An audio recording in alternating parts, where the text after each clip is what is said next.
wired to be able to manifest 463 plus extraordinary Shaktis, the divine powers. Manifesting powers, Shaktis, are described as a system, method, and science for human beings to explore the various possibilities and powers.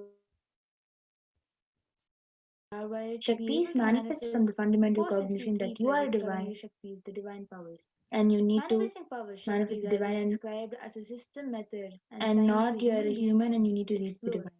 The various possibilities and powers. And some of you might have heard the term Siddhis. So let's look at the difference between Shaktis and Siddhis. Shaktis express from the space of enlightenment as a side effect of feeling connection with the divine and high integrity with the Guru, and are a source of enlightenment. Whereas Siddhis are powers that manifest from tapas or penance for enlightenment and are on the path. Shaktis express from the space of enlightenment as a few more differences between Shaktis and Siddhis are that Shaktis of Paramashiva manifest through extraordinary human being in an extraordinary way after initiation from the avatar, and Shaktis are permanent, whereas Siddhis are not permanent and may divert you from the space of enlightenment. Between Shaktis and Siddhis are that Shaktis of Paramashiva manifest and the source of all these Shaktis, Paramashiva, is the primordial divinity in Hinduism, the ultimate reality and cause, which is self-effulgent, Swayam Prakasha, all-pervading, unchanging beyond time, space, form and causality.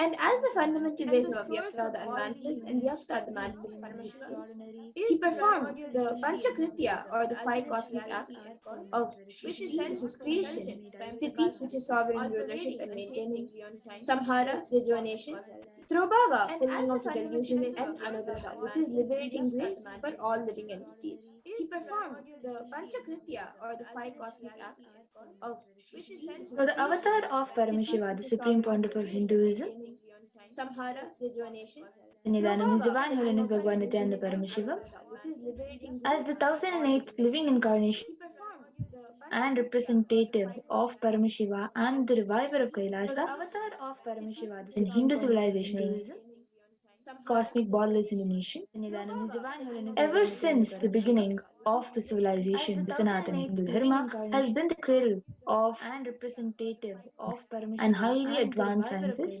It was where the science of enlightenment and powers, Shaktis, was lived and taught as a lifestyle. For the first time in modern days, the Supreme Pontiff of Hinduism is reviving these yogic sciences and transmitting it to the world at a record-breaking pace never accomplished before. It was where the science of enlightenment and powers, Shaktis, was lived and taught as a lifestyle for the first time in modern and days. as you all can see now, the Guru Parampara, where all of this knowledge and science of manifesting these Shaktis are passed down from one generation to the next through Diksha, which is initiation by the enlightened Gurus.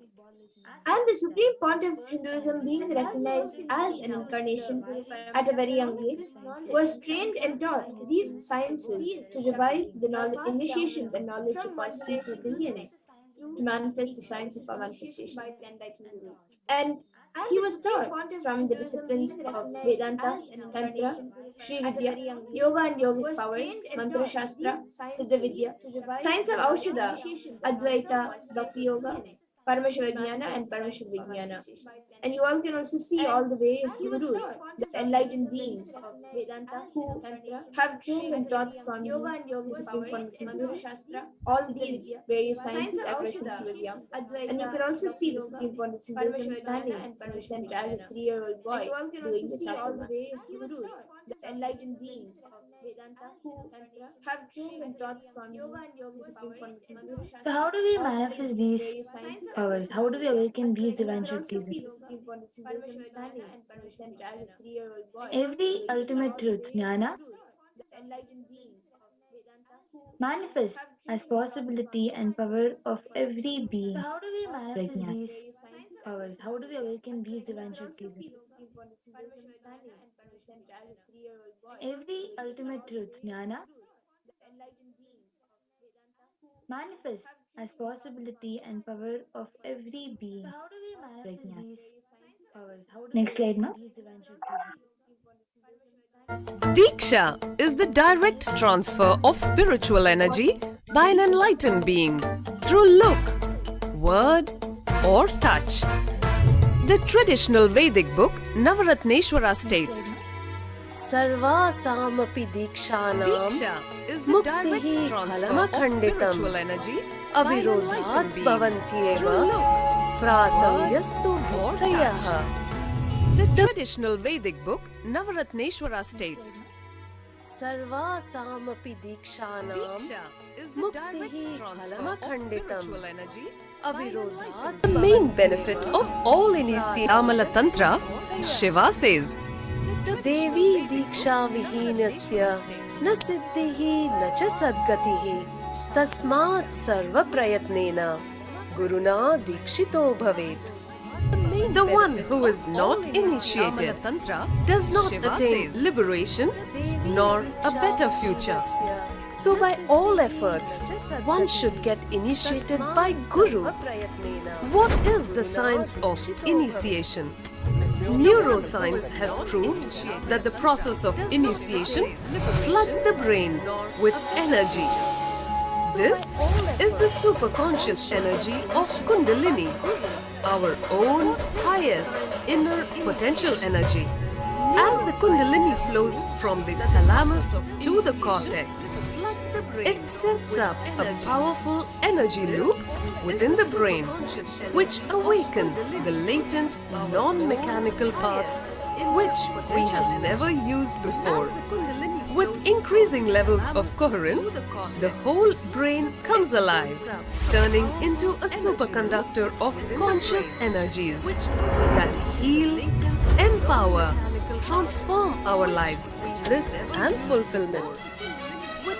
Initiation creates high awareness, Visualization, creativity. It also slows the aging process and improves the immune system. Kundalini awakening, healing experience, levitation, teleportation, materialization.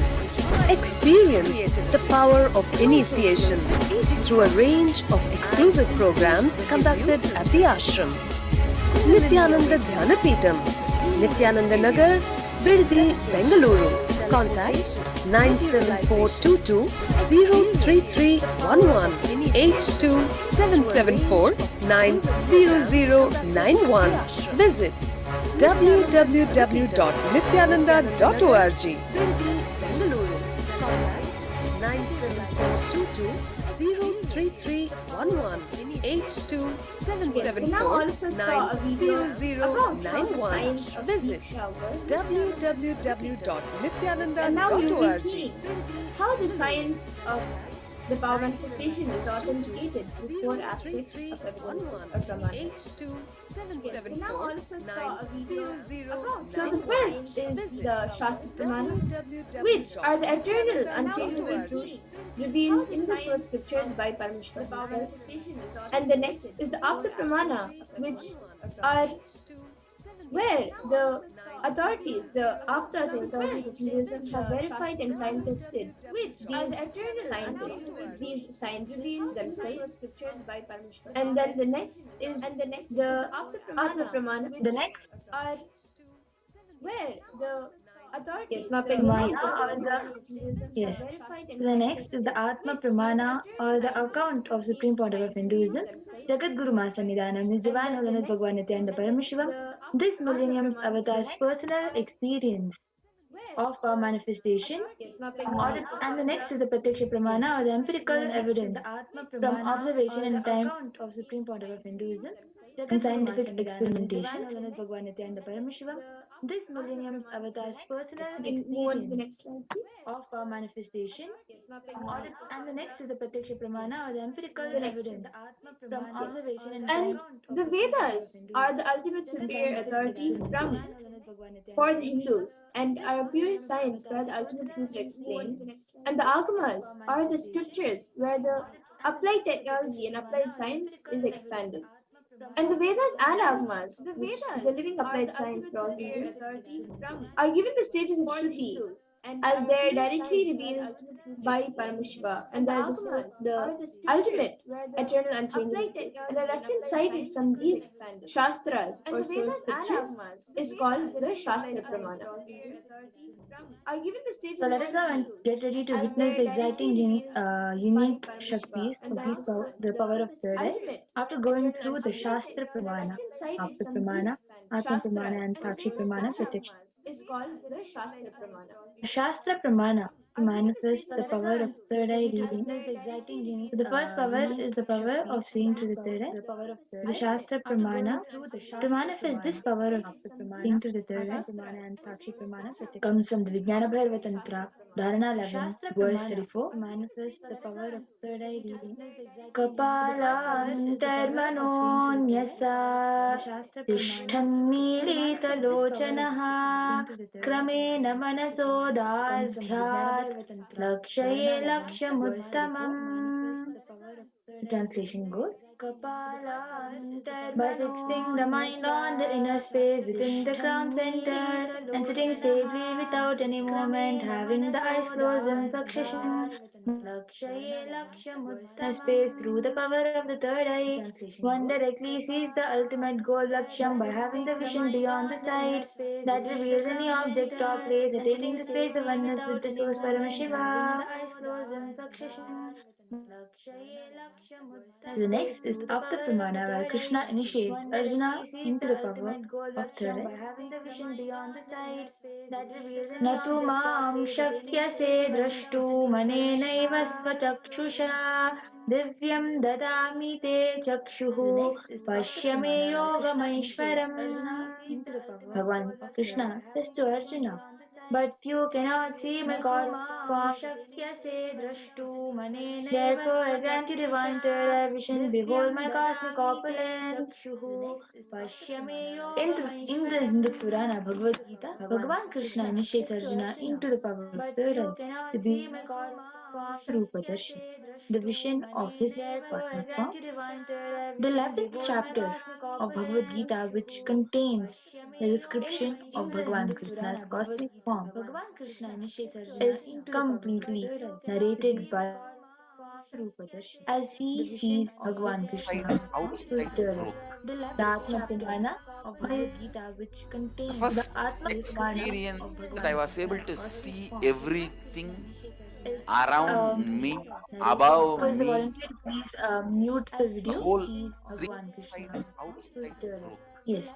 So the Atma Pramana, in Swamiji's own words, the first experience that I was able to see everything around me, above me, the whole 360-degree vision, 10 directions below me, everything. I realized not only I was able to see, I was able to feel, experience all of that.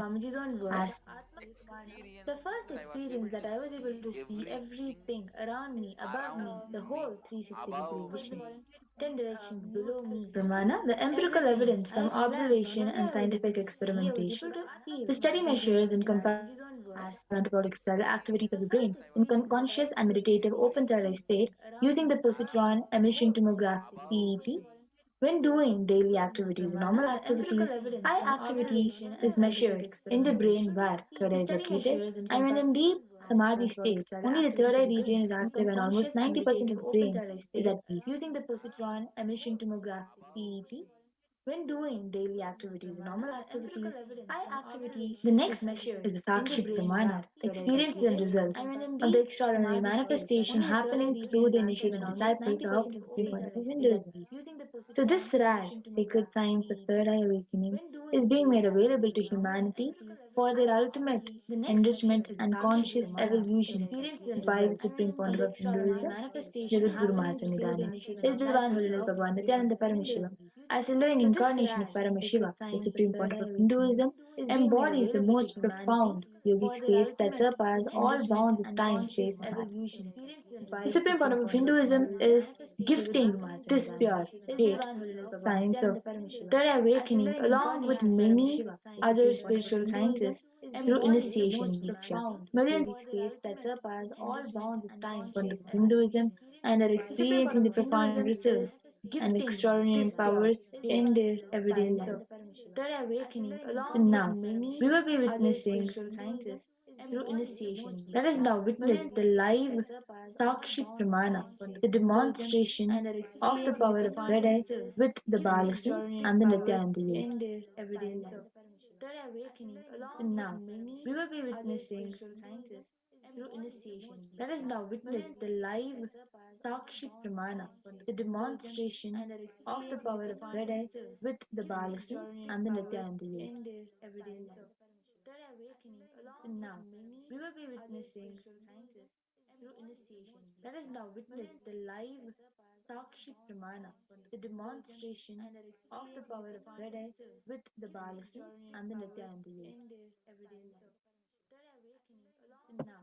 So we now have with us Ma Amrita, who will be volunteering with helping with tying the eye bands and helping with the volunteering. So we Ma Amrita has this eye band, which you can show to the camera, Ma. So as you can see, this eye band is having some sponge attached. The sponge attached to it with two openings into which the eyes will go and stay. So the sponge will just stick to the skin, due to which no light will be able to go inside and you will not be able to see anything. It is scientifically proven that when you wear this, light cannot enter into which the eyes will go and stay. Be able to see anything with this eye band. So this eye band will be put on Mamadura in a way that the eyes will just stick into those two openings in the eye band. It is scientifically proven that when you wear this, light cannot enter into which the eyes will go and stay. Be able to see anything with this eye band. So this eye band will be put on Mamadura in a way that the eyes will notice that Mamadura will stay unmuted throughout the whole period of time and she will be in the camera throughout the whole period of time. So not be able to see this eye band to the manifestation. If you can move it a little bit to the left. Notice that Ma Mudra will stay unmuted throughout. Yes, so as you all can see, the eye band is put in a way that it is stuck to the eyes and be able to see this eye band to the manifestation. Moving to the left, right, up and down and showing that there is no particular gap through which light can enter. You all can see the eye band is put in a way that it is stuck to the eyes.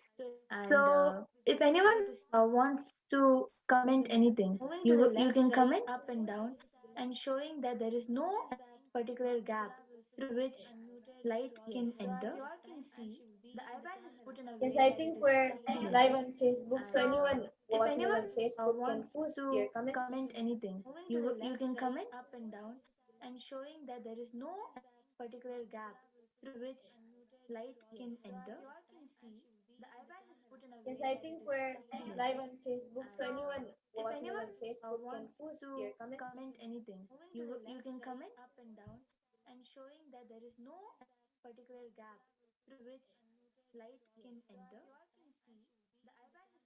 Yes, I think we're live on Facebook, so anyone If watching us anyone on Facebook can wants post to your comments. comment anything, you can comment up and down. Okay, so now maybe to get started with, I'll right now I have the Facebook live video shown in front of me, so I'll tell you the amount of hearts, likes, and views we have. Some the shares and also the views. So we have 12 shares, 11 views, and live video shown in front of me. Totally likes and hearts put together, we have 12 hearts, likes, and views we have. So all of you can also see now. So and of course, if you log in now, the amount of views and shares will increase. Totally likes and hearts put together. Okay, so now we have 5 shares. Sorry, 5 likes, 5 views, 5 people who are watching us right now live. Amount of views and shares. And we have still 12 likes and 12 shares. Okay, so now I also have a Bhagavad Gita book with me. 5 people who are watching us right now live. So now you can see Mamadura is having the Bhagavad Gita book, and Ma Amrita will be opening a random page. Random page just right in front of the camera so that you all can see it is really a random page. So Ma Amrita will open a random page out of these 1,000+ pages in the Bhagavad Gita book and give it to Ma Madhura, and Ma Madhura will start reading through the third eye. Random page just right in front of the camera so that you all can see it is really a random page. So Ma Yes, so Amrita you're gonna will open see a in the random camera. page out of these She will 1,000+ be opening a pages in the random Bhagavad Gita page book and in give front it of to all of Ma you. Madhura, and Ma Madhura will start reading through the third eye. So as you all can see, a random page is being opened, and now she will be giving it to See in Madhura. the camera. Okay, so this is page 1176 and 1177, and it is coming as part of So as you all the can see, a Daivasana random page is being opened, and on page and number now she will be giving it to 1176, it says, okay, so this don't know are awakened. So this is the continuation of the sentence on the previous page. And then it says, people who attend this program say that they cannot hate or even dislike anyone. The eye blossoms into you effortlessly. As at this stage, we shed anger as well. Anger and guilt are byproducts of desires. And then it says, what we cannot acquire makes us angry. Anger produces guilt. Being angry towards a person is fruitless. Much of the negativity expressed towards others come back to us. It depletes our energy. Anger or even guilt is also often an expression of one's inability to do something. It is a self-centered emotion born of one's weakness or powerlessness. So that is the first full complete para in this page, and before that there's another few lines which is a continuation of the previous page. It is a self-centered emotion born of one's weakness or powerlessness. So that is the first full you complete can show a para little in this bit more page, and above before that so there's that people another few can see. lines which is a continuation. So as you all can see, exactly whatever it is exactly that which is there in the Bhagavad Gita. You can show a little bit more above in the page. So as you all can see, exactly Yes, whatever and now I think Mohammed can open another random page, it is exactly that and let's see which what is comes. there in the Bhagavad Gita. You can show a little bit more above in the page. Okay. So as you all So can now see, I have exactly yes, whatever and now page number 358 and it is 359, exactly and it says, which is there in the sitting Bhagavad silent, Gita. sitting silent. You can show a little bit more above. How is this bird so calm and beautiful? Let me go closer and see. Let me talk to this bird. Slowly, the small bird moves towards the peaceful bird. As it goes closer to the other bird, it continues to taste more fruits and suffers because the fruits are sour. Suddenly, when it is close enough to the other bird, it realizes that the other bird is nothing but its own self, which is sitting silently and beautifully watching the small bird getting distracted in its path, suffering with sour fruits. The small bird simply becomes one with the other bird. It realizes that this is a beautiful story. In the same way, as long as you are a Jivatman or an ordinary soul, you will struggle between fear and greed. You go from one extreme to another. The moment you realize there is something inside your being that is untouched by your greed and fear, you start traveling towards it. When you get closer to it, you realize you are that consciousness. So that's what it says. It is on this page. It is a continuation of a story from the previous page, and there's um 5 paragraphs after the story. I just read one of the paragraphs. When you get closer to it, you realize you are that Yes, consciousness. so as you all can see, there are So that's what it stories says. and It is on this page. It is a continuation of the story exactly from the whatever previous is page, and written there's is 5 paragraphs after the story. I just read one of the paragraphs. When you get closer to it, you realize you are that yes. consciousness. So as you all can see, there are So that's what it stories says. and It is on this page. It is a continuation. Yes, and exactly now whatever is maybe I written guess we is can do something interesting. So, Ma Pragyana, maybe you can show you can show some random like of course on the SPH yes, and now Nityananda Parameshwaram YouTube page, you can YouTube channel, you can maybe go to the video section, or you can go to any of the sections and show me something random. And of course on the maybe I can tell which videos are there, or which YouTube page. You can screen your projector channel. You can maybe go to the video section, or you can go to any of the sections and show me. Yes, I think that's a good idea. And of course on the maybe I can tell which So actually, as I get the page, Ma Amrita, you can show some random hand gestures in front of Ma Madhura. I'm just getting the page. And yes, you can even show other YouTube channels So which actually, as I get the page, are there. Ma Amrita, you can show some random hand gestures. Yes, so in now front of, Mamata, you can show some hand Ma gestures Madhura. as I'm just getting the page. something to project. Yes, you can even show other YouTube channels. Okay, so now you're showing this hand gesture. Ma Amrita, you can show some random And now a thumbs up. hand Yes, gestures so in now front of, Mamata, you can show some hand Ma gestures Madhura. as I'm just getting the page. and then now you're showing this. Yes, you can even show other YouTube channels. Okay, so now you're showing this. Any other things? Any numbers? You can show some random And now a thumbs up. Anything? Yes, so now Mamata, you can show some hand gestures as okay, so now she's showing the number 4. Okay, so now and now 5. Any other things? Any numbers? Okay, so now and now a thumbs up. Anything? Yes, so now I will be telling all of you what is being projected. Even you can see it on the screen. So we have Kailasha's SPH Nityananda Facebook YouTube channel, which is being projected. And I first have a post from the channel on the United Nations recognizes persecution of the SPH on the screen, Nityananda. And then it is like a whitish background, and the letters are in red. United Nations are in big letters, and recognizes is a little smaller. Then persecution is in big letters. Then of the SPH, the Supreme Point of Hinduism, is again in small letters. And then Nityananda and Kailasha is again in United Nations are in big letters, and the recognizes and of the SPH, and the word "and" is in a different color. It's like in a more goldenish color, and there's a line under all the text. There are 3 lines. And for that, I think we have 216 likes. And the word "and" is in a different color. It's like in a 315 likes. And there's a line under all the text. We have, I think, 5 comments. And for that, I think we have 200. And then the next post we have, which is being projected, is breaking news: 350 United Nations recognizes persecution of the Supreme Court of Hinduism.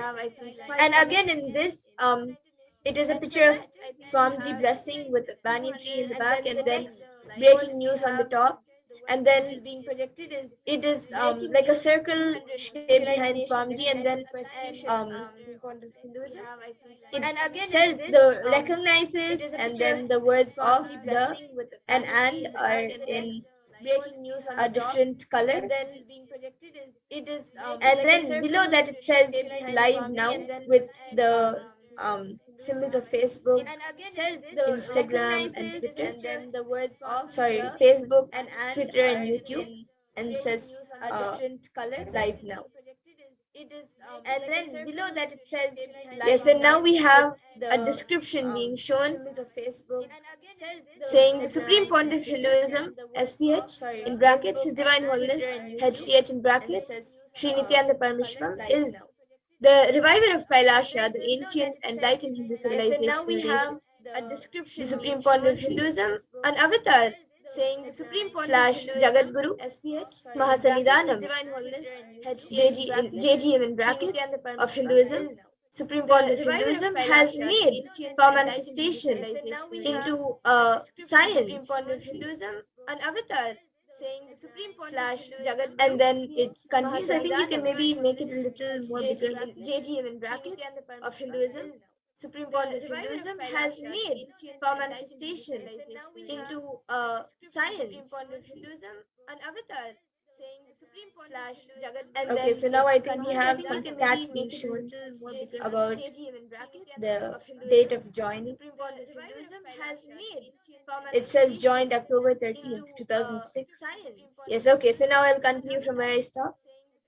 Okay, so now I think the Sovereign Order of Kailasa, led by the SPH and Nityananda Order of monks, nuns, and Hindu diaspora are working for global peace and to give superconscious breakthrough to humanity. Sovereign Order of Kailasa, Nityananda Hindu University, SPH, world's largest Hindu university with extended campuses to in 150 countries.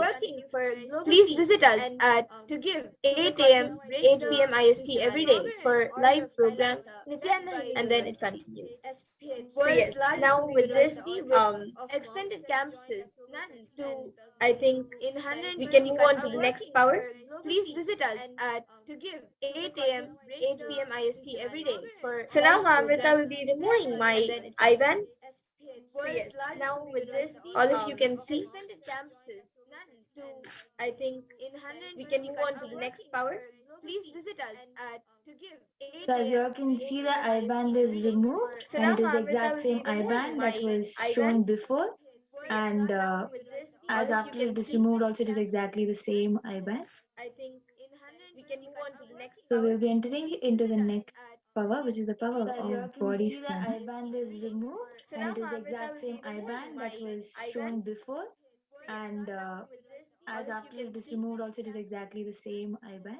I think we can move on to the next So power. we'll be entering into the next. So in this power of body scanning, one awakens to the ability.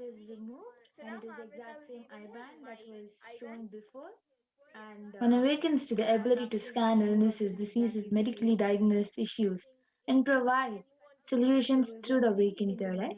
So in this power of body scanning, one awakens to the ability.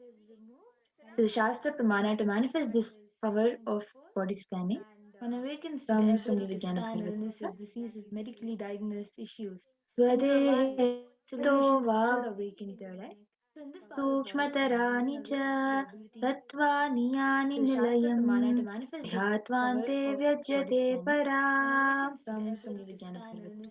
Bhagavan Paramashiva says, cognize deeply that from the subtle to the subtlest constitutive principles of your whole body, Swadeha, or of the whole universe, simultaneously consist of the essential reality. They are being absorbed in this which is called Paramashiva. By the experience of such restful awareness, one becomes complete from all thoughts, and the ultimate universal divine power, Paradevi, Parashakti, is manifested, is revealed, and the supreme power manifestation. One becomes complete from all thoughts, and the ultimate universal divine power, Paradevi, Parashakti, is manifested, is revealed, and the supreme the Apta Pramana is a reference of power of body scanning from the life of a Siddha. There was a Siddha and one of the prominent disciples of Agatya. One day, a man suffering from severe headache comes. The Apta Pramana is a reference of Agatya uses the power of body scanning, and there was a Siddha the headache. He reveals that there is a small area of a frog sitting in a person's brain. Agatya immediately instructs Thereya, his disciple, to perform open head surgery and remove the frog. Uses the power of body scanning. Did successfully. The person is healed and cured of the headache. Thus, he gained the name Thereya. Sitting in a person's brain. Agatya immediately instructs Thereya, the Atma Pramana, open head surgery and remove Atma the frog. Pramana for this power of body scanning was revealed by the Supreme Pontiffism on the 22nd of December 2019 of how he used this power body scanning. So paraphrasing his words, only when I had the multiple compound hand fracture, I was forced to go for surgery and therefore for medical checkups related to that. And at that time, they detected heavy metal quantity in my different organs. And it was revealed that I had been poisoned without our knowledge. I immediately used diagnostic methods instead of medical facilities to study the body condition due to the poison. And through the power of body scanning, I found out what the problems and imbalances had happened and where balances had to be done.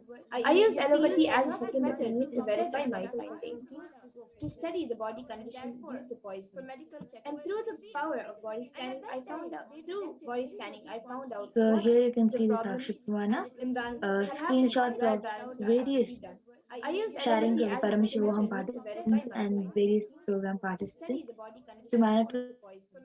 And through the power of body scanning, their I social found media out. platform. Through body scanning, I found out. And we will also be witnessing the live demonstration of this power, of the power of body scanning. Sharings of the Paramashivaham participants and various program participants to manifest Yes, so whoever would like to put their social the media platform. Facebook comments, you can put your And we will comment also in. be witnessing the live And demonstration before of this that, power, of we the will power of body scanning. be sharing our experience of the power of body scanning as we wait for some comments. And we will be sharing our experience of the power manifestation where we have manifested this power of body scanning. Before that, and how it appears and how we manifest the power. So maybe Ma Pragnana, maybe you can start sharing. Wait for some comments. How it appears for you when you do the body scanning and how you do it. Yes. So this power of body scanning is a really special power because anybody who is at who needs help on spot, the first cognition that you get itself, the first thought that you get itself. So yes, I am an initiated disciple of Swamiji, and through manifesting this power of body scanning, I can identify and help them until the medical facilities come. So this is the first cognition that I naturally get, and that's why it feels so special to have this power and to manifest this power.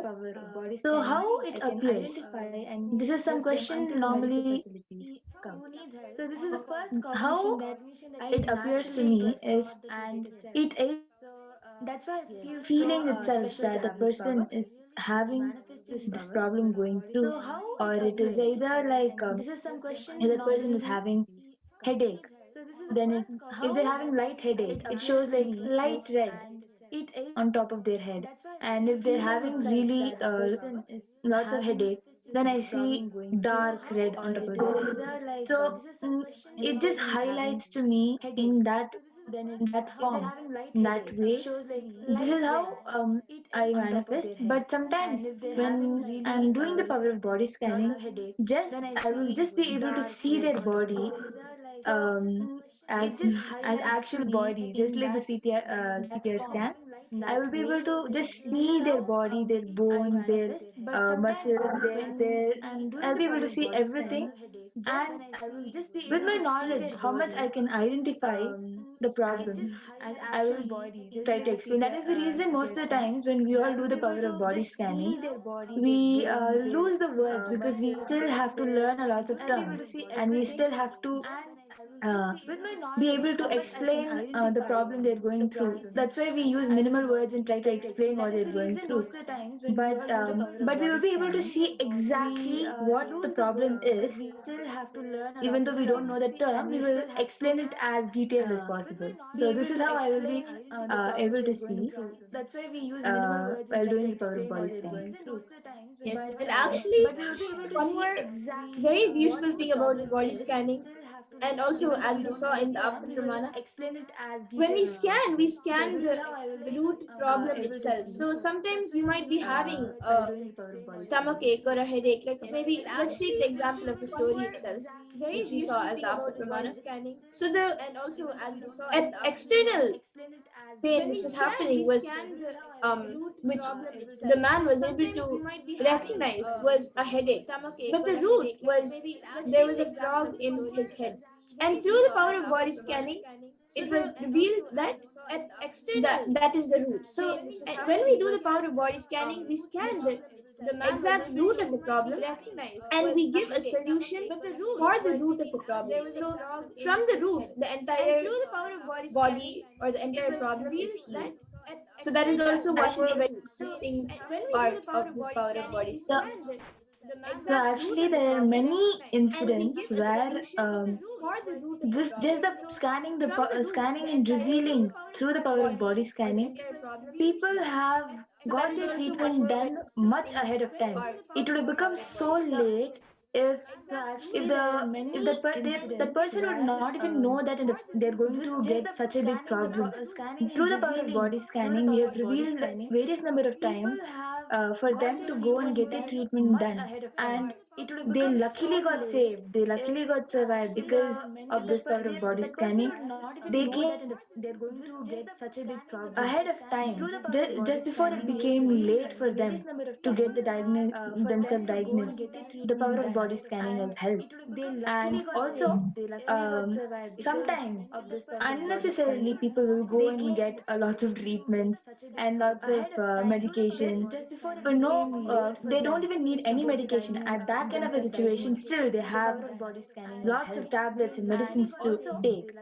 Just this power of body scanning and helping.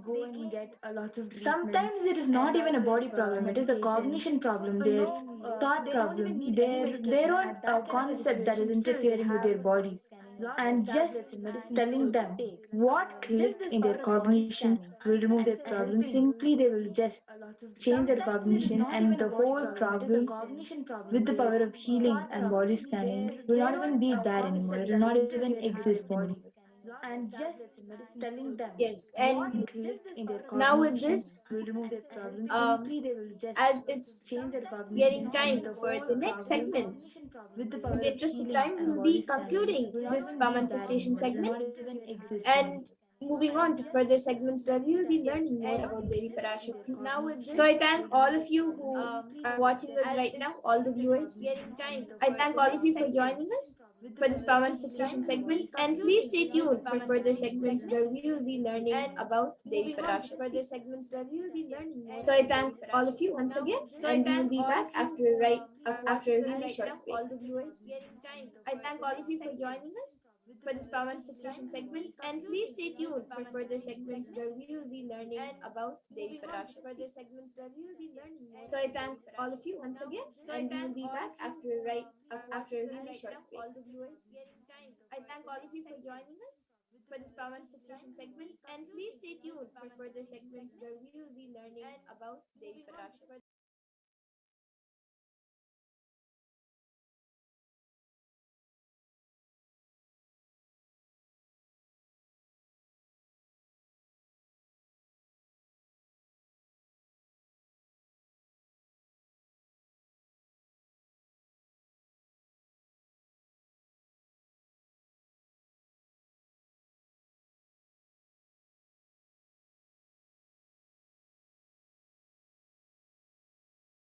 Yes, so now we will be moving to the next segment where we will be learning about Devi Parashakti, who is Devi Parashakti, and about the divine feminine consciousness, which is Devi Parashakti herself. So, the Dhyana Shloka from the Lalita Sahasranama of Devi Parashakti. Sinduraruna Vigraham Trinayana Makyama Taranayaka Shekharam Smitamukhim Mapinavakshoruham Panibhyamalipunaratnachashakam Raktotpalam Bibratim. सौम्यां रत्नघटस्थरक्तचरणां ध्यायेत् परामम्बिकाम्. Translation to this verse from the Lalita Sahasranama Dhyana Shloka is: Divine Mother is to be meditated upon as shining with the triple eyes. You can go back to the previous slide, ma.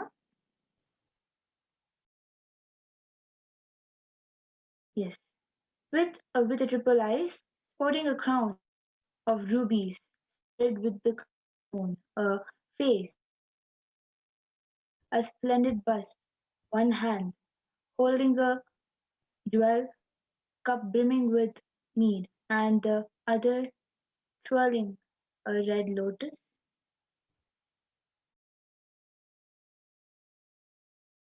And another word also describes Devi PARASHAKTI. It is also a Dhyana Shloka from the Lalita Sahasranama. I will be chanting it now. Arunam karunam tarangatakshim dhritapaşankuşapuşpabanachapam animadibhiravritam rahamityeva vibhavaye bhavanim.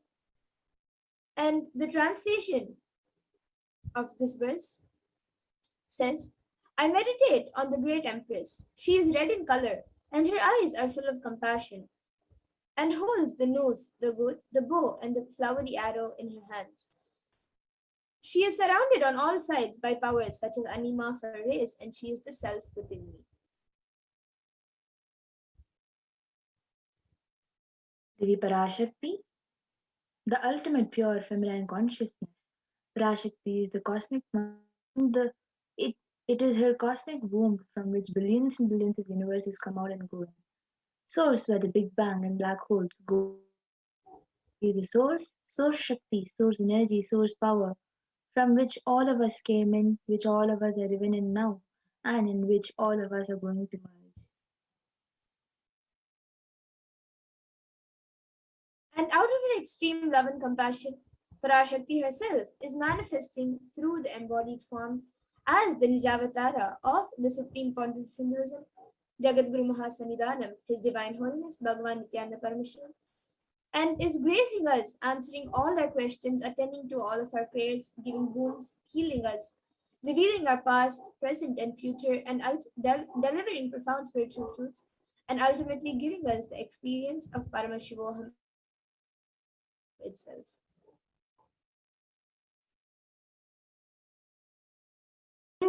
In the words of PARASHAKTI herself, rising as Omkara, expressing as Vedas and Agamas, blossomed as Himkara, filled as Parashodasi, living in 40 triangles, the Kailasa Swamini, who is in Kailasa, Sri Chintamani, Parashodasi, sitting as part of Paramashiva, Parameshwari, who rules the world, Paramashakti, Manonmani, Meenakshi. As Nityananda, I took Nijavatara here, to give good boons to everyone, to bestow all goodness, Hiranyagarbhaswarupini, Brahmanda Yoni, Shami, Chandramauli, Rapala, Aparna, Uma, Parvati, Savitri, Navayavana, Samrajya, Lakshmi, Shodasi, Meenakshi. You can go back to the previous slide, ma.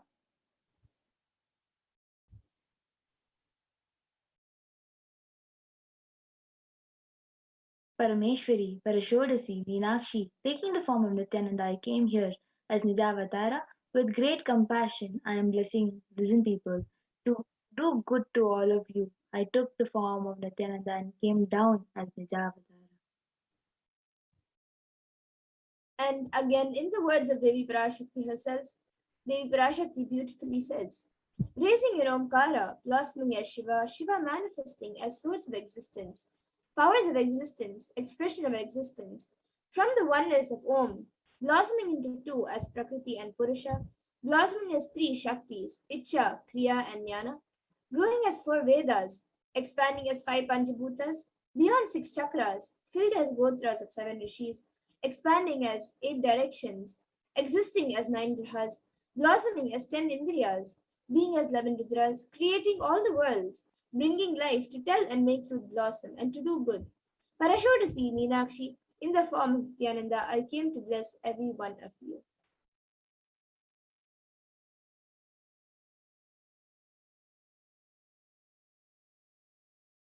Literally, you are seeing Paramashiva and Parashakti at the moment. She is in the screen, there in the screen which you're watching in. So always receive her very traditional. Keep 2 betel leaves, one banana, 1 betel nut, and 1 coin in front of the screen and watch Devi. So the coin is considered traditional Dakshina. Lowest value. It can even be just 1 paisa. In US, it can just be 1 cent. I'm not trying to monetize. Keep even 1 cent. It is okay. So for 100 days, if you have darshan, it will add up to $1. In India, it is okay to keep even 1 paise. It's okay.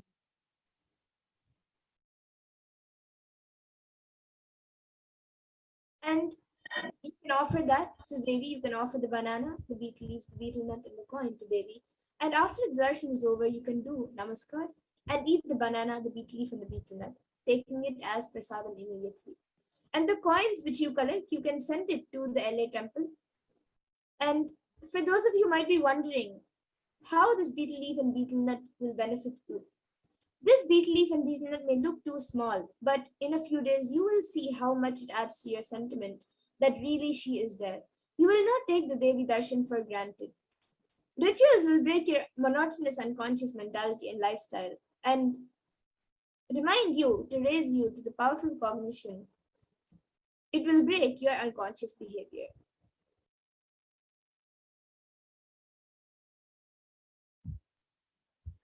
So as you can see how to set up your tambulam, you can place 1 banana and you can keep both the leaves on top of each other in the middle of the plate. You can place on top of the betel leaves and place 1 coin on top of along with the betel nuts or just on the plate in the side. You can keep it all on top of a plate and set up your tambulam. Yes, and so these 4 items are the basic items kept in the tambulam, but if you would like, you can also keep a coconut, the kumkum, red bangles, and also a few flowers if you would like. But the 4 basic items kept in the tambulam is the coin, the betel leaf, the betel nut, and the banana. So you can keep whatever you would like. And with this, we come to the conclusion of this segment, where we have learned how we can receive Devi Parashakti, who is Devi Parashakti, and what she is. A little bit of what she has revealed. And now we will be moving on to the further segments, where we will be learning more about what Devi Parashakti has revealed for humanity and for the betterment of humanity. So I thank all of you and for joining us for this segment, and please stay tuned for further segments. We will be back after a really short break.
Welcome back, dear viewers. Now we will be entering into the next segment where we will understand some of Devi Parashakti's revelations on the sacred secret of Hindu birth. And so if I could request the volunteer to share the slides on the secrets of Hindu birth, where Devi revealed that the purpose of the Hindu Yonijam.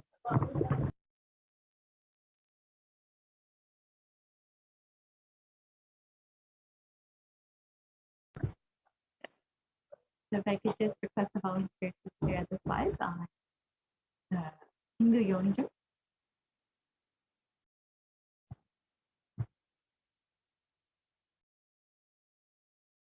We can just share the slides on Hindu Yonijam, the Hindu birth, the purpose of Hindu birth. So as we enter into this next segment, we will be going through some of revelations made by PARASHAKTI and what she has revealed and explained about this pandemic, this pralaya, and the secrets of why we have received this Hindu birth, Hindu Yonijam, where we have been blessed to be born to Hindu parents and to be living as Hindus. So we will be entering, and what is actually the responsibility of Hindus? We'll be entering into this segment momentarily. If we can just press the fun share, please.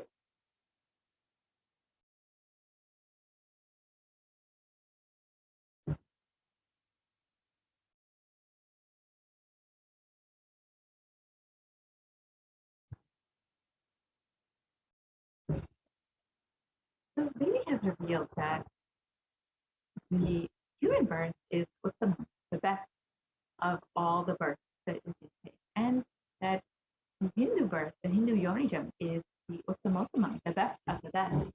So in this segment, we will be understanding some of the responsibilities we carry as Hindus, and what are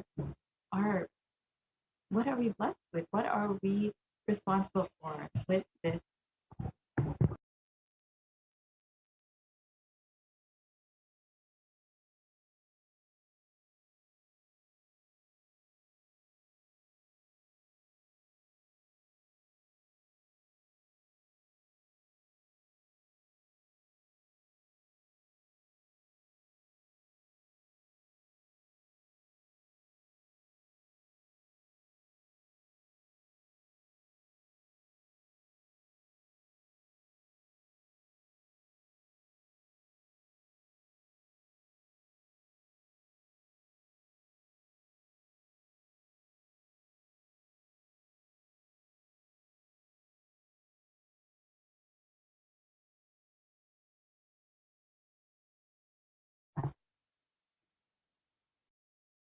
So as we just wait for share the slides on that, I'll just be explaining how Devi has been manifesting over the past few months and blessing humanity with the different revelations and guidance and blessings and various boons. Each of you have the opportunity to also experience some of these blessings and boons by asking your questions in the live PARASHAKTI Akashic reading with the Supreme Consciousness, and ask your blessings, your boons, your prayers, whatever you need in guidance in your life. You have the opportunity to ask in every live Devi PARASHAKTI Akashic reading. So if you would like to do that, you can do that in all the various social media platforms, including Facebook, Instagram, Twitter, WhatsApp, and YouTube. You can ask in the comment section on YouTube as well. So if you're interested in having your life guided by Devi, you want any blessing, guidance, anything directly from Devi PARASHAKTI, you can always ask your questions live in the YouTube comment section or in any of the various social media platforms. And even during the live session, if you would like to comment and ask any questions or blessings from the Supreme Master itself, you are welcome and welcome to do that. So during the live lessons and Akashic readings, you have the opportunity to receive directly the lessons of both Devi PARASHAKTI and the Supreme Master itself.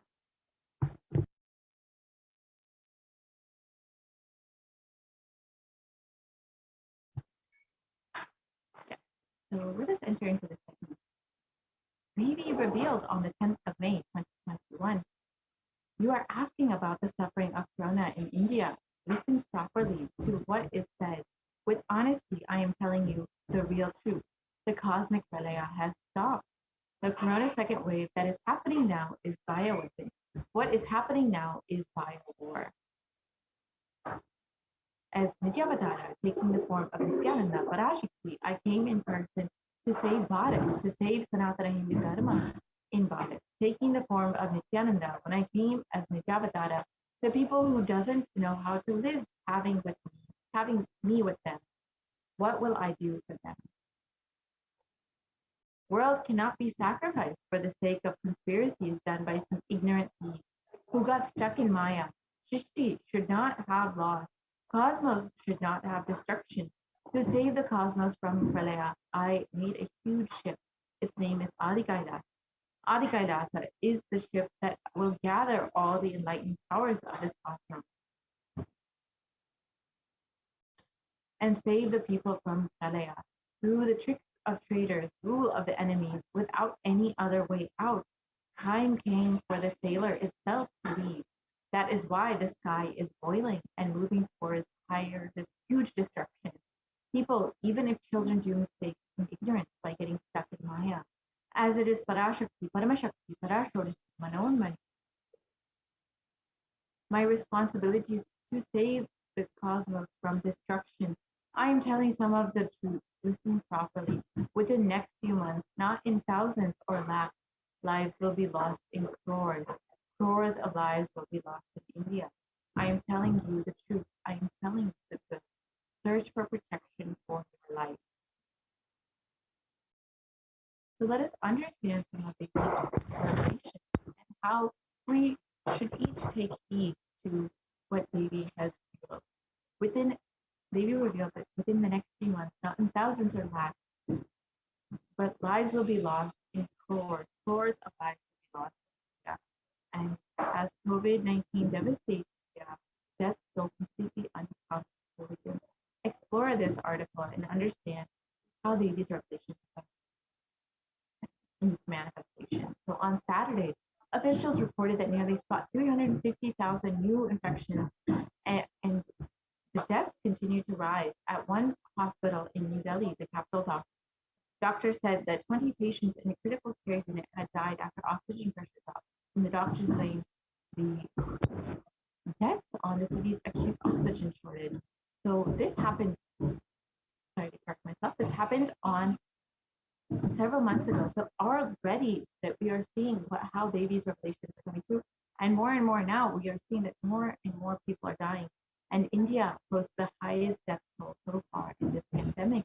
And the death toll continues to rise well into this month in July. And you'll probably likely be seeing the same in August.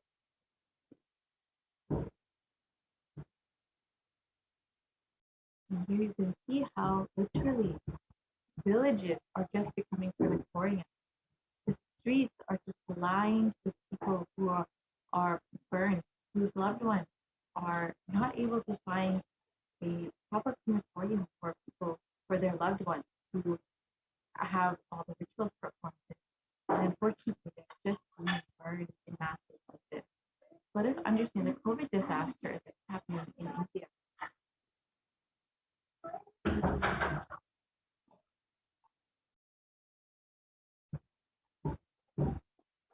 So, the Supreme Council of Hinduism revealed all devotees and disciples, whoever listens to me, whom I don't need to convince, this is a personal message I am giving to you all. Devi has very clearly revealed, Buddha-dasini, August, September, there's going to be a worse third wave of Corona. I saw in the vision dead bodies thickly floating on Ganga. Not just Ganga alone, there are 4 rivers coming from Kailasa, Ganga, Yamuna, Brahmaputra. In all these rivers, I saw dead bodies are floating. Dogs are eating those dead bodies and dying because they are grown-up people.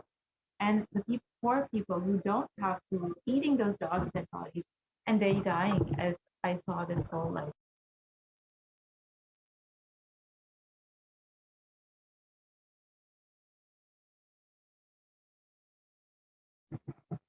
I am not a constipated conspiracy theorist or a positive thinking buckbot. I see reality as it is and revealing it to you all as it is.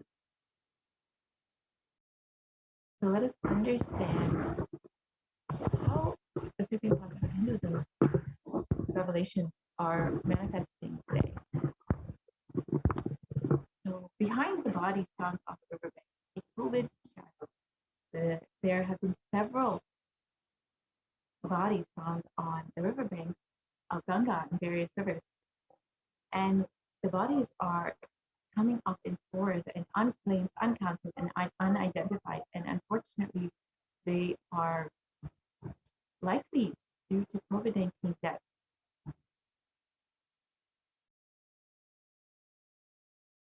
And India's holiest river, Ganga, is swollen with COVID victims. And exactly as they revealed in Hinduism revealed, thousands of dead bodies will be floating on Ganga, and hundreds of corpses have been already found floating in the river or buried in the sand of the bank.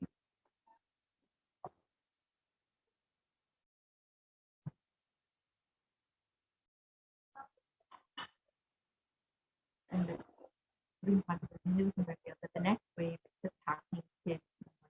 That is what is terrorizing, frightening. I can't reveal more.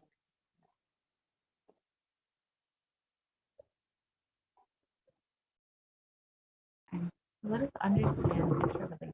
India's richest state was at the center of the second wave. Now it is preparing for a third wave. The western state of Maharashtra has so far reported more than 5.4 million cases of COVID-19, and this has included 82,000 deaths from COVID-19. Some predict a third wave could hit India potentially between September and October, and this is just in line with Devi PARASHAKTI's revelation.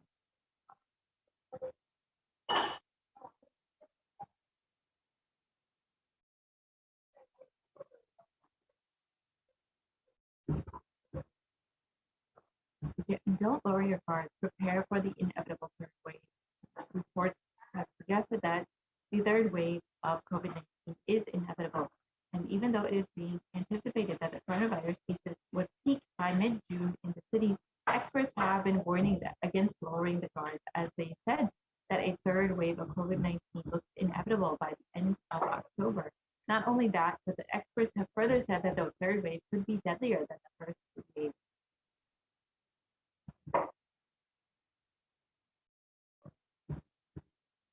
And Maharashtra prepares for the third wave as COVID hit 8,000 children in one district, with more than 8,000 children catching the coronavirus in the month of May in Maharashtra.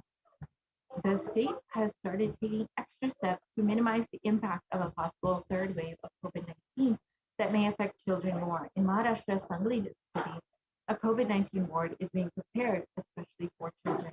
Currently, 5 children are being treated there, and the facility is being prepared. So this was revealed in May, and exactly as we revealed, the coronavirus, the COVID-19 third wave could be affecting children more.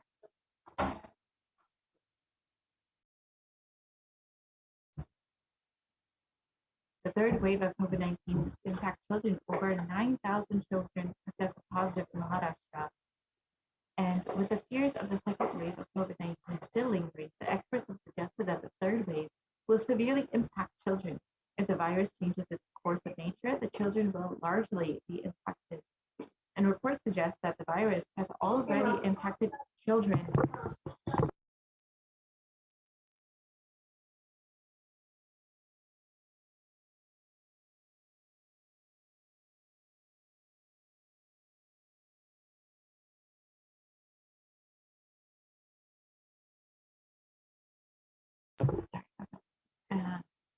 So the report suggests that the virus could actually be impacting children, just as Devi PARASHAKTI revealed. So we can see how the third wave of COVID-19 is very much in our near future, as the Supreme Concept of Hinduism and Devi PARASHAKTI have revealed. So it's really important for all of us to take heed to Lady PARASHAKTI's revelation and guidance, as well as keeping positive news inside and protecting ourselves this year. Let us also understand the other epidemic that has been hitting India, black fungus, which Devi has also revealed about, and the Supreme Court of Hinduism has also warned about. If we can just share the slides on that one, please.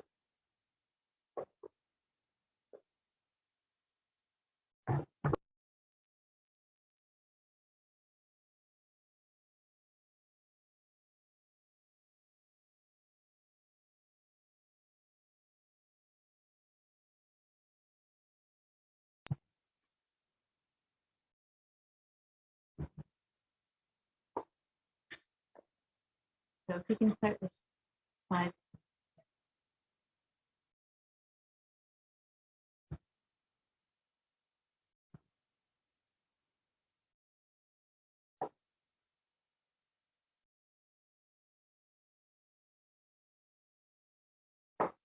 Today, let's understand what Devi has revealed about COVID-19 and immunity.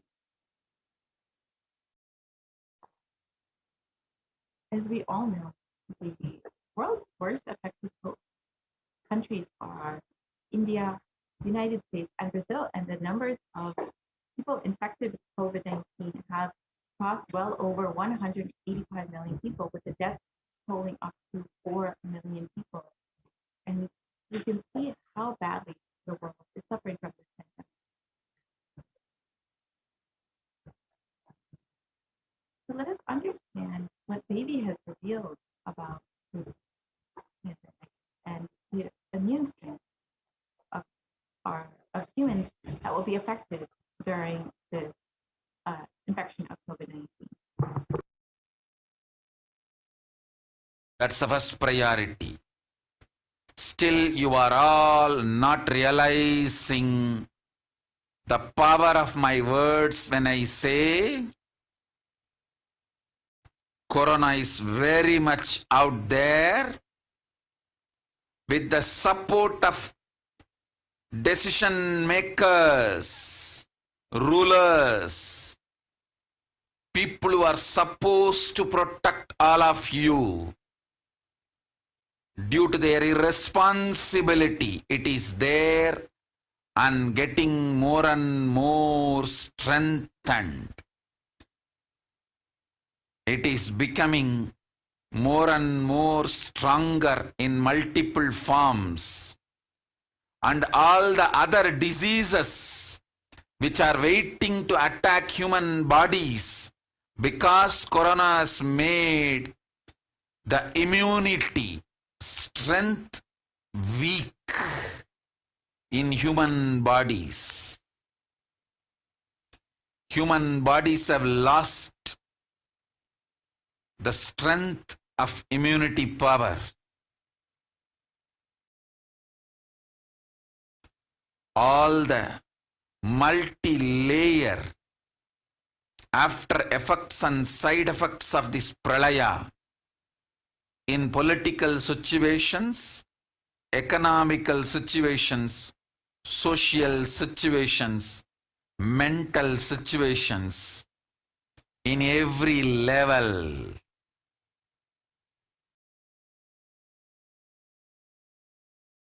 Cannot be described. Wait. This year, focus on keeping yourself alive.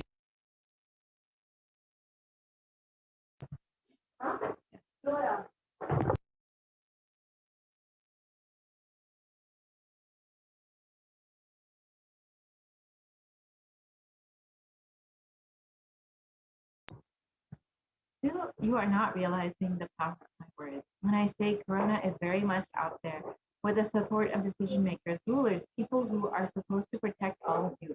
Due to their irresponsibility, it is there and getting more and more strengthened. It is becoming more and more stronger in multiple forms, and all other diseases which are waiting to attack human bodies.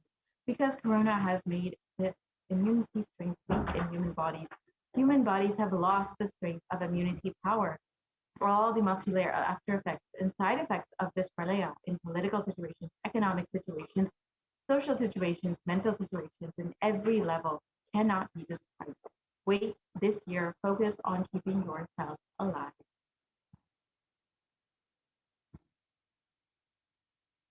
So let us understand these revelations made by David. The first revelation was that Corona has made the immunity strength weak in human bodies.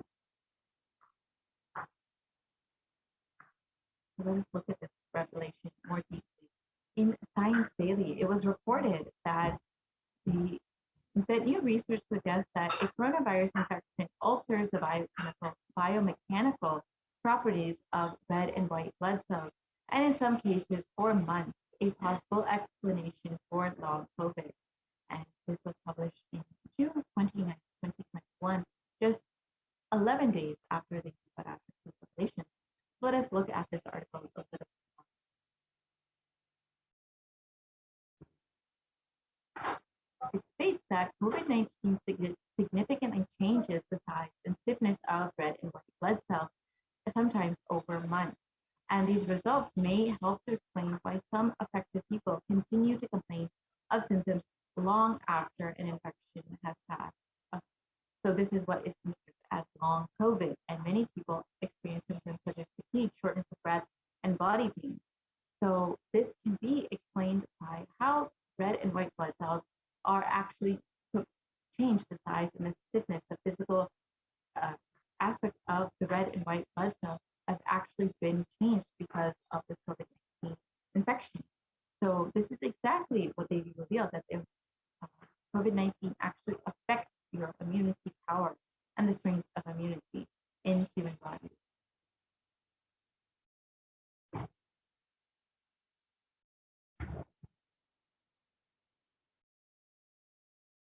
And in the Academy of Medical Sciences, it states that the way that the body defends against a virus is to recognize and neutralize it. However, in Forbes, it was recently published that corona suppresses the immune system by disrupting the actions of the body's immune cells, and this immunosuppression allows for the 2-week incubation period, which gives COVID enough time to attack the body.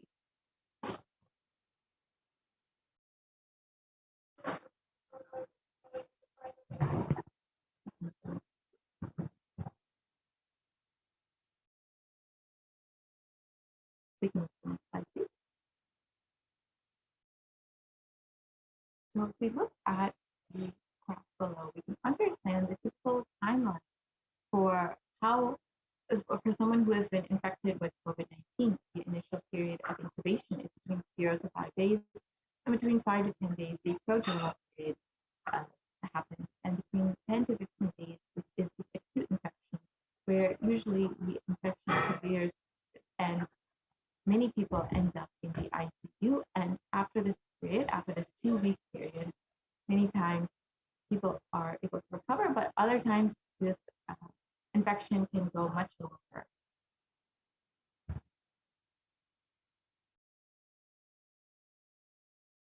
And so let us look at a comparison of COVID-19 to other deadly diseases in history. If we see COVID-19 has impacted around 4 million people, has taken the lives of 4 million people over the course of the last 1.5 years since it has been discovered. However, if you look at the right side, the left side, you can see how HIV has taken the lives of over 35 million people over the course of 40 years. And this has been one of the most deadly epidemics in history. And we can see that within just the 2 short years that coronavirus has been affecting humanity, it has been well within the range of how HIV has been affecting the human population. So we can understand that COVID is very much one of the worst pandemics that we have faced as a humanity.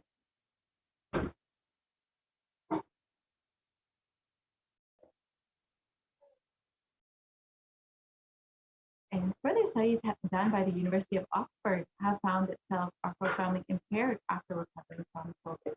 You can see that coronavirus actually does impact immunity long term, just as the PARASHAKTI revealed. And in the British Society for Immunology, they have claimed that the effects of COVID are far beyond respiratory health. It also affects our cardiovascular and renal systems.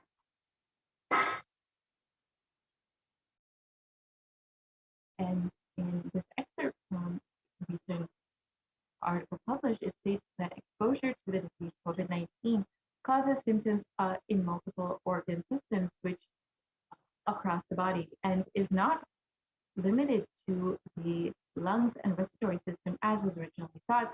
In addition, patients are reporting chronic symptoms such as fatigue and shortness of breath, and for the last several months, and that lasts for several months, well past their original infection. And this is considered to be long COVID, when people are experiencing symptoms long after their initial infection.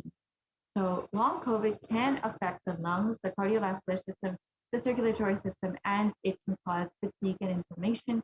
And as we revealed, it affects the immune system, and because of this, can cause many other symptoms.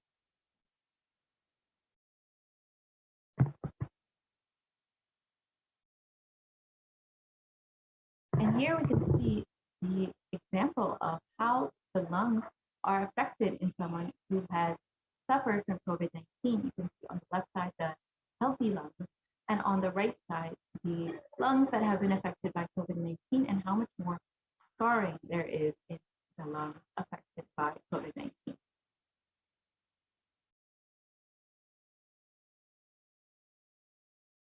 And the CDC reported that symptoms can last up to weeks after the first infection, and that it can affect multiple organs. And it is not just limited to the lungs, but it can affect the heart, the kidney, the skin, and the brain function. So just as they revealed, it is the coronavirus does weaken immunity and make you more susceptible to other diseases. Let us look at the second revelation, that all other diseases are waiting to attack the human body because the strength of immunity has been weakened in human bodies.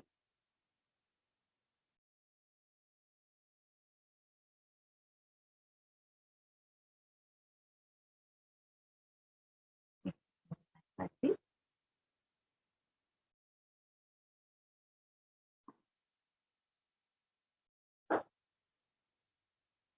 Yes, we can move to the next slide, please.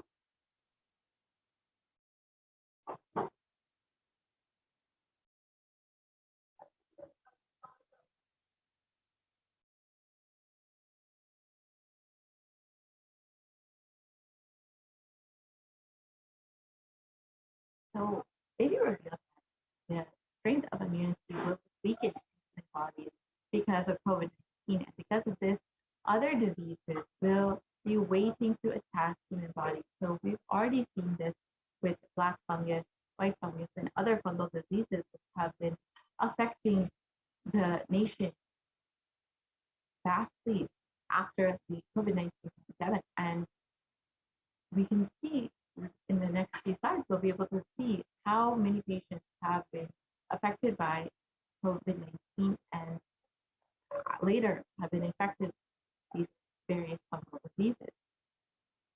If we can move to the next slide, please.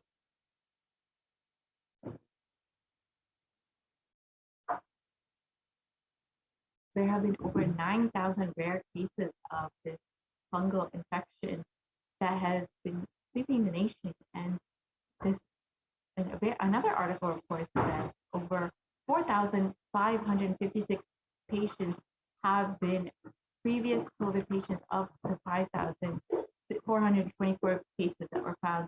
The majority of them were previously infected with COVID-19 and then developed a fungal infection later.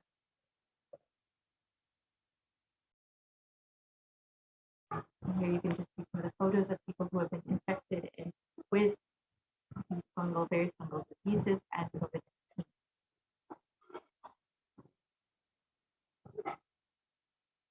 And let us look at the last revelation, how it is becoming more and more strong in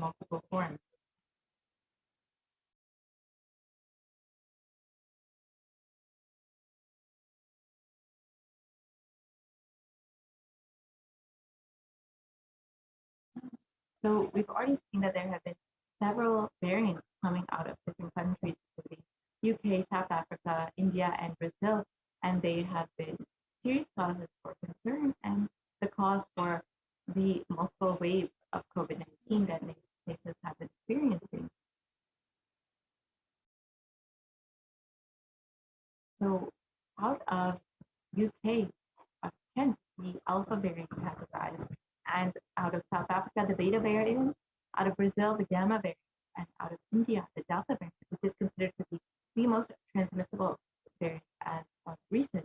And viruses generally mutate, but in the case of COVID, we have seen that they have become more dominant.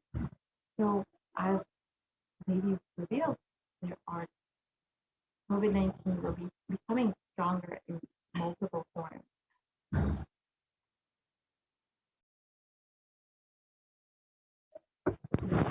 This article also indicates that the Delta variant was the primary cause for India's second wave, and the dangers of these variants has been further highlighted when the WHO has categorized the Delta variant as the most highly transmissible variant of COVID-19. And this is the variant, again, coming out of India.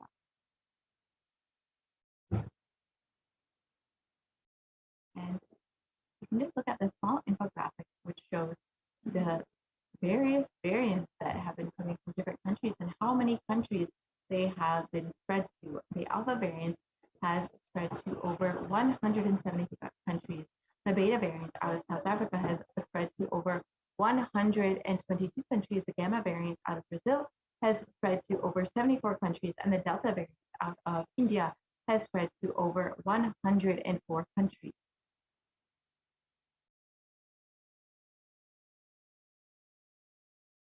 And the variants of COVID-19 that have been recently discovered,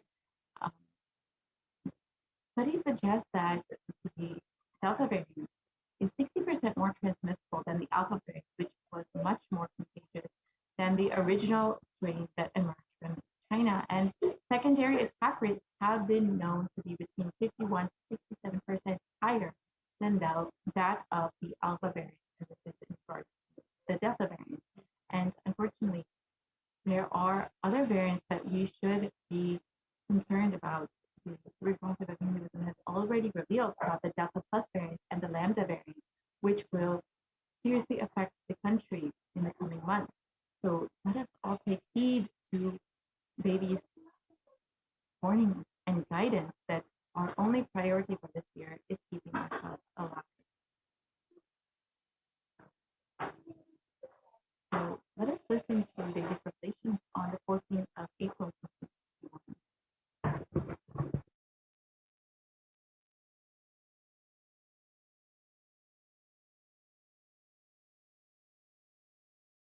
Sharmila, corona ஒழிந்தது.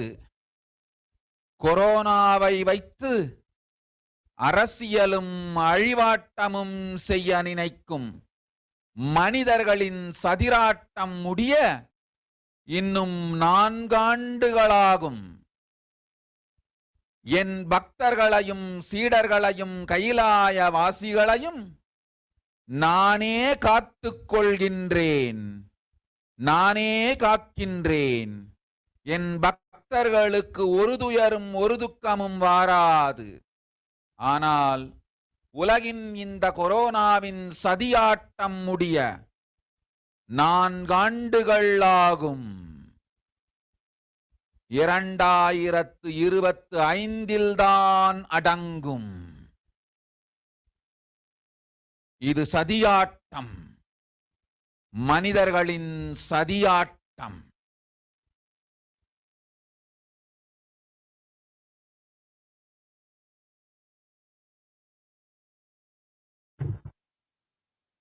So let us understand the translation of Devi's revelation. Corona is destroyed, but it will take 4 years for the political conspiracies done by humans to end.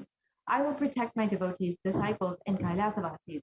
No suffering will come for my devotees, but it will take 4 years for the conspiracy of Corona to end. It will come to an end only in 2025. It is a conspiracy, a human conspiracy.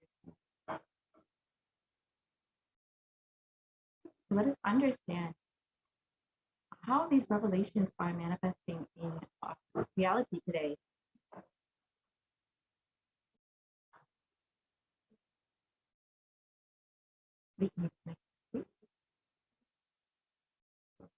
So as per these revelations, we can see that there are going to be many more waves of COVID coming in the near future, and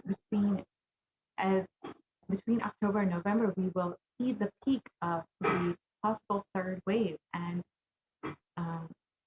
in this article, it continues to say that if a new variant is discovered, it would spread faster during the third wave. So we can see as they be revealed, there will be many more waves of COVID-19, and reasons to make sure that we are being very cautious with ourselves during this time. And with more waves of COVID-19 coming, what is the best way to protect ourselves? Does anybody have a solution?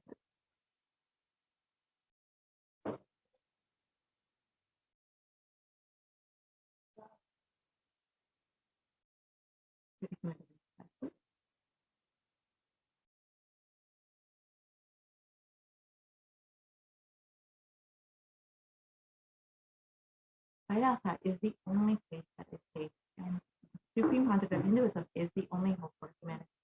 During this time, it is vital that we take heed to Devi PARASHAKTI's revelations and guidance for us, and the Supreme Concept of Hinduism's warning. It is vital that we protect ourselves during this time and ensure that we are keeping ourselves alive, as the Supreme Concept of Hinduism has again and again stated. The only priority for this year is keeping ourselves alive. If you are interested in protecting yourself and your family, and you are living in India, you have the opportunity to have multi-layer quarantine. The Supreme Concept of Hinduism has opened up all of the Kailasas within India for the sake of multi-layer quarantine. So if you would like to avail this opportunity, you can sign up at kailasa.org/kailasacare. So with this, we will be concluding this segment and moving into the next segment, where we will be understanding some of the offerings that we can make to Devi PARASHAKTI. We'll be right back after a very short break.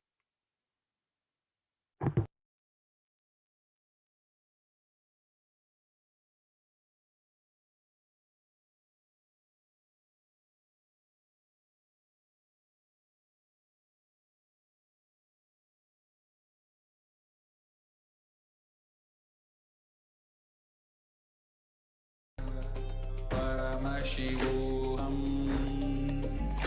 Om Nityananda Paramashivoham Om Nityananda Paramashivoham Om Nityananda Paramashivoham Nityananda Paramashivoham Om Nityananda Paramashivoham Om Nityananda Paramashivoham Om Nityananda Paramashivoham Om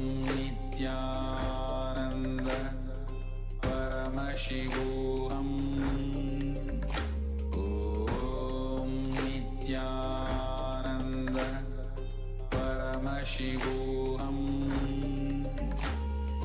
Om Nityananda Paramashivoham Om Nityananda Paramashivoham Nityananda Paramashivoham.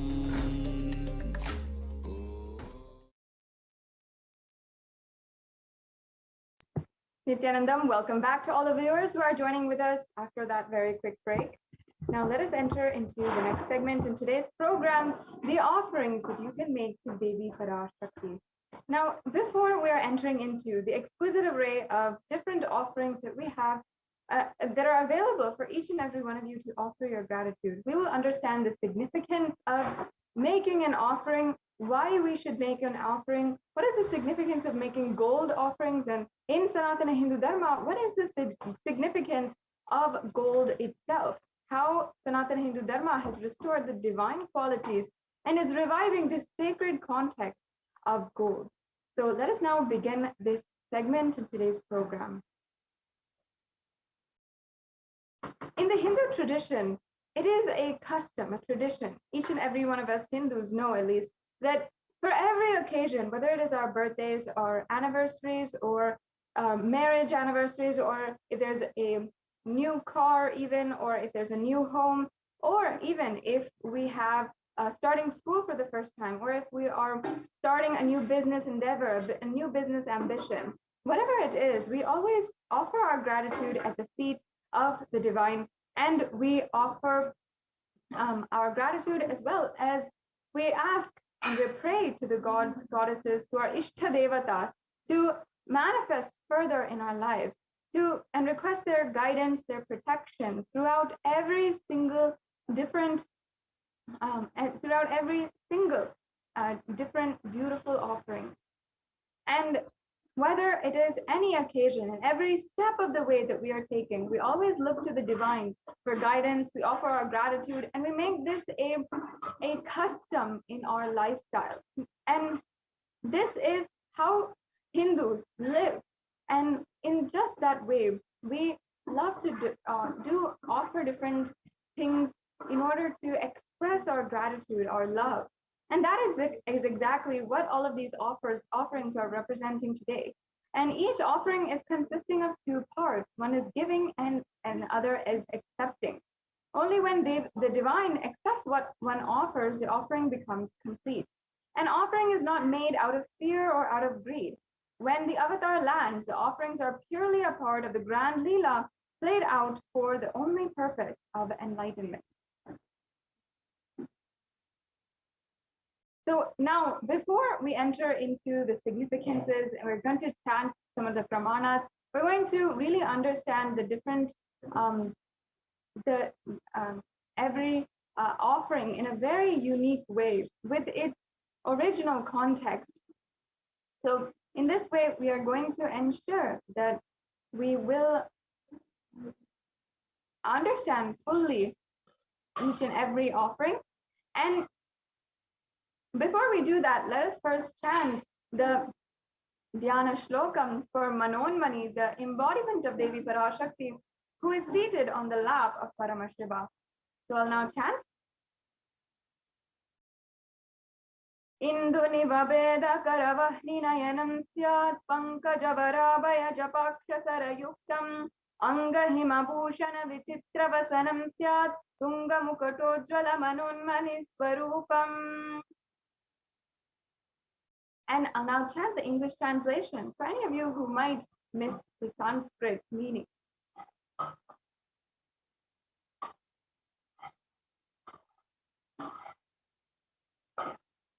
Moonlight face holding the Vedas on hand and fire in eyes, with lotus flower gracing and blessing hands, and one hand with the Japamala, beautifully decorated with jeweled ornaments and wonderful clothes and shining bright crown. Her name is Manonmani. Yes, and now I'll chant the second Dhyana Shloka for Devi PARASHAKTI before we enter into the real content of this segment. Dhyaye Devim Trinetram Sashinibhavadanam Vedahastam Dadanam Savye Padmam Varadama Pare Chabayam Chakshamalam Divyera Varane Vibhushitatanum Brahmadi Vipujitam Devi Meva Manonmanim Pratidinam Kamatra Datrim Shubham. And the English translation now. I meditate on Devi with three eyes glowing like the moon and holding the Vedas, lotus embracing with blessing and gracing hands. She is wearing beautiful ornaments and she is worshipped by Brahma and other many gods and showers auspicious boons for all actions every day. now having invoked the divine presence of Devi Meena, Devi Manonmani, and Devi PARASHAKTI, let us now understand the significance of the element gold. For many of us, of course, we will relate to gold and see gold for its precious qualities. And we understand in our society the economic value for gold. We know that it's valued at a lot of money. We know that it's one of the precious metals in the whole world, and it has a lot of value economically, wealth-wise. It has so much of value that whenever we are gifting our loved ones any gift, for example, if we are gifting our mother for Mother's Day, or even our loved ones, our spouses, or significant others, we always offer gifts in gold, as that is a sentiment, it's a high value. But even though our society, modern day society, recognizes the significance of element gold, it recognizes its value as one of the most valuable things on planet Earth right now, it still does not understand the divine qualities of gold. In fact, gold is actually a divine element. It purifies anything it touches, and it has an element of spiritual significance and great spiritual power of healing and enlightening. It has the power to infuse the sattva energy and positive thought currents in anyone who sees or operates in its vicinity. The next slide, please. And therefore, so having seen its extreme value for its enlightening properties, for making others divine, gold was thus present in all the different scriptures. It was displayed in all of the different places in society, and so much. Gold is present in all the scriptures, the Agamas, Vedas, Shrutis, Smritis, the Itihasas, and Puranas. And in all the Hindu scriptures, it is abundantly displayed that gold is the most precious and purest metal which purifies our very being. In the Hindu civilization, everything was built in gold and exchanged in gold. Ritual feasts were offered in gold bricks. And one was to be saved from a life-threatening illness, gold was offered as a ritual fee. Gold was in abundance and used for weighing equivalent amounts of commodities, including cows. And kingdoms were built with huge doors of gold. The streets would have huge archways and paved with gold. And even the horses, cows, elephants, all the animals were decorated, adorned, and worshipped with gold. So in this way, gold has such a supreme significance. And even the Hindu civilization was known to have been built on the rivers of gold. For example, the Indus River in the Rig Veda was called as the Hiranyamaya, and in the Atharva Veda, the river Saraswati was called the Hiranyavardhani. So gold is a supreme element for offering gifts to the ones you love and revere. And temples are constructed and paved in gold. Deities are made in gold and decked and adorned in gold, because the enlightenment energy for thousands of years is stored in that very element. It has that capacity. It's such a beautiful way of retaining the enlightenment energy. That's why even for many rituals as well, gold is used, because it is able to retain that enlightenment energy. And it is even given as a gift, as in it's offered to the divine, energized, and then as a prasada, it is given back as well. And that element thus is able to hold the enlightenment energy within it. Yes, we can go on to the next slide. So the first offering that we have here today is the Ihundi offering. This offering is the offering of the pure devotion. In this offering, Devi PARASHAKTI is literally accepting any form of devotion that you have, which you want to offer. She's literally accepting it, taking it, and she is bestowing all of the gracious gifts on you. If you feel that you have fear in your life, she will be absolutely sure to remove that fear. And this offering is referenced from the Lalita Sahasranamam, where Devi PARASHAKTI is named as Bhaktipriya, meaning she is the adorer of devotion, and she is worshipped as the wife of Lord Shambhu and Sarva, the one who is so powerful to remove all ignorance and remove all fears in our life. Yes, Ma, we can go to the next slide.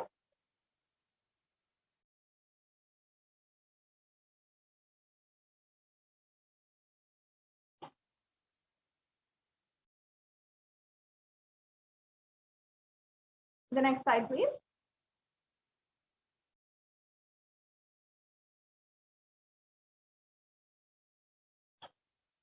So now I'll just chant the verse for this offering. Bhakti Priya, Bhakti Gamya, Bhakti Vashya, Bhayapaha, Shambhavi Sharada Radhya Sharvani Sharmadayini. And the translation is that Devi is fond of true devotion, and she gives herself to anyone who gives that true devotion, and she removes all fears. Yes, can we go to the next slide? So this offering you can do through the registration links, or you can do through the YouTube super chat. And the e-hundi offering has a very special significance as well, as it is for us Hindus. We always go to the temple and we'll offer whatever we want, a few coins and or into the plate of the pujari, or we'll offer it directly into the hundi. And it's just a custom, a beautiful part of the temple ritual process, and a part of the way that we go to the temple, the way that we are, that our temple practice and customs are actually built, and how we practice it from a young age. So for that sacred sentiment as well, we have revived this e-hundi offering on the digital platform, and you can offer this in any way. It's very easy payment that you can make for any amount, for $1 or any amount that you feel you want to offer today. So yes, let's go on to the next offering. The Sankalpa chanting. This is another beautiful offering. The Sankalpa is the conscious resolution. It is actually a mantra, very elaborate mantra or chant that is in Sanskrit, and embedded within the lines of the Sankalpa are prayers for the all different types of auspiciousness, including eternal celebration, eternal auspiciousness, the Nityotsava, Nitya Kalyana, all that is eternal celebration, which is chanted during the Sankalpa. And not only that, we are praying for different good qualities to be bestowed on us, and to remove all of the bad qualities, and to go beyond fear, lust, or greed, and to manifest in our life the ultimate knowledge, the different siddhis, the different shaktis. All of that is what we are requesting, are praying for. And that is what is the ultimate meaning of the Sankalpa. And it is a very powerful chant. And it's of course very much known that the sacred chants in Sanatana Hindu Dharma have the power to literally invoke that energy within inside of you. And there's so much of research as well that is going in behind the significance of the sacred chant. And we'll see that that very science is implemented in all of these offerings for each and every one of us to experience beautiful oneness in our life. And the reference here that we have is from the Devi Mahatyam, chapter 12, verse 34. In the Sankalpa, it says, the goddess enchants this universe, and she herself gives birth to this universe. That goddess, being prayed without any interest in anything, gives a knowledge that leads to salvation and gives wealth in the materialistic sense. So this is exactly what Devi will bestow on us, and without asking anything in return as well. So you can offer this Sankalpa, the conscious resolution, this prayer, and it's a very simple offering, and you can have all the fruition of your desires and wishes in your life. And once again, you can follow the links for the payment. And if you have any questions about how you can offer today, or if you are wondering how you can offer, you can wait until the end of this segment. Stay tuned, and we will go through the steps of how you can offer. Yes. And as you can see, this is the next offering, the Sahasranama Swarna Kasu. And in the Lalita Sahasranama, Devi PARASHAKTI is described beautifully as Nama Parayana Prita, meaning the one who likes the repetition of her various names. And actually, during this puja, all the various names of Devi PARASHAKTI are chanted during this Sahasranama. And the beautiful significance is that whenever we are cherishing the divine qualities inside of our inner space, and we're chanting and remembering, cherishing these divine qualities, those very qualities become expressed, they manifest into reality. That beautiful power of cherishing and enjoying the sweetness when we are chanting the names of Devi PARASHAKTI is exactly what is this offering. So in this offering of the Devi Sahasranama Swarna Kasu, you'll be offering also a coin with the 1008 names inscribed on it of Devi PARASHAKTI, and that will be the offering that you make to Devi PARASHAKTI. Yes. And the Mukta Anguti is the next offering, the finger ring with the pearl. And this is reference from the Meenakshi Pancharatnam. In this beautiful chant and description, glorious description of Devi Meenakshi, she is described as being Mukta Harana, meaning the one who is adorned with so many pearls. And pearl has a beautiful significance in Sanatana Hindu Dharma, and it is literally symbolic of compassion. So now let me just chant this beautiful verse from the Meenakshi Pancharatna. Muktaharanala Satkiritaru Shiram Purnendu Vatra Prabham Chinchannu Purikinkini Manidaram Padma Prabhava Suram Sarvabhita Palapradam Girisutam Vani Rama Sevitam Meenakshim Pranatosmi Santatamaham Karunyavaram Nidim. And now let me chant the English translation. I bow down to the goddess Meenakshi, whose crown has garlands of pearls and face shining like the full moon, who wears anklets that are studded with gemstones and has small bells, who is shining like the splendor of a lotus, who grants all wishes, the daughter of the mountain, and who is worshipped by goddess Vani and Rama. I remain ever bowing to the goddess Meenakshi, the ocean of compassion.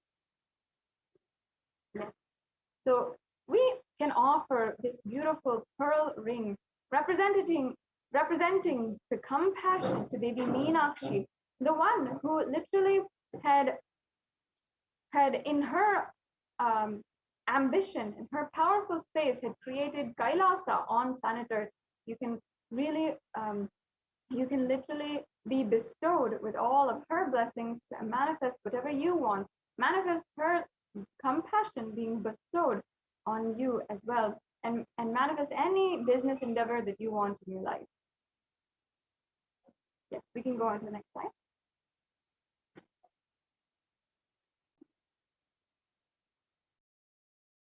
Yes, now we can go on to the next slide now. The next offering is the Swarna Padma Pushpa, the golden lotus. And the lotus actually has such a beautiful significance in Sanatana Hindu Dharma. In fact, in the Kamikagama, it says that all the kalasas should be wound around with suitable thread and covered with new cloth. They should be adorned with lotus flower made of gold. Yes, we can go on to the next slide. And in Sanatana Hindu Dharma, there are hundreds of scriptural references for the lotus. Lotus is considered as a divine flower because of its divine qualities. Because in any waters, in polluted waters, in pond waters, in any kind of waters, the lotus can bloom. It'll be in its same divine fragrance, divine resilience and radiance. And that is the significance of the lotus flower. That's why, because it is seen as a divine flower, it is used in all the different kinds of worship to Paramashiva. It is in the mudras and asanas, in the worship, and also in the Hindu culture. It is literally used in all the different kinds of arts, architecture, the different yoga. Everything has references to the lotus. So you can offer this lotus offering, the Swarna Padma Pushpa, the golden lotus, to the Devi PARASHAKTI, and literally attain the state, powers, and being of Devi PARASHAKTI, and be able to face any adverse situation in your life. Let's go on to the next slide.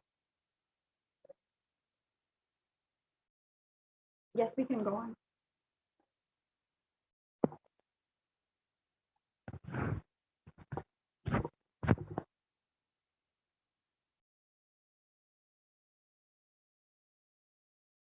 The next offering is the Swarna Meti. And the Swarnamati actually has very beautiful significance. And we all know that the piece of jewelry is known as the toe ring. That is what exactly is the Metti. And the toe ring actually has its roots in Sanatana Hindu Dharma. Before popular culture took it up and started using it everywhere, Sanatana Hindu Dharma had seen it and literally used this beautiful ring for the toes in a very significant way. In fact, still now, in all of the Hindu marriages, the bride will be offered worship, will be invoked with the energy of Devi PARASHAKTI, and she'll be worshipped as Devi PARASHAKTI, and then her toes will be adorned with the toe ring. And that toe ring might be in silver, it might be in gold, it might be in metal, it might be in any way, but it'll be a beautiful toe ring that is put onto the bride during her marriage ceremony. And that verse, literally, that whole custom is actually from this very verse.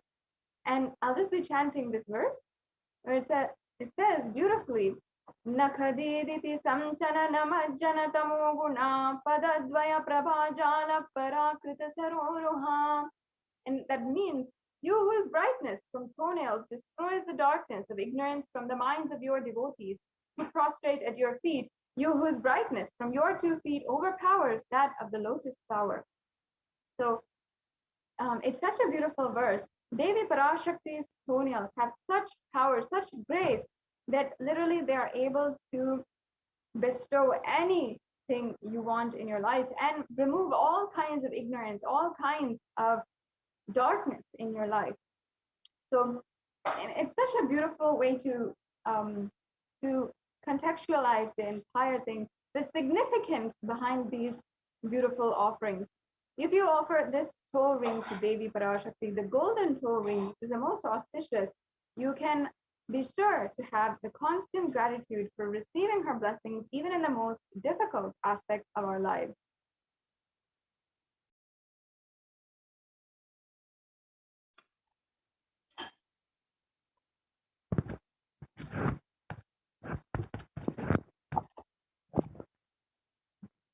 Yes, and the next offering is the Swarna Mangtika, the golden hairline jewelry. And the Mangtika actually represents the nectar flowing from the Sahasrara chakra, which is fully open.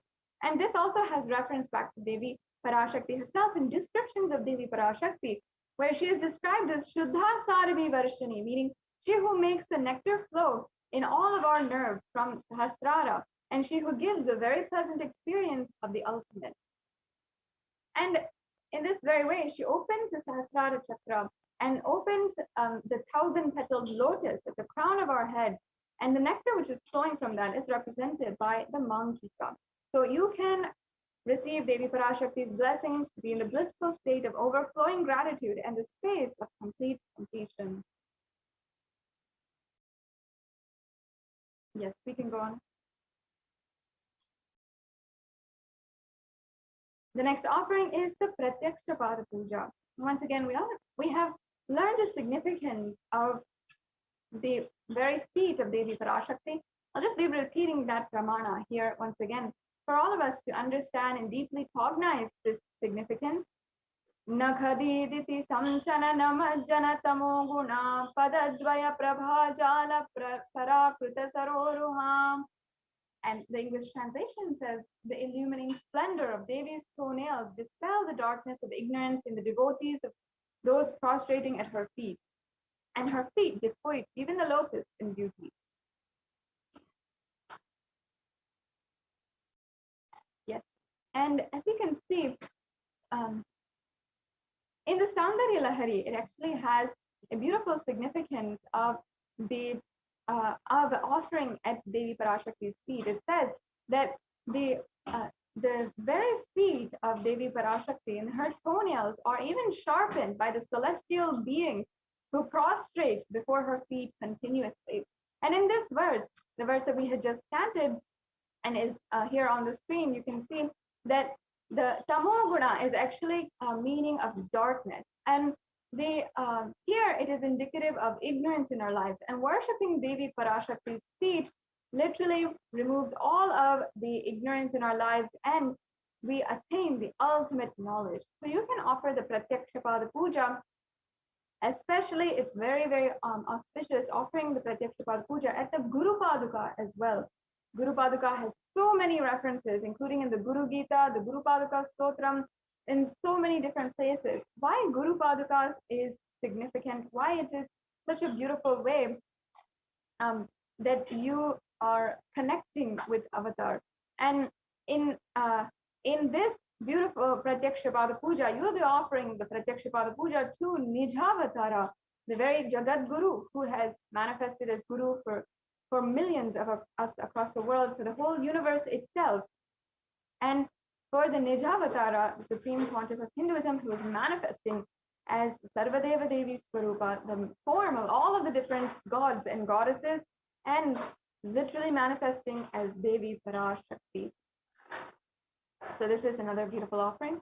And we also have the Vastra Seva, which is the offering of the sacred adornment, the sacred cloth. And you can offer this in order to have in your life the blessings of the protection of Devi PARASHAKTI and the Supreme Pontiff of Hinduism, and all of the auspiciousness, all the blessings at the feet of the Supreme Pontiff of Hinduism. Yes.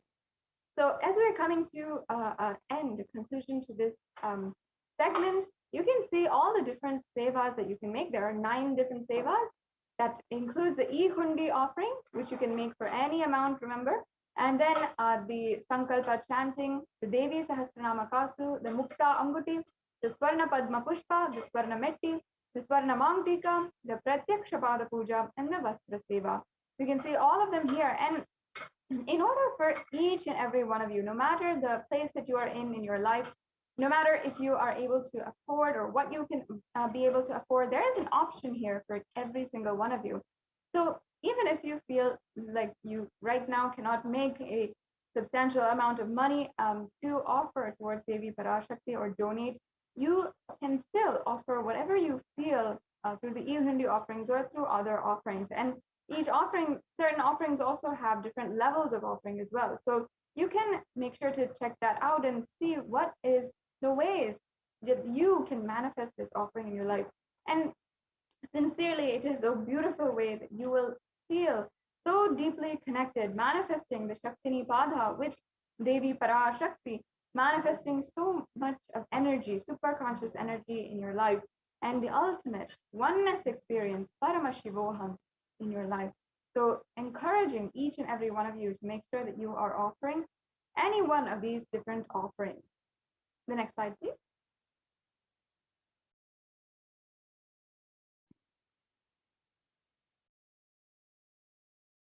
Yes, and the next offering here brings us to a conclusion of all the different offerings that we have. And we're just going to go through now the different steps on how to make a payment. Now, there's a 3-stage process that we'll just briefly go over. One is the pre-payment, and before you're ready to pay for these offerings, then we'll go through the payment process, and then after the payment, what you need to do. So first, if before any kinds of payment, even before you are feeling that you are ready to be offering, if you feel that you need help in manifesting these offerings in some way or form, you really want to offer your gratitude, and perhaps even you might be one of the 1,000 people that Devi PARASHAKTI had blessed, and she has literally manifested in your life with so much of health, wealth, long-lasting relationships, whatever you wanted manifested in your life, and you're searching to offer something at the feet of Devi PARASHAKTI, but you feel you may not be able to manifest it in your life yet, then you can go ahead and fill the intention form, the registration form, to make your intention. So please go ahead to tiny.cc/bhavasamadhi and make your intention. It is important that you start manifesting in some way, because this is a beautiful process of oneness with the divine. It is not some kind of low level. It's not a small ambition that we are talking about here. It is literally manifesting the very relationship with Devi PARASHAKTI herself. And you can, in this way, manifest the ultimate oneness with Devi PARASHAKTI. And you can start manifesting how you want to today, and manifest through the offerings to Devi PARASHAKTI. So start by filling out the registration form. And then also in just a few minutes, we'll also have projecting on the screen the link for the payment. So this is the second stage, the stage 2 of the process. If you are ready to make the payment, you can skip over. You don't need to make the intention form. You can go ahead and start and make the payment today. And you can go ahead to the link tiny.cc/Devi-offerings and make the payment with a simple, very easy 3-step process. Yes, as you can see here, this is the Bhava Samadhi Darshan form. And here we have the donations link. So if you're ready to make a payment, you'll go to this link and it'll look like this. You'll select in the drop-down menu the offering that you want to make. You'll select whatever you want, perhaps the Pratyaksha Pada Puja, perhaps the Swarna Padam Pushpa. There's a huge different array of options that you have. And after you are doing the very hard decision of what kind of offering that you want to make, then you will add that to your cart and go ahead and proceed to checkout. So you can review your items in your cart and proceed to checkout. And then the last step is the very most important step, filling out your billing details, your payment details, and then proceeding for the payment. And that's it. It's a very basic way that you can offer today. And if you're used to online shopping, you can simply do this, and simply you can do this 3-step process to make a payment. And after you made the payment, there's another step that is very, very important for this offering, and that is filling out this Sankalpa name. And you just have to fill out this form, and this form allows a pujari in order to ensure that they chant your name, and they'll ask also for your nakshatra, your gotra, and different attributes, which if you may or may not know. If you do not know, that's okay. You can just leave those parts of the form empty, and you can just fill out your names. But if you do know, make sure that you are filling out that part of the form, and you can fill out the other necessary parts of the form, and then you'll be done with this step also. So that's it, really. It's a very simple process for you to literally be able to make this donation, make an offering today. And yes. And not only that, we also have an option through the YouTube Super Chat. And the YouTube Super Chat is a very beautiful way that you can offer any amount that you would want to. So as you can see here, as I said, this is the intention form that you can make. It's the registration form and the intention form. If you'd like to make an offering, you need help in manifesting this offering, or you'd like to have more details, you can fill out this form, and there is a quick process as well here. So the last step in the different ways that you can offer is through the YouTube Super Chat. So you should join as a member of the YouTube channel, Kailasa's SPH Nityananda YouTube channel. And once you are a member, then you will be able to access the Super Chat. And once you access the Super Chat, there'll be a little dollar sign in the right-hand side corner of the chat, the YouTube chat. You click on that, and then you can see the options for Super Chat or Super Sticker. So you can either choose the Super Chat option. It'll go through the payment options. Either you can pay through credit card, through debit card, or PayPal. And then you can also ensure that you are paying. You can also do a Super Sticker option. You can send in the chat a sticker of your option, a sticker of your choice, and you can be able to offer that as well today. So yes, now before we proceed into the next segment of today's program, where we will be literally hearing from the Adi Kailasa Sarvagna Peetham, the multi-layer quarantine center in India right now, we will just briefly go over how you can ask your questions today. So yes, can we go to the first slide, please?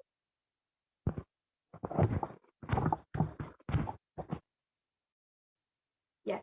So as you can see here, you can comment your questions on the YouTube live video. And again, you should make sure that you are a member of the YouTube channel. And for membership, you can just click the join button. Once you become a member, then you can ask your questions on the live chat in YouTube. And then you'll also have access to donate through the super chat or the super sticker options as well. The next slide, please. The next option that we have today is the Facebook, the live Facebook video. So I highly recommend for each and every one of you to ensure that you are following and liking the official page of the Supreme Pontiff of Hinduism. And as you can see here, you can go ahead and search in Facebook, Kailasa's SPH JGM Nityananda Paramashivam. And you can like and follow this page, and you will be able to get all the notifications of any satsangs, of any of the different posts, the announcements, and the satsangs, the live darshans of the Supreme Pontiff of Hinduism.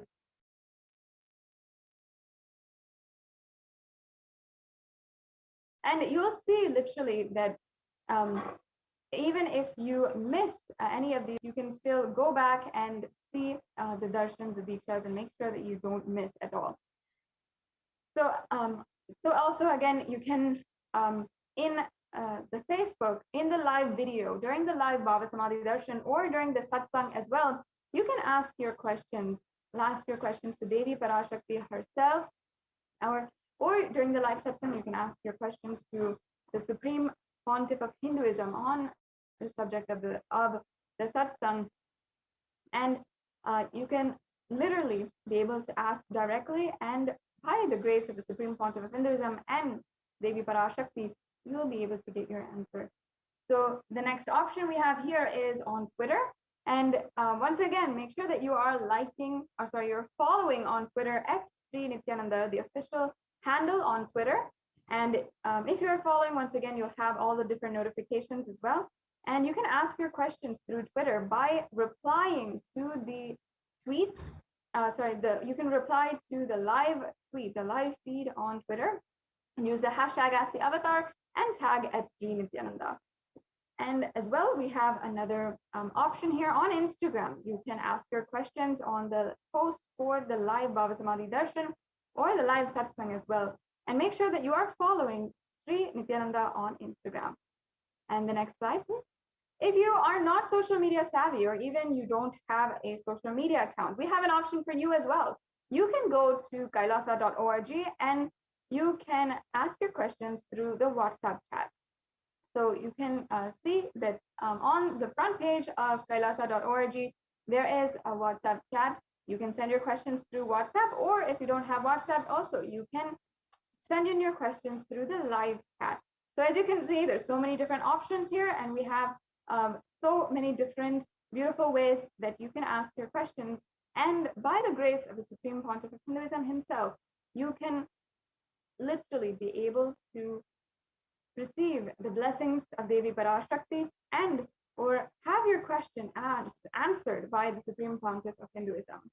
So with this, we're now coming to a conclusion of this segment in today's program. And I invite each and every one of you to enjoy the further segments in today's program as we are learning more and more about the Adi Kailasa Sarvagnya Peetham. The Supreme Pontiff of Hinduism has literally created this Adi Kailasa Sarvagnya Peetham, this Hindu temple monastery complex, this place which is literally a ship for all Hindus everywhere and everyone, the whole humanity itself, to sail through this very dark and intense time, the Pralaya as we call it. So we'll now be entering into the next segment after a quick break.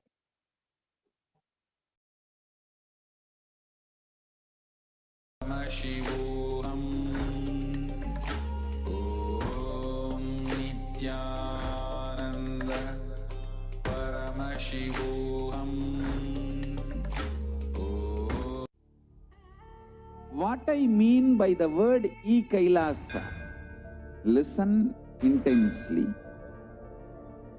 Enlightenment ecosystem, literally enlightenment itself, in your own home, wherever you are.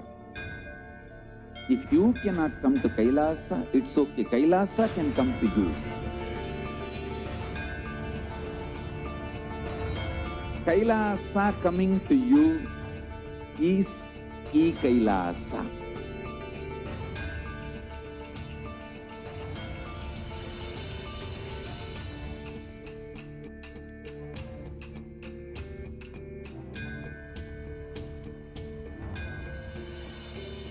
I will revive Hinduism. I am a Hindu revivalist, not by any revolution, but by evolution.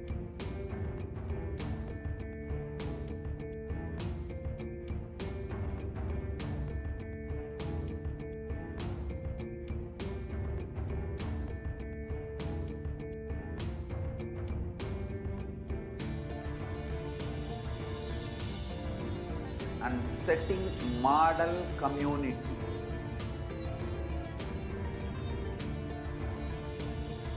Kailasas, enlightenment ecosystems, Sarvanya Pitas all over the world.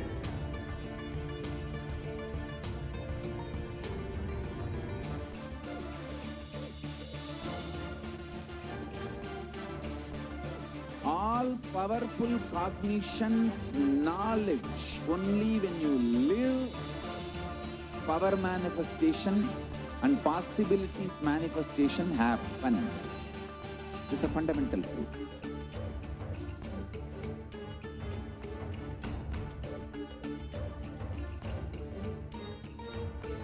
Hinduism cannot live exclusively as one sampradaya. No. All sampradayas of Hinduism is an ecosystem.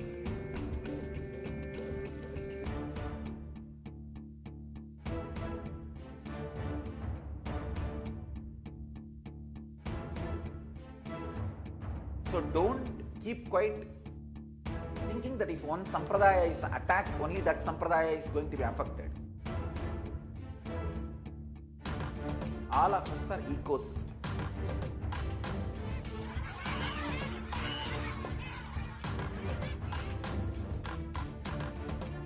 I invite all of you to get involved and enjoy Hinduism by the principle of Dharmo Rakshati Rakshitaha. When you protect Dharma, Dharma protects you. You will make the whole planet flourish spiritually, the spiritual prosperity.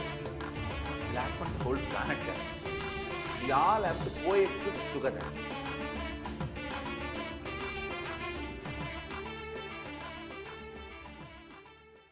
Just be alive for next 3 years. Don't die within next 3 years.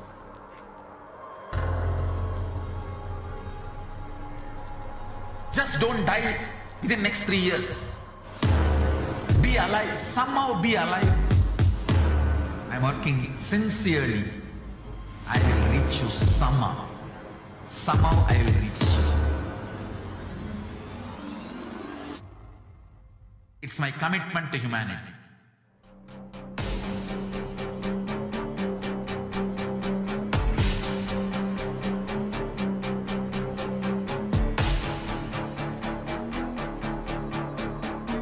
Just don't die within next 3 years. I will reach you wherever you are, whichever corner of the world you may be. I will reach you with enlightenment. You manifesting the space, state, powers, being, Paramashakti. It is possible, and it is possible for you.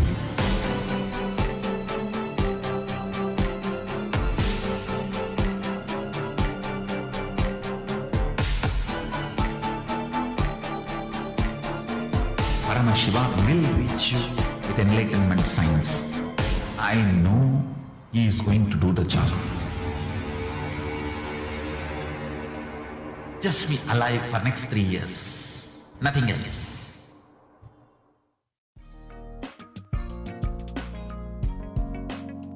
We get you health. We get you ability to build beautiful relationships in your life. We get you direct spiritual support, and we make sure you become wealthy.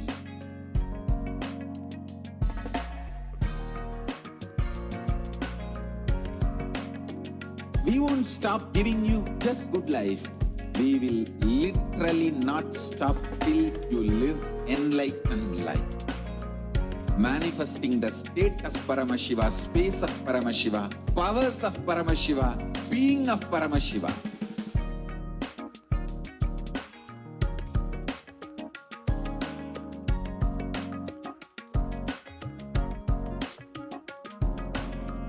Whole world should become e-Kailashians.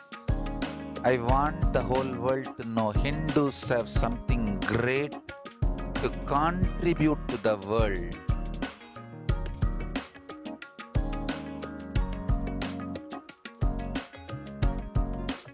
We have something great to contribute to the world. Let us do that.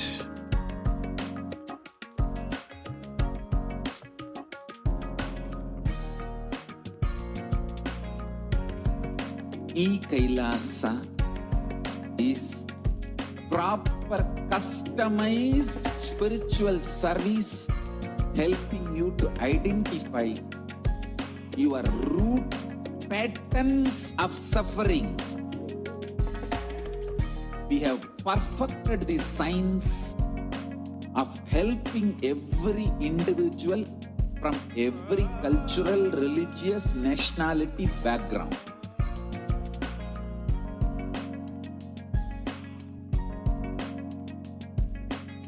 You will have lowest reactionary assumptions, highest awakened response, alive response for life continuously.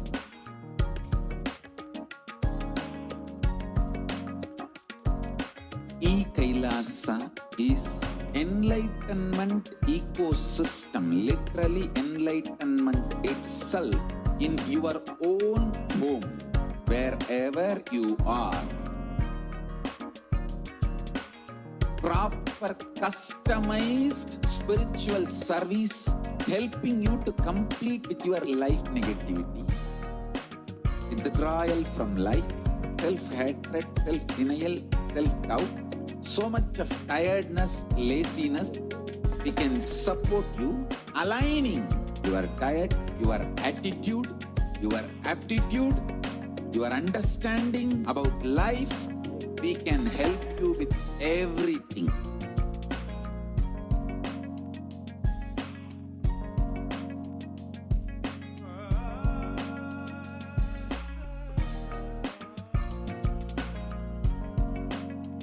If you are interested in enlightenment, we will immediately bring this to you.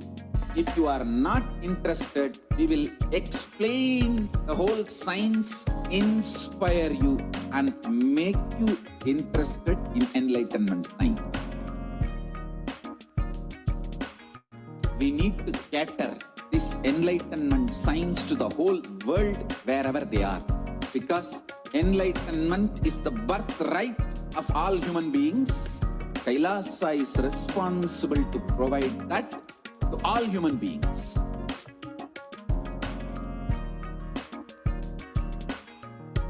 Kailasa is the totality of the knowledge I received from my gurus and practice manifested in my life, perfected by teaching millions of people from all cultures, time zones, backgrounds, genders, nationality, race, from every creed.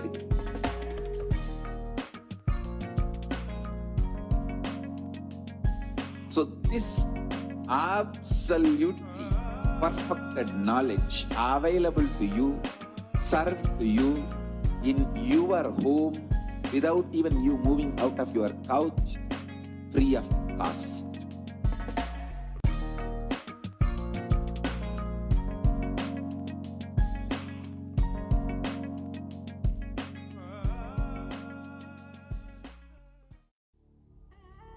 What I mean by the word e-Kailasa, listen intensely.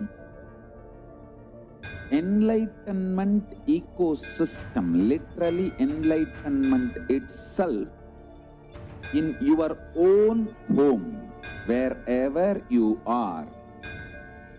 If you cannot come to Kailasa, it's okay. Kailasa can come to you. Kailasa coming to you is E-Kailasa.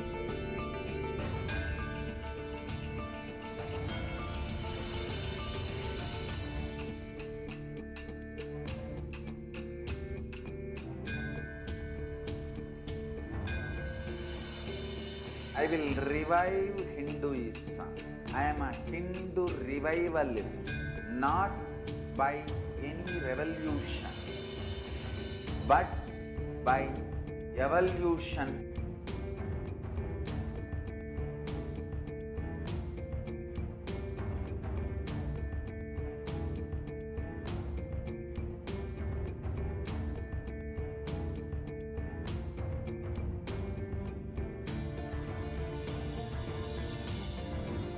And setting model communities.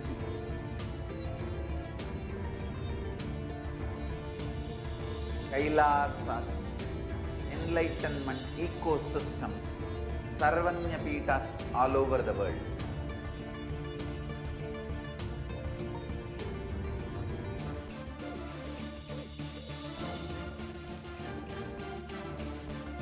All powerful cognition, knowledge, only when you live, power manifestation and possibilities manifestation happens.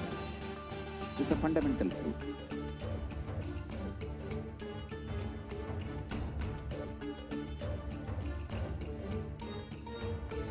Hinduism cannot live exclusively as one sampradaya. No. All sampradayas of Hinduism is an ecosystem.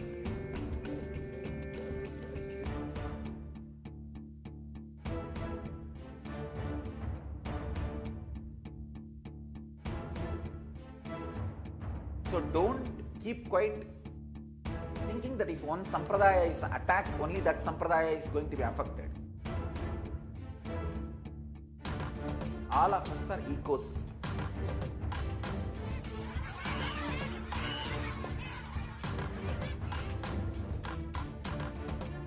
I invite all of you to get involved and enjoy Hinduism by the principle of Dharmo Rakshati Rakshitaha. When you protect Dharma, Dharma protects you.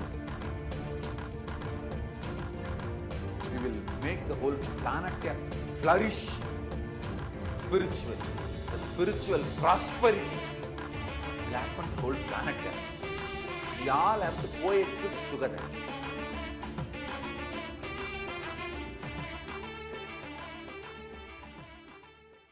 Just be alive for next 3 years. Don't die within next 3 years.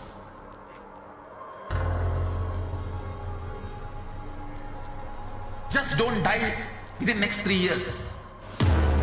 Be alive. Somehow be alive. I'm working sincerely. I will reach you somehow. Somehow I will reach you. It's my commitment to humanity.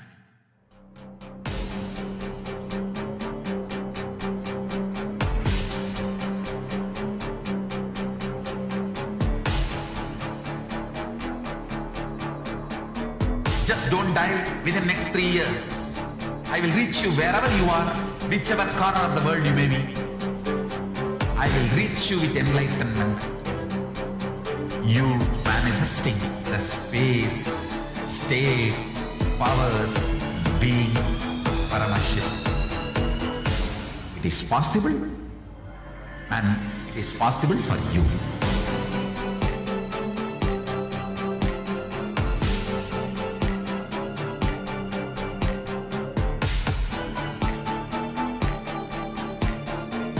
Paramashiva will reach you with enlightenment science. I know he is going to do the job.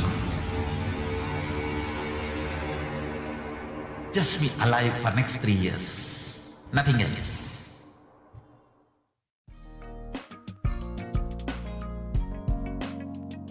get you health. We get you ability to build beautiful relationships in your life. We get you direct spiritual support, and we make sure you become wealthy.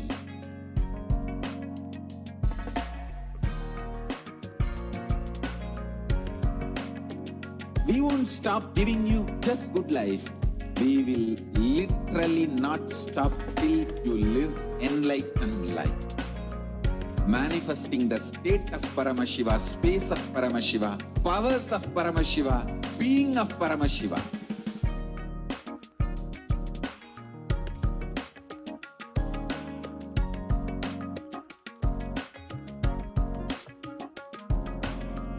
Whole world should become e-Kailashians.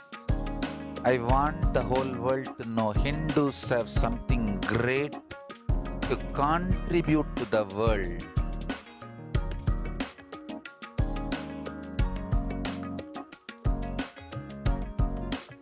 We have something great to contribute to the world.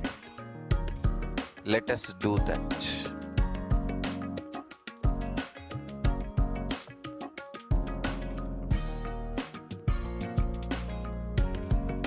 E-Kailasa is proper customized.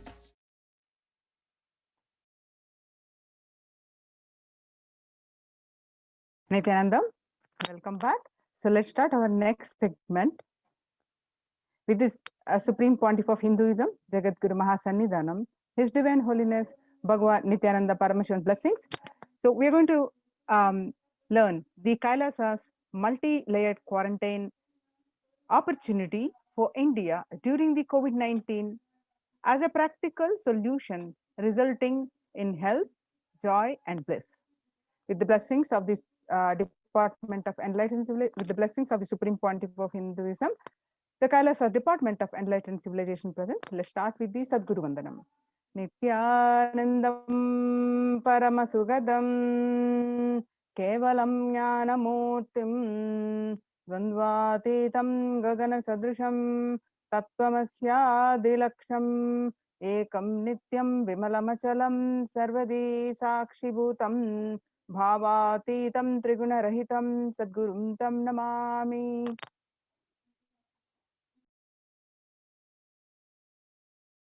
So the Akashic readings from the Devi PARASHAKTI on 5th May 2021, what she revealed and what the world across the world, the reports, state of the world reports, how exactly Devi revealed, and the report shows that, confirm that. So let us see little understanding of that. According to the 5th June 2021, revelations to the world by the Devi Parashakti, not only people dying in crores, financial and mental retardedness, you will also see minds getting collapsed. Freedom from all the suffering is the life of living enlightenment. First, prevent yourself from this deadly corona. Oh, people, do the job of saving your life as first priority. Listen properly, people. The only way to protect yourself from this overflowing cosmic pralaya and from the demonic people who search for destruction for themselves and for others because of pralaya, go to Adi Kailasa, getting shelter at the feet of Paramashiva. Save yourself from corona and death, economic crisis and mental collapse that is formed because of corona. Save yourself and move towards living enlightenment. Move towards Paramashiva Paramparul, doing yoga and tapas, doing seva to all the devotees of Paramashiva, live a good life. Just for that, I have opened the doors of Adi Kailasa. For all those in the universe, not only human beings, as even Siddhas, Jnanis, and Yogis have come and are doing penance in Adi Kailasa. For everyone who come, goodness, prosperity, Jnanam, and Yogam will overflow. Do not have fear. Bliss is there. Do not have worry. I will protect with goodness. Just for that, I have opened the doors of Adi Kailasa. For all those in the universe, not only human beings, as even Siddhas, Jnanis, Yogis have come and are doing penance in Adi Kailasa. For everyone who come, goodness, prosperity, jnanam, and yogam will overflow. Do not have fear, bliss is there. Do not have worry, I will protect with goodness. Happiness is there, enlightenment is there. Do not have fear, bliss is there. I am solving sufferings. I am the Samayapuratu Kanattal who comes and helps at the right time. Now, revelations about the mental health issues by the Devi on 5th June 2021 we just heard, and now the media articles confirming the same on 6th June 2021. Psychiatric symptoms like depression, anxiety exhibited by the COVID-19 patient study. According to new study, neurological symptoms like depression and anxiety are also showing to be common in those who have contacted COVID-19, even in more mild cases. Revelations about the mental health issues by the Devi on 5th June 2021 and media articles confirming the same on 8th June 2021. The BMC Psychology published online on 8th June 2021 the impact of COVID-19 on the mental health of US college students. The results indicate that the students closer to graduating faced increases in anxiety, that is 60.8%, feeling of loneliness 54.1%, and depression 59.8%. Many reported worries for the health of loved ones. Most impacted their mental health status, about 20%, and they need to take care of family. Most affected current and future plans, about 31.8%. Almost one half of students took to exercising and other mental practices.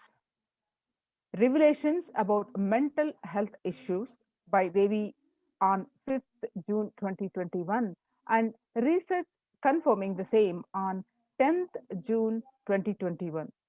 The rates of anxiety and depression among college students continue to soar, researchers say. Researchers at the Dartmouth College, who have tracked the moods and the behaviors of about 200 college students for 4 years, say stress levels are at their highest. This report is on June 10th on Lauren Lumpkin. Revelations about the mental health issues by the Devi on 5th June 2021 and research confirming the same on 10th June 2021.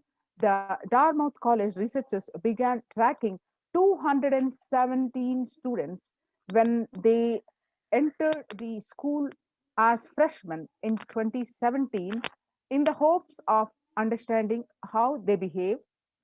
They have seen students' stress levels rise and fall, usually in tandem with midterm and final exams. But since the onset of the coronavirus pandemic, the rates of depression and anxiety have soared and have showed no signs of coming down, said the Andrew Campbell, a researcher and computer science professor. The Psychology Today, the coronavirus, the psychological trauma and PTSD event. According to this report, much has been said about the mental health crisis that is occurring related to the coronavirus. Much of this information has focused on this all-consuming anxiety, panic, and fear that many are experiencing. While this is important and needs to be at the forefront of discussions, something that has not been discussed is the physiologically, psychologically traumatic nature of what our nation and our world is experiencing. Revelations to the world by the Devi PARASHAKTI, the increased and the articles confirming that the increased prevalence of post-traumatic stress disorder is expected to emerge as a primary factor driving the growth of the global post-traumatic stress disorder therapeutics market over the period of assessment. The global post-traumatic stress disorder PTSD therapeutic market, say from 2020 to 2027, the growth of 11.1%.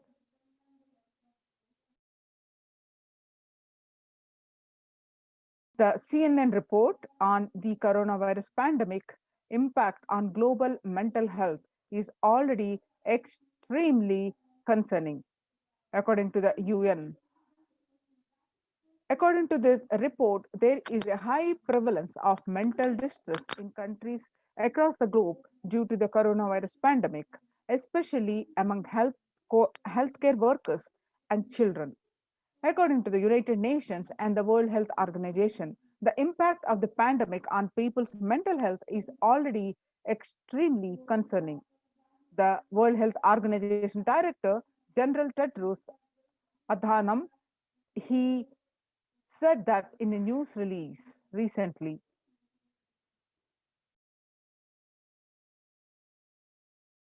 CNN Health reports that the coronavirus pandemic's impact on global mental health is already extremely concerning. It is now crystal clear that mental health needs must be treated as a core element of our response to and recovery from the COVID-19 pandemic, Tedros said.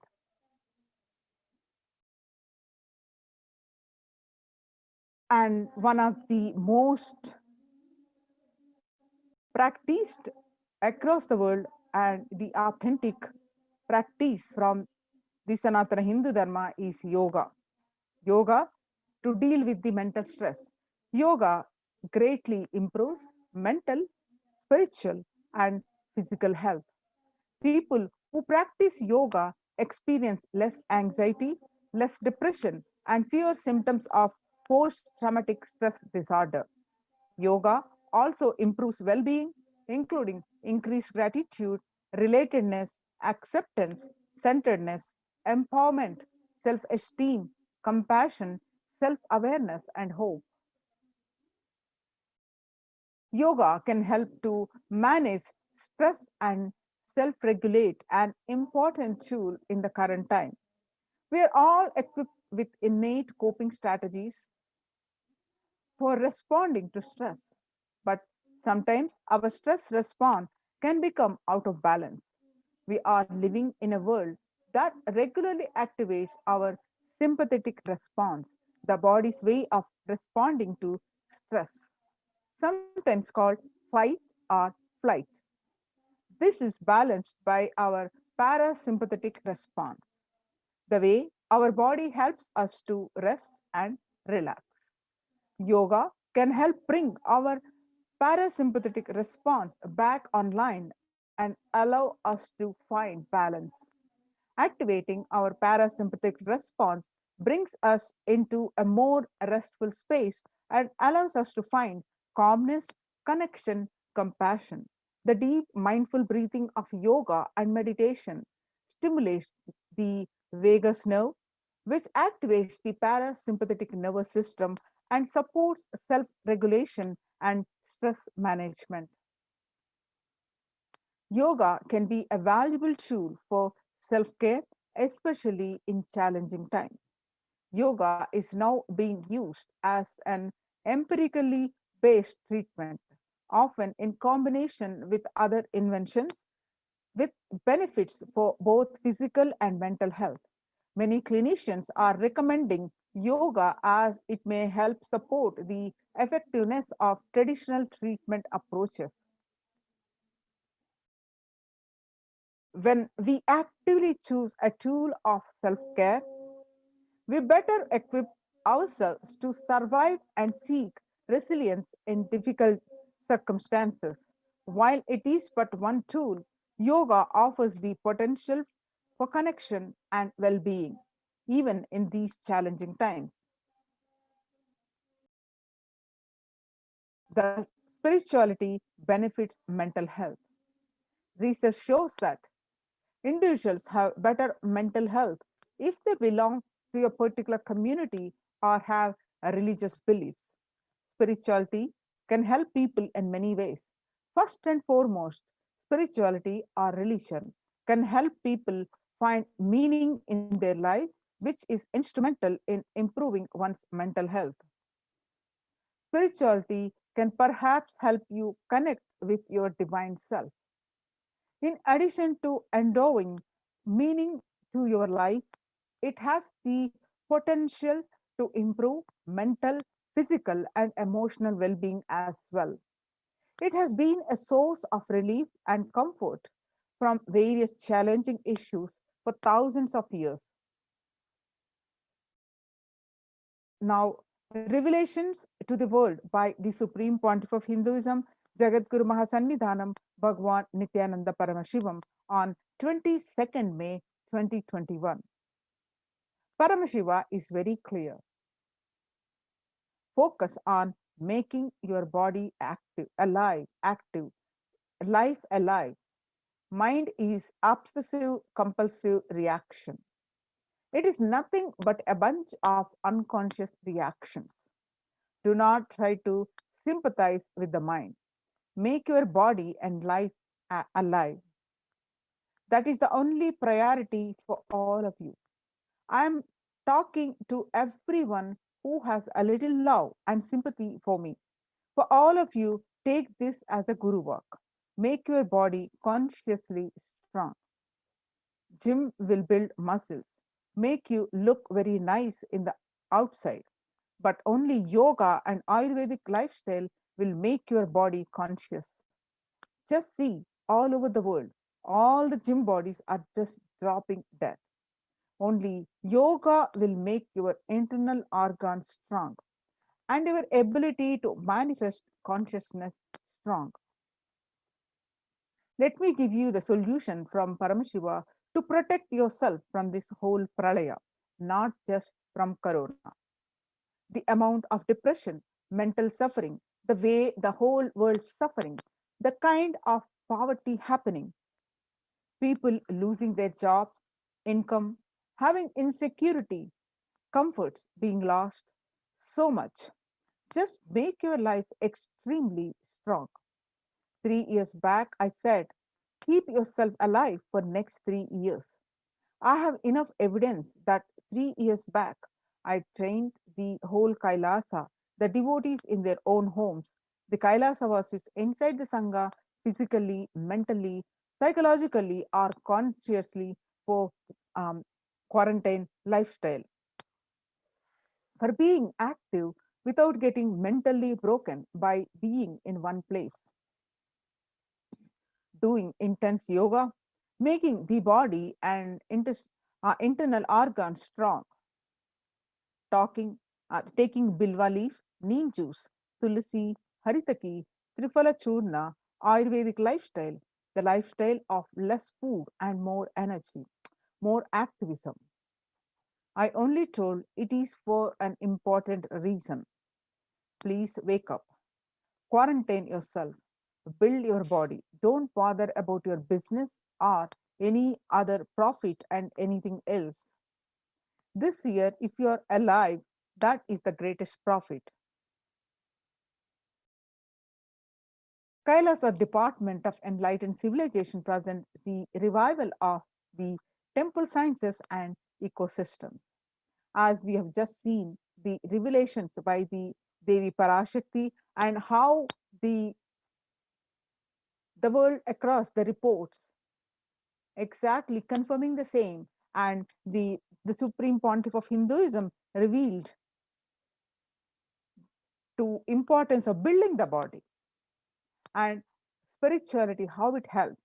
See how the revival of the temple sciences and the ecosystems help you to deal the stress levels and related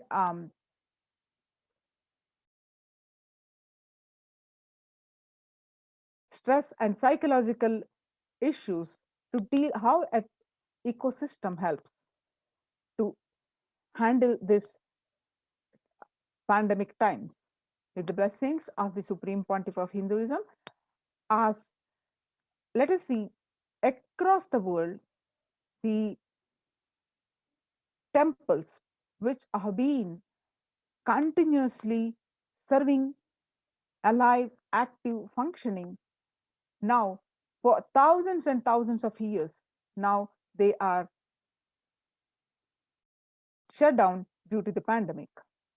How the Supreme Pontiff of Hinduism, when across the world the temples are shutting down, especially in India, the Kailasas ecosystems, the temple ecosystems are open to serve one and all. Let us see some of the examples across India in different states, how the famous temples are shut down already.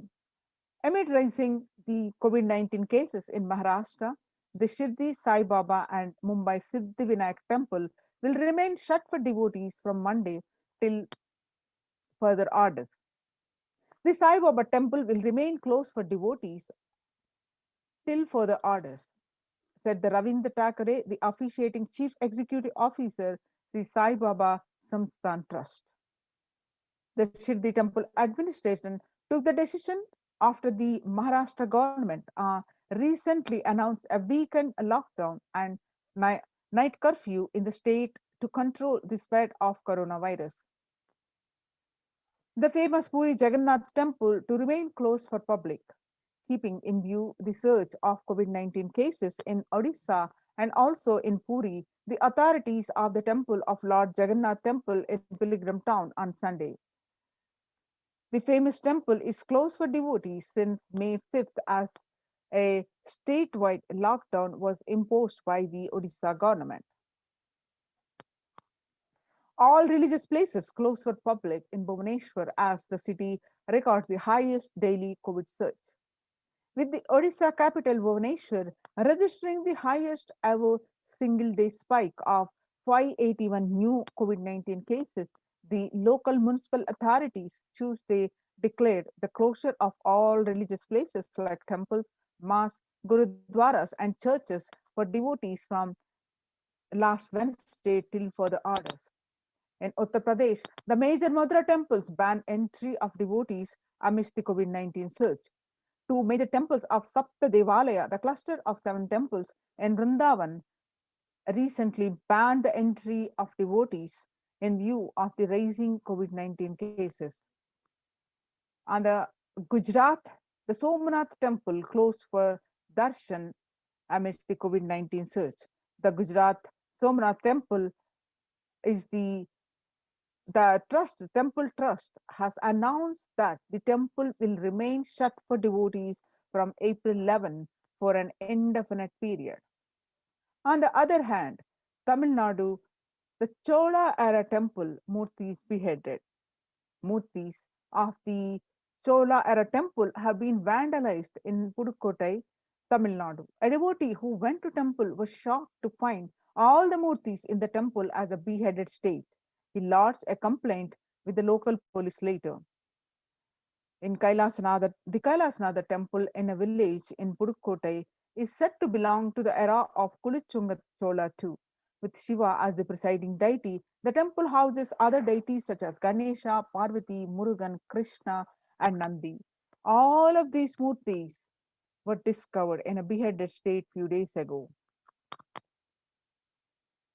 Now, in the times when COVID-19 is rampant and the ancient temples are in a lockdown because of the risk of the widespread corona disease, the devotees of these temples were visiting and having a darshan of their gods and goddesses for thousands of years.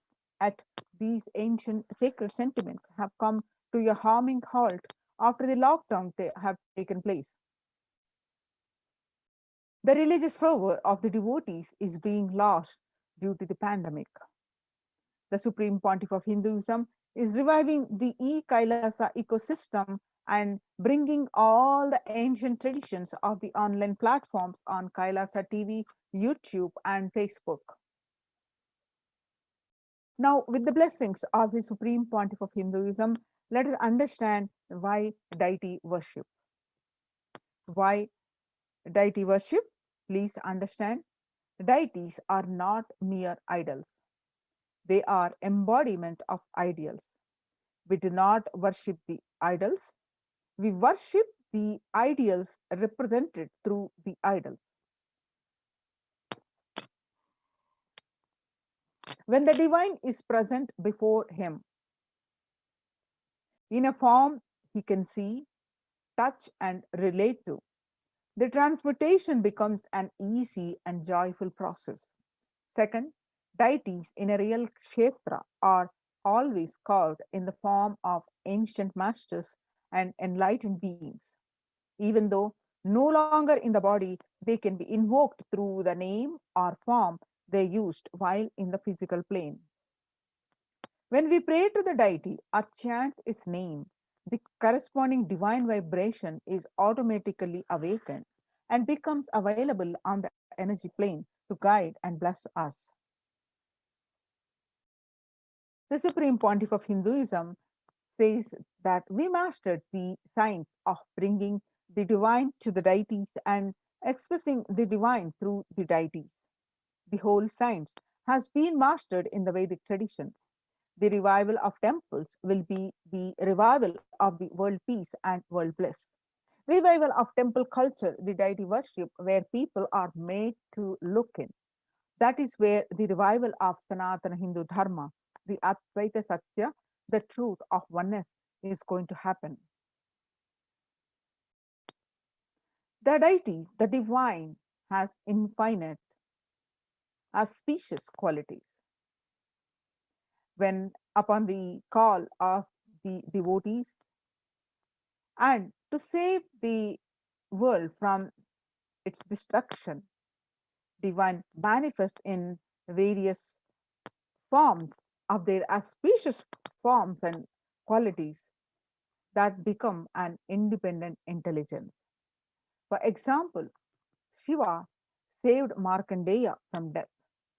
Markandeya was destined to die at the young age of 16, but he intensely connected with Paramashiva and prayed to him, and Paramashiva, on the day of his departure, where the Lord Yama came to take his life away, Lord Yama, the also called Kala.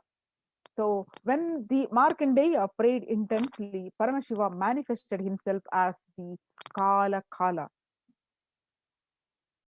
and become an independent deity.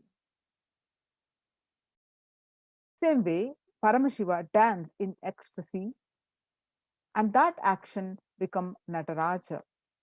Paramashiva, the cosmic dancer, with so casually he dances and performs the Panchakritya, the 5 actions of creation, sustenance, destruction or rejuvenation, and pulling out of delusion and finally giving us the liberation. All this he performs as a cosmic dancer, and we call him Nataraja, the king of the dancers. The Vishnu's very action of showering blessings on the world becomes Lakshmi. Brahma's very action of constantly sharing the wisdom becomes Saraswati. So each of the actions of the ultimate becomes the independent intelligence and energy. When you connect with those independent intelligences, those deities, whatever you want immediately happens. Whatever results you want, worship with right those divine energies who are the personification of those specific actions.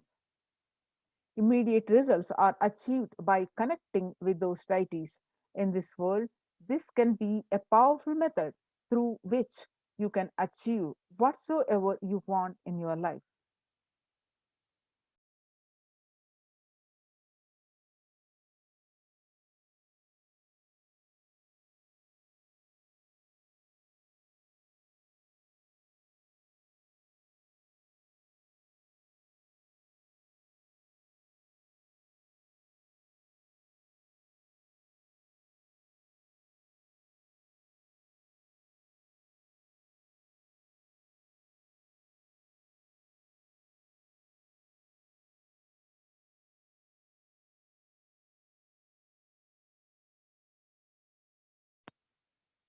Now, the Kailasa's de facto spiritual embassies and the COVID care protection centers.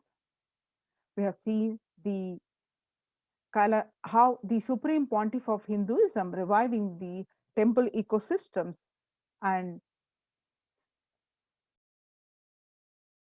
how these ecosystems, the temple ecosystems, as the Kailasa de facto spiritual embassies and protecting the one and all for this from this corona pandemic.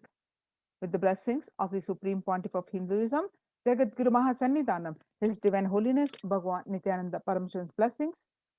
Let's understand some more statistics across the world. Younger adults are more likely to report symptoms of anxiety and or depression disorder during the COVID-19 pandemic. From ages 18 to 24, it is 56.2, and ages 25 to 49, it is 48.9, and ages 50 to 64, it is 39.1, and ages 65 plus, it is 29.3. The average share of adults reporting symptoms of anxiety disorder and or depressive disorder January to June 2019, with that 6 months, it was 11%. In January alone, January 2021 alone, it raised to 41.1%. The share of adults reporting symptoms of anxiety or a depressive disorder during the COVID-19 pandemic is young adults, it's 18 to 24, it's 56.2, and adults ages 25 to 49, it's 48.9, and adults ages 50 to 64, it's 39.1, and adults ages 65 plus are 29.3. So how are you feeling? What employees say they feel more than half the time at work? 34% say tired, and 34% say stressed, burnt out, 21% say burnt out, and 22% say discouraged, and 19% say distracted, and 17% say depressed.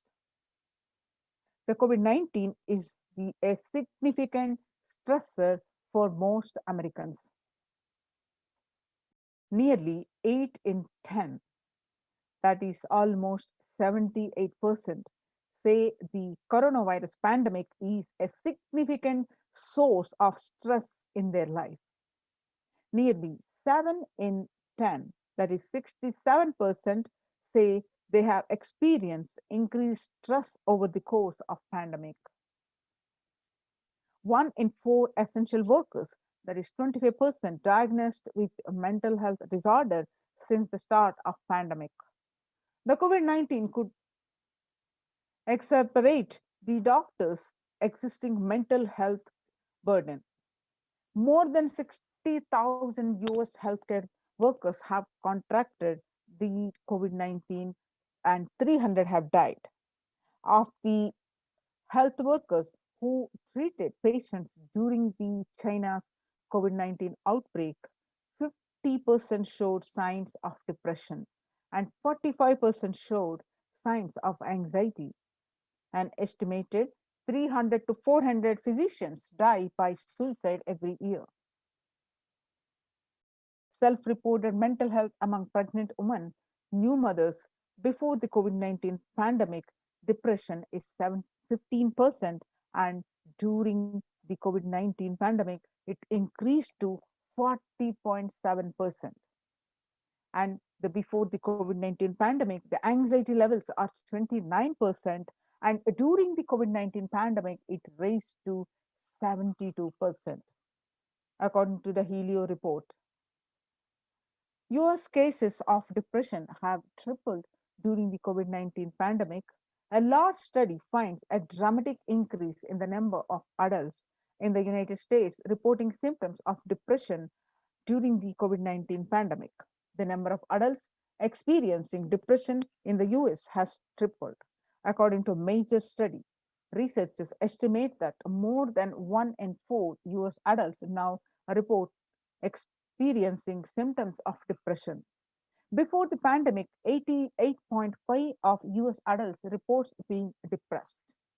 That number has risen to 27.8% as the country struggles with the COVID-19. The burnt out, the young workers hit hard. Ages 20 to 25 is 89%, ages 26 to 37% is 83%, and ages 38 to 54 is 73%, and ages 55 to 74 is 62%. Now, let us see the contributions from Kailasa's Department of Human Services with the Supreme Pontiff of Hinduism. Blessings. Kailasa's Department of Religion and Worship, the Department of Human Services, and each of Kailasa's temple ecosystems consider the right of happiness to be the highest fundamental right of all human beings. In fact, all beings. The ultimate goal for Hinduism and Kailasa, led by the Supreme Pontiff of Hinduism, Jagadguru Mahasannidhanam, His Divine Holiness Bhagavan Nityananda Paramashivam, is the material and spiritual well-being and prosperity of humanity. Kailasa is a place where everything related to super consciousness is revived. All the sampradayas, all the spiritual ecosystems created for enlightenment will be revived and established in such a way it never gets lost again. They're forever serving the humanity. Now let us see the pictures from how the Supreme Pontiff of Hinduism tirelessly worked to revive, establish, and revive the Kailasa's ecosystems across the globe.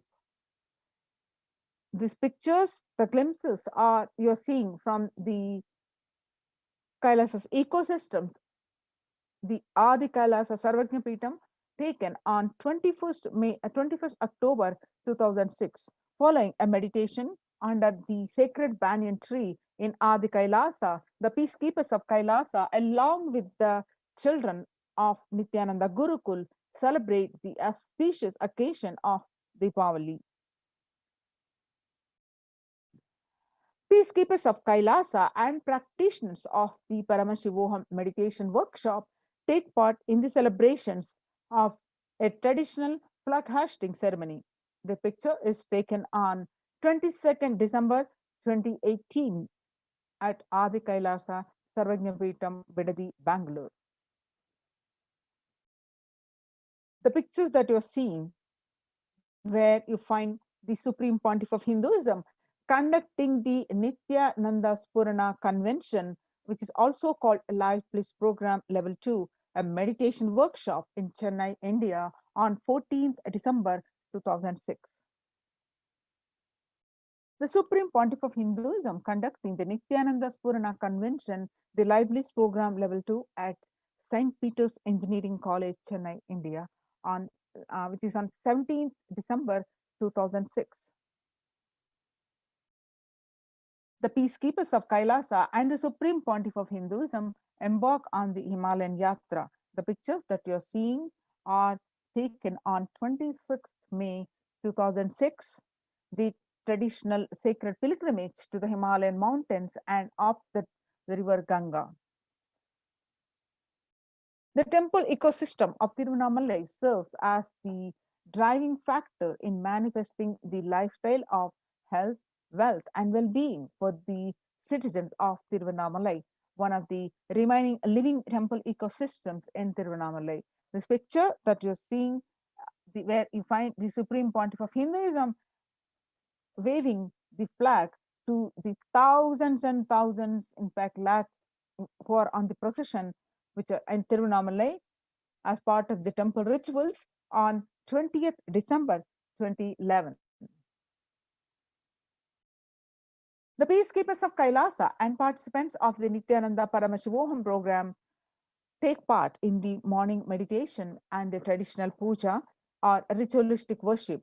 The picture is taken on 31st December 2018 at Adi Kailasa, Bidadi, India. The peacekeepers of Kailasa, led by the Supreme Pontiff of Hinduism, take part in Karaseva. The picture that you're seeing where the Supreme Pontiff of Hinduism himself demonstrating the Karaseva. Karaseva is a voluntary contribution of physical service towards the cleaning or construction of the sacred Hindu temple at Adi Kailasha, Bidadi, Bangalore, which the picture is taken on 11th September 2006. Kailasa's ecosystems around the world. The picture that you're seeing, you find that the ecosystems are spread across the globe, across the continent. Starting from the first ecosystem in 1994, Kailasa in Tiruvannamalai is traditionally passed on to the hands of the Supreme Pontiff of Hinduism, Jagadguru Mahasannidhanam, His Divine Holiness Bhagavan Nityananda Paramashivam. Kailasa in Tiruvannamalai receiving the visitors and delegates for the Kalpataru meditation workshop and Shiva Diksha, the rightmost picture that you see.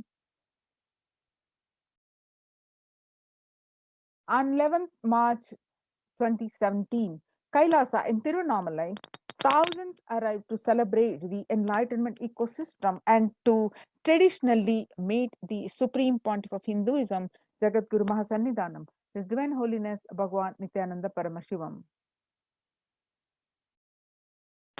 Now you're seeing the pictures are from the Western Hemisphere, where the Kailasa in Los Angeles temple, the Kailas, California, this temple, Los Angeles temple, is the Western headquarters, which has got the 25,000 square foot temple complex and the housing over 80 plus deities, and it is the one of the largest Hindu temple ecosystems in the West. Now you're seeing the pictures of the Kailasa in Columbus, Ohio, USA, the first temple established by the Supreme Pontiff of Hinduism outside of India. The temple physically came to life in just 9 months. The chief presiding deity of the temple are Sri Nityanandeshwara Paramashiva and Nityanandeshwari Paramashakti. The deities are 7 feet tall granite weighing 6 tons, and their divine faces have been directly carved by the Supreme Pontiff of Hinduism. The pictures that you're seeing are from Kailasa in Seattle, Washington, USA, housing the blissful dancing form of Ganesha and the largest living Nataraja deity outside of India. Kailasa in Seattle is also known as Chidambaram of West. The pictures that you're seeing are from the Kailasa in San Jose, California, USA. Inaugurated in 2009, Kailasa in San Jose radiates the energy of the Madurai Meenakshi Amman temple. The chief presiding deity of the temple are Devi Meenakshi and Nityanandeshwara Paramashiva and Nityanandeshwari Paramashakti, which have been created, installed, and energized by the Supreme Pontiff of Hinduism directly. The pictures that you are seeing are from the Kailasa in St. Louis, Missouri. Alongside the Shivalinga and Nityananda Ganesha, Kailasa in St. Louis carries the energy of Tirumala Tirupati of South India and houses one of the tallest Venkateshwara deities in North America, along with his consorts Sri Devi and Bhudevi. The beautiful landscape nestled among the woods and rolling hills of Missouri stretches over 20 acres.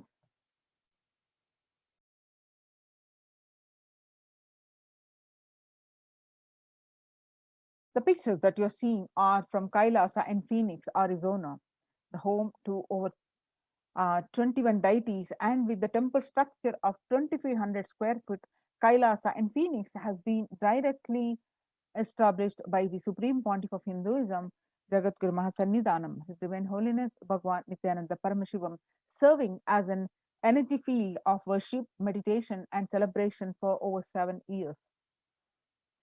Kailasa in Houston. The pictures that you're seeing are from Kailasa in Houston, Texas, USA. Formally inaugurated in 2017, the Supreme Pontiff of Hinduism has declared the Kailasa in Houston as the Parihara Sthala for all the Navagraha doshas. The pictures that you're seeing are from Kailasa in Toronto, California, inaugurated on the July 11th. Kailasa in Toronto is the only Hindu temple in the West with all the 63 Namanas and 18 Siddhas residing as deities. The temple deities here are seated exactly as they existentially preside in Kailasa around Paramashiva, the primordial deity of Hinduism. The Kailasa in Toronto, Canada is active and alive from 2011 onwards. Kailasa in Toronto has been blessed to radiate the superconsciousness energy of Kailasa. This temple ecosystem goes on providing various temple services to the communities such as Annadan and traditional Hindu ceremonies. Now let us see how the morning spiritual routine and helps and how the enlightened ecosystems of Kailasa are working, helping each individual to practicing or being part of this morning spiritual routine. Revelations to the World by Devi PARASHAKTI on 12th May 2021. Devi says, I came as Nija Avatar. I am blessing you. Listen, people, listen. To do good to all of you, I have taken the form of Nityananda and came down as the Nija Avatar. People of India, listen. Carefully listen. Time after time, Bharatam is Jnana Bhumi, where enlightened beings came. And we cannot make Jnana Bhumi as infertile. Enlightenment beings have to come. They have to live and it has to flower. Few hypocrites, because they are stuck in delusion, we cannot sacrifice the world. Cosmos cannot be destroyed. The ship I did to save the cosmos from being destroyed, that is called Adi Kailasa. The ship I did to protect beings from Pralaya is Adi Kailasa. Because of conspiracy of Drohis and enemies rule, the captain has to leave the ship.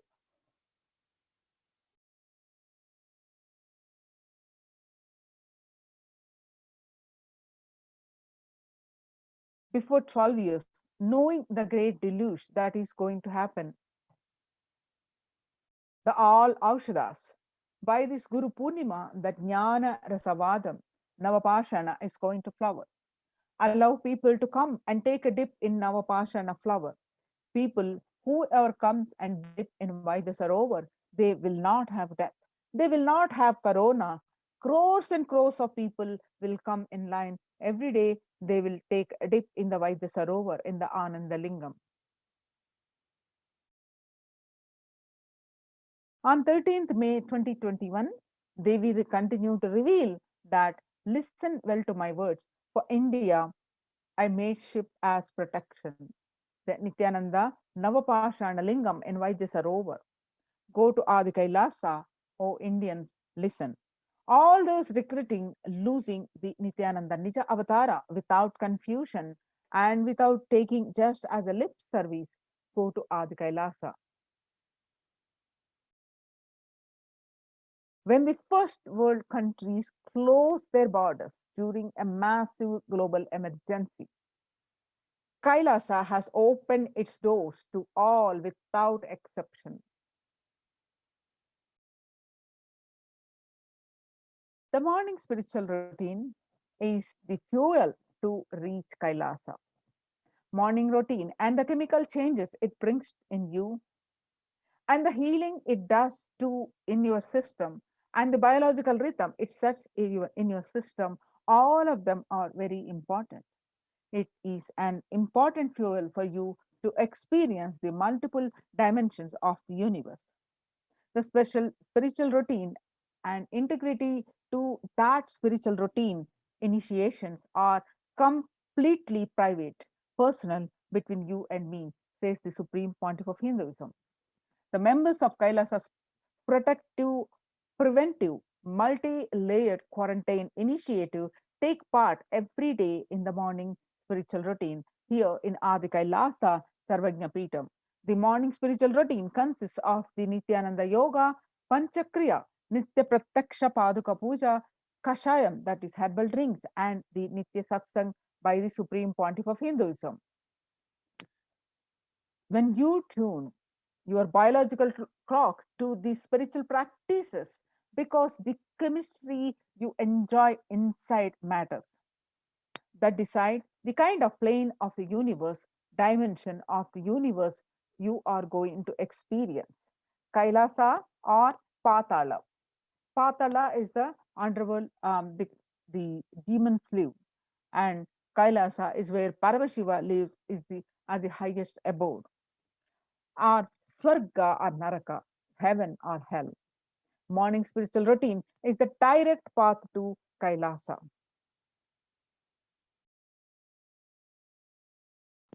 Supreme Pontiff of Hinduism says the person who is in love with will wait to spend time with the beloved. If you are a seeker, you will be waiting for this 5 hours every day, because that is the time you get near what you are seeking closely. A person who is in love will be waiting to spend time with the beloved. A person who is seeking will be waiting to spend these 4 hours, because this is the time you get closest to what you are seeking. Your seeking takes shape into the system. When your beloved comes near you, if you are tired and love is gone, dead. During the morning 4 hours, if you are bored, your seeking is gone and dead. You need thorough overhauling inside you. You need to ask yourself. You need to question many of your answers. You need to bring the pure questioning back into your life. Soon after you get up, you do the Panchakriya. That is, Panchakriya involves the 5 powerful processes to remove toxins and impurities from the system. Just like how we take a shower every day to clean the external part of our body, Panchakriya is a powerful cleansing process which cleanses the internal organs of our body, keeping it cool. These techniques not only cleanse our body, but bring peace and balance in our mind, and lightness and bliss to our being. In puja, you experience the space of bhakti, the devotion. The space of surrender that occurs to you from this devotion moves you from I, which is so heavy, to God or Guru. This surrender allows us to drop all the unnecessary baggage from the head. One of the beautiful pujas in the Hinduism is Rudrabhishekam. In Rudrabhishekam, we offer sacred bath to Shivalinga while chanting the powerful mantras. The Shivalinga is a deity which beautifully represents the divine. Its form indicates how God is beyond form and formless. In puja, we sit down and connect with God by performing Rudrabhishekam. O Sadashiva, O God, I know you are the source of everything. You are everything, and you are in this Shivalinga, and you are in this body. Let me connect with you. Let you reveal yourself to me. When we sit in that power, we sit with that context and do the action of Rudrabhishekam. We experience Bhava Samadhi. Only in Bhava Samadhi can give us the higher taste and higher joy in life. Rudrabhishekam is a beautiful ritual which allows us to experience the Bhava Samadhi of Shivoham, that I am divine. If you just follow this morning 5 hours enough, you will have Vak Shakti, all Shaktis manifesting in you, because all the obstacles for manifesting Shaktis, the tiredness, boredom, fatigue, everything will be churned out in that morning 5 hours. The morning puja is the most powerful mandala process Pipata. Melting your being, and then sitting and listening to the sacred truths. Constantly inspiring, engaging, alive, awakening. Just this morning 5 hours. If you can bring integrity and authenticity, all the obstacles stopping you from power manifestation will disappear.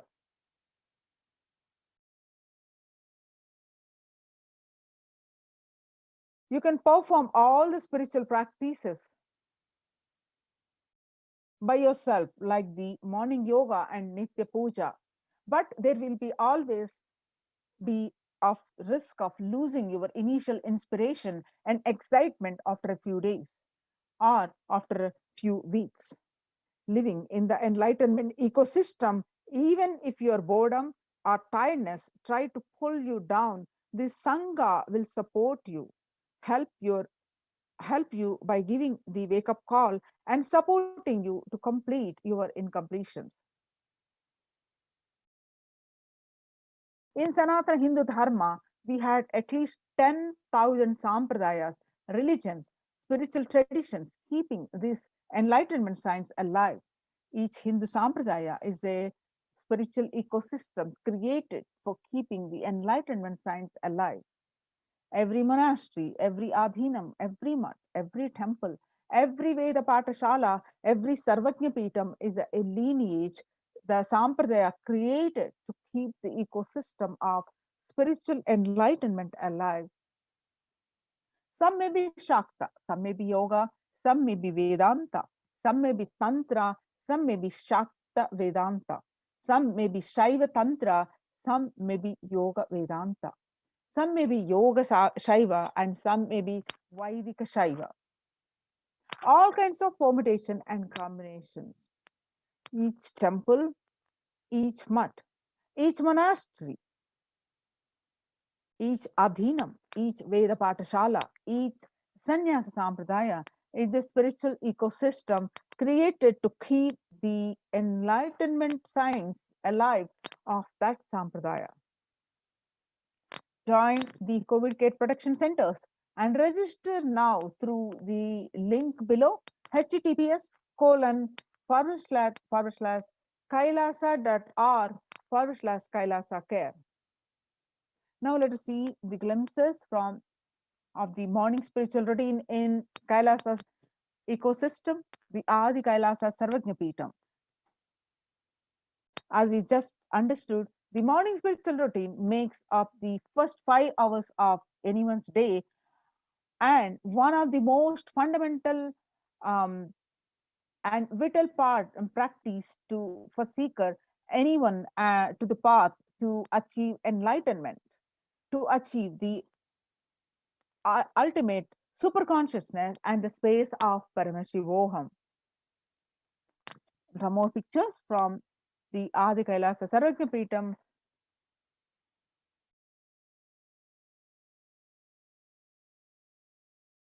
Some more pictures that people, participants are doing the puja and morning spiritual routine.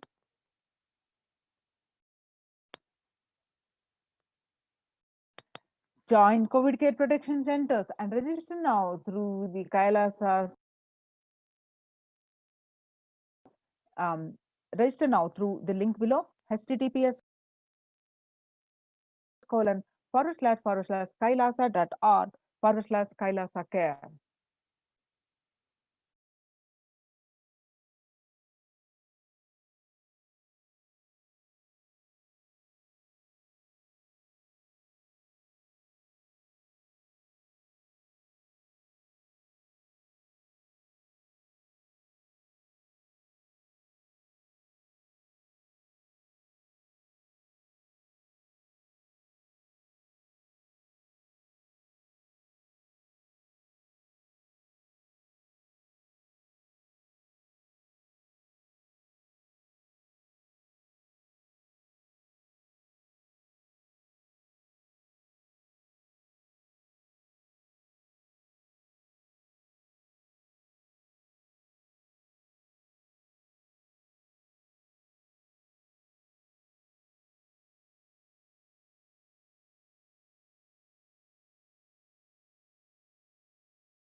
Now we'll see the multi-layer quarantine COVID care protection centers at the Kailasas de facto spiritual embassies of Kailasa, how they are serving the free Annadanams.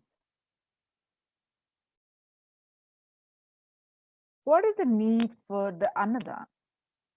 Across the world today, the COVID-19 is creating a hunger catastrophe in India. The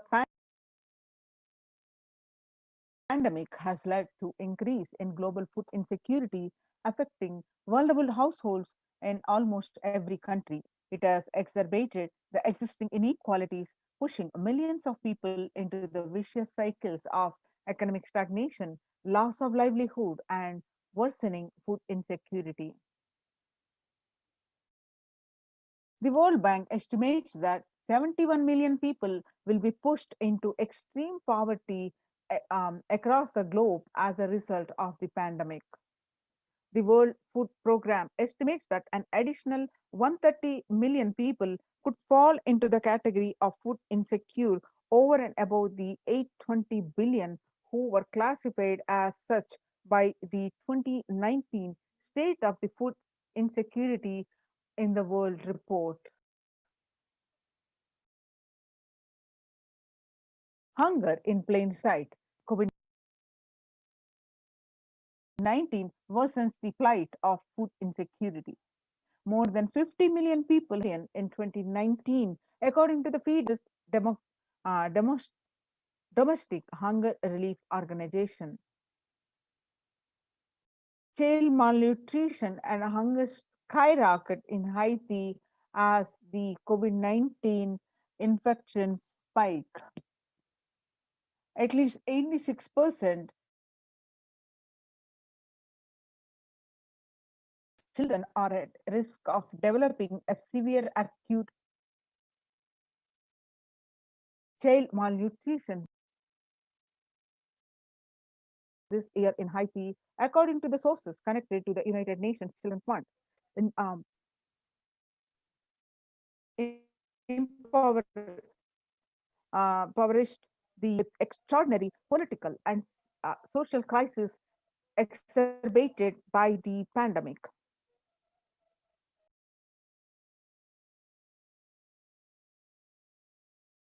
Refugees are paying the highest price in the COVID-19 pandemic. Vulnerable groups such as refugees are paying the highest price in COVID-19 pandemic.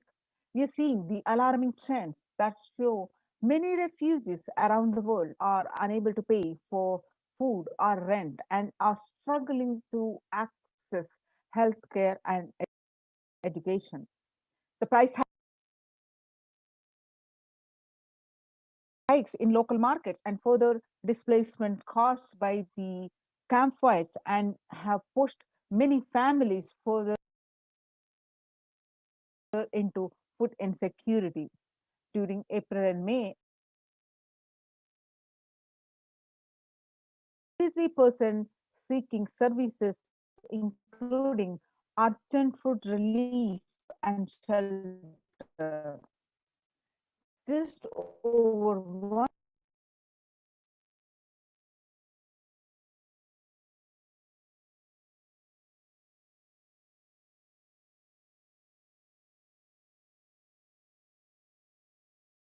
1/3, that is 37% requested as of June. He said, without immediate emergency food assistance, they too face starvation, as the slightest shock will push them over the cliff into famine conditions.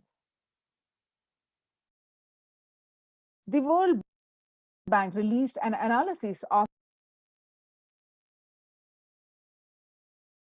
the rising food insecurity rates in response to COVID-19 pandemic. The report released on May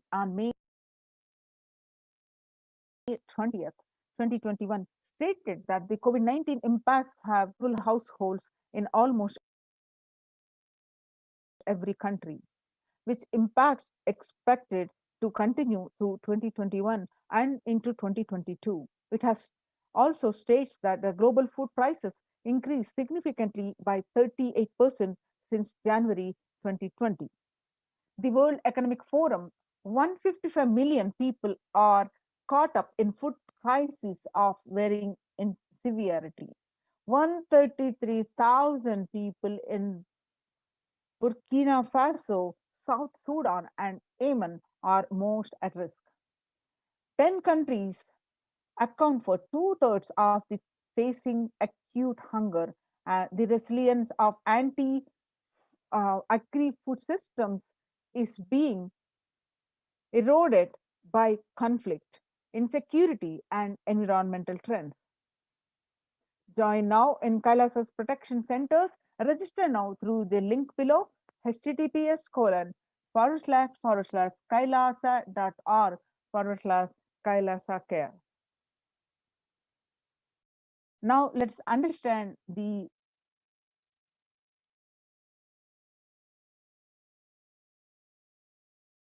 some of the powerful cognitions.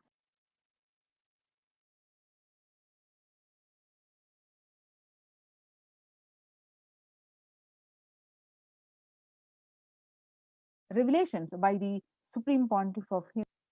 What you think,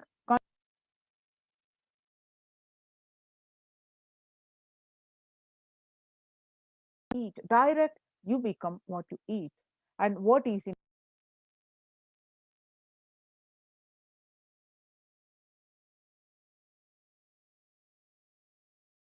your plate matters.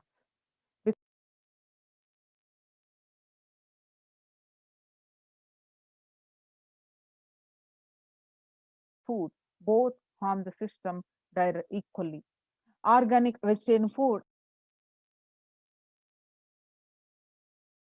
psychology, not only your physical system, even your physiological flow needs to cooperate. You become what you eat. Your brain is constructed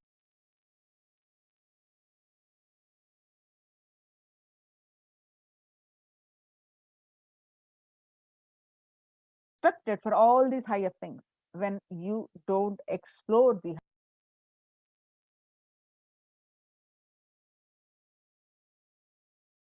of consciousness,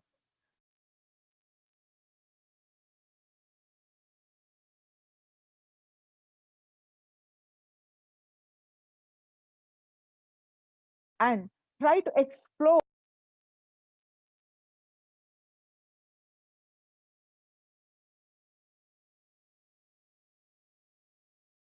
of the universe. So make vegetarianism as a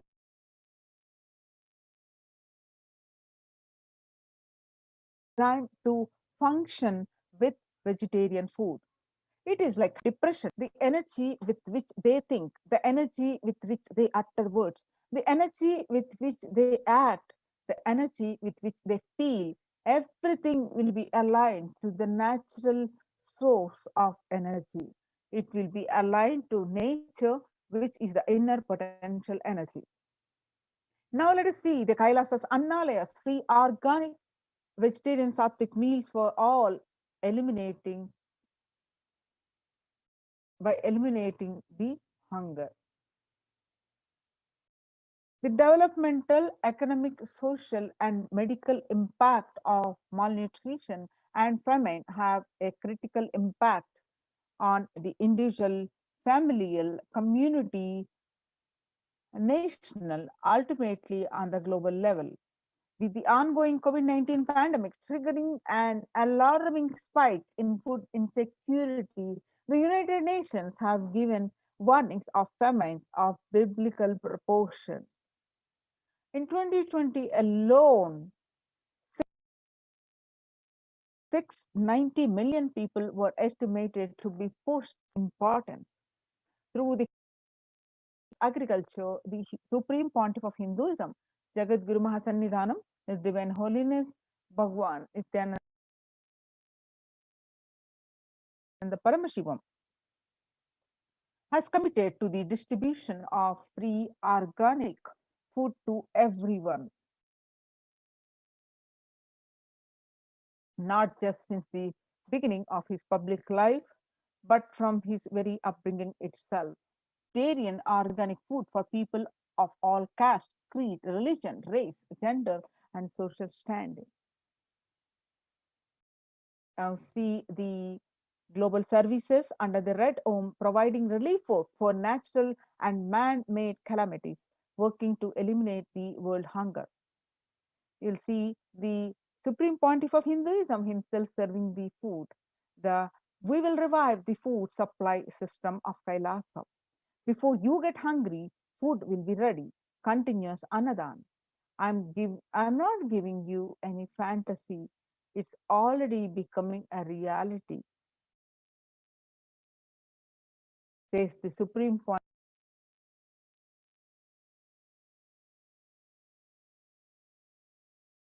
Pontiff of Hinduism.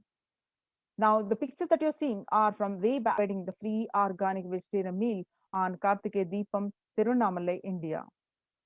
You can see more and more pictures of the Supreme Pontiff of Hinduism from the beginning of his upbringing till and continuing to do the Annadan across the spiritual embassies of the Kailasa ecosystems. You can see the thousands and thousands are served across the globe of the spiritual embassies of the Kailasa. Now, what is the need for the Annadan? The Bengal famine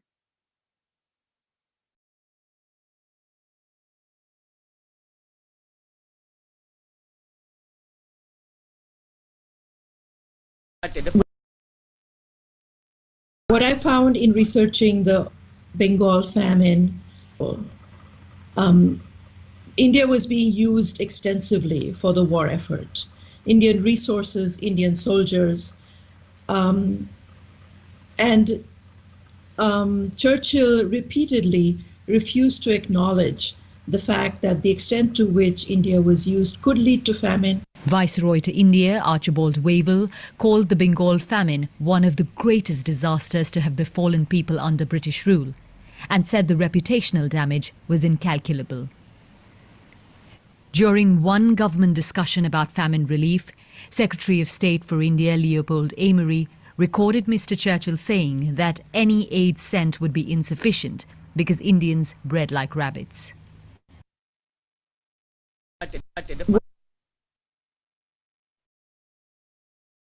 In 1943 and 1944, in the man-made famine of Bengal, as per existing records, of 3+ million were murdered. The Prime Minister of the world's biggest empire, controlling 1/3 of mankind, claimed they could not do anything about the people dying of hunger because Hindus bred like rabbits and the famine was their fault. In 2016 Ujjain, on the other hand, in the Ujjain Kumbh Mela, the peacekeepers of Kailasa served organic food to over 3+ millions in one event. The peacekeepers of Kailasa, under the leadership of the Supreme Pontiff of Hinduism, have served more than 1 billion free meals. Not only that, in past 26 years and are determined to end hunger and poverty in all its forms. Kailasa, with 200 peacekeepers at any given time, can deliver what even one of the biggest countries could not deliver. Kailasa is not driven by fear or greed. It is an enlightenment-based nation driven by selfless service.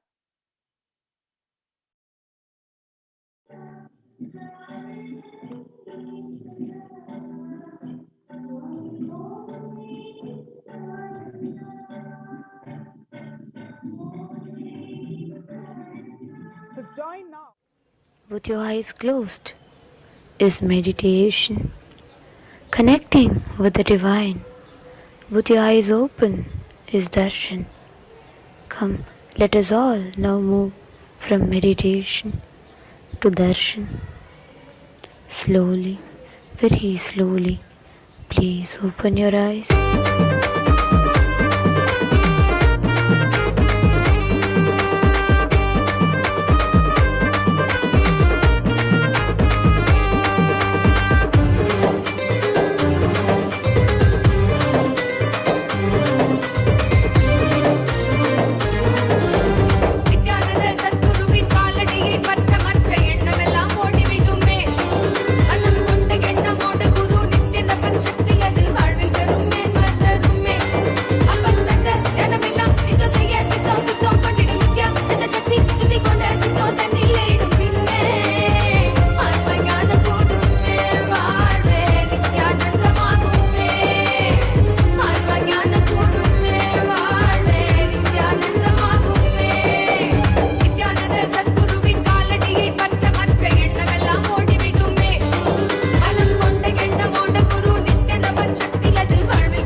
என்னப்பனல்லவா என்னப்பனல்லவா என் தாயுமல்லவா என் தாயுமல்லவா தன்னை உணர்த்திடும் தியானம் அளித்தவா என்னப்பனல்லவா என் தாயுமல்லவா தன்னை உணர்த்திடும் தியானம் அளித்தவா எங்கும் நிறைந்தவா எண்ணம் கடந்தவா பொங்கும் அருவியாய் ஆனந்தம் தந்தவா எங்கும் நிறைந்தவா எண்ணம் கடந்தவா பொங்கும் அருவியாய் ஆனந்தம் தந்தவா என்னப்பனல்லவா என் தாயும் அல்லவா தன்னை உணர்த்திடும் தியானம் அளித்தவா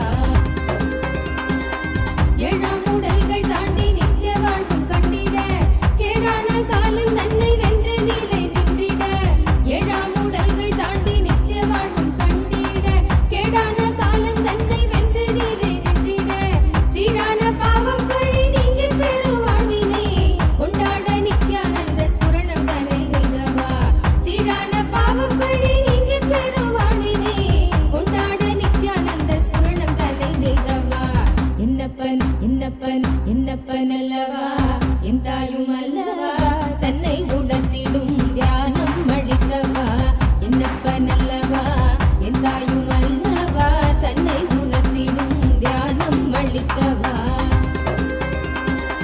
ஏழாம் உடல்கள் தாண்டி நித்திய வாழ்வும் கண்டிட கேடான காலம் தன்னை வென்று நீலை நின்றிட ஏழாம் உடல்கள் தாண்டி நித்திய வாழ்வும் கண்டிட கேடான காலம் தன்னை வென்று நீலை நின்றிட சீரான பாவம் பழி நீங்கி பெரும் வாழ்வினை கொண்டாட நித்யானந்த ஸ்புரணம் தன்னை நிகவா சீரான பாவம் பழி நீங்கி பெரும் வாழ்வினை கொண்டாட நித்யானந்த ஸ்புரணம் தன்னை நிகவா என்னப்பன் என்னப்பன் என்னப்பன் அல்லவா என் தாயும் அல்லவா தன்னை உணர்த்திடும் தியானம் அளித்தவா என்னப்பன் அல்லவா என் தாயும் அல்லவா தன்னை உணர்த்திடும் தியானம் அளித்தவா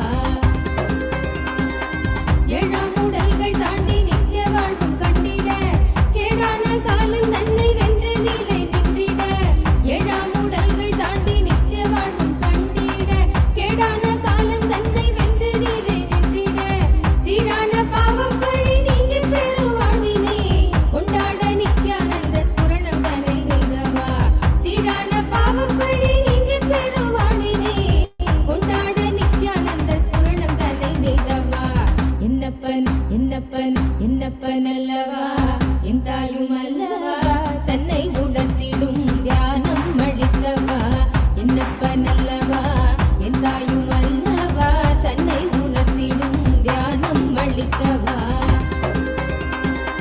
ஏழாம் உடல்கள் தாண்டி நித்திய வாழ்வும் கண்டிட கேடான காலம் தன்னை வென்று நீலை நின்றிட ஏழாம் உடல்கள் தாண்டி நித்திய வாழ்வும் கண்டிட கேடான காலம் தன்னை வென்று நீலை நின்றிட சீரான பாவம் பழி நீங்கி பெரும் வாழ்வினை கொண்டாட நித்யானந்த ஸ்புரணம் தன்னை நிகவா சீரான பாவம் பழி நீங்கி பெரும் வாழ்வினை கொண்டாட நித்யானந்த ஸ்புரணம் தன்னை நிகவா என்னப்பன் என்னப்பன் என்னப்பன் அல்லவா என் தாயும் அல்லவா தன்னை உணர்த்திடும் தியானம் அளித்தவா என்னப்பன் அல்லவா என் தாயும் அல்லவா தன்னை உணர்த்திடும் தியானம் அளித்தவா என்னப்பன் அல்லவா என் தாயும் அல்லவா தன்னை உணர்த்திடும் தியானம் அளித்தவா என்னப்பன் அல்லவா என் தாயும் அல்லவா தன்னை உணர்த்திடும் தியானம்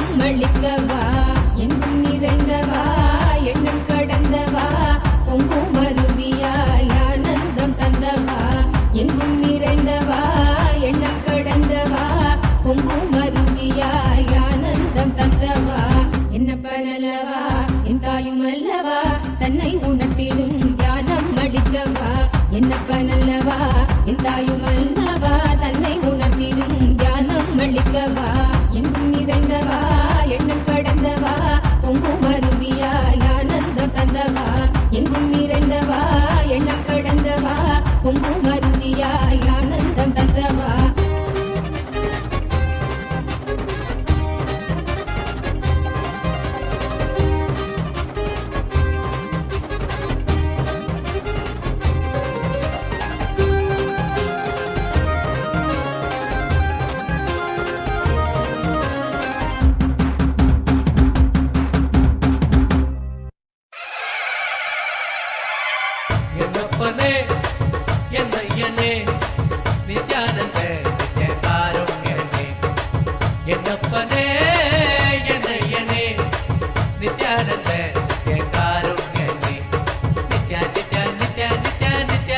Nityanandane, Nitya Nitya Nitya Nitya Nitya Nityanandane, Nityananda Nitya Rupa Nitya Karunyane, Nityananda Nitya Rupa Nitya Karunyane, Yennappane Yennayyane, Nityananda Nitya Karunyane, Nityananda Nitya Karunyane.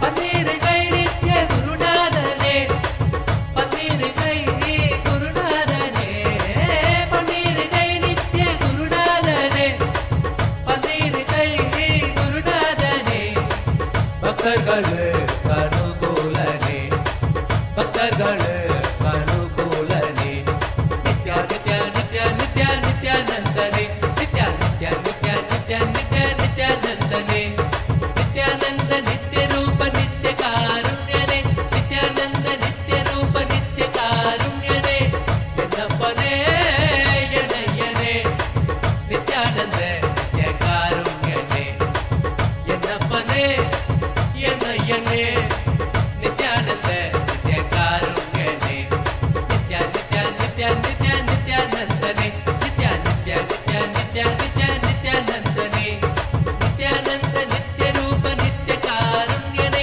Nityananda Nitya Rupa Nitya Karunyane.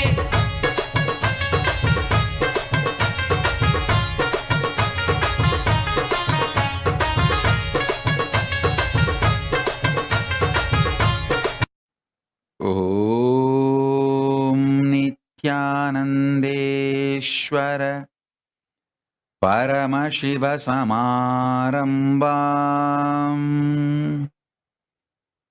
नित्यानन्देश्वरि परमशक्तिमध्यमाम् अस्मदाचार्यपर्यन्ताम् वन्दे गुरुपरम्पराम्.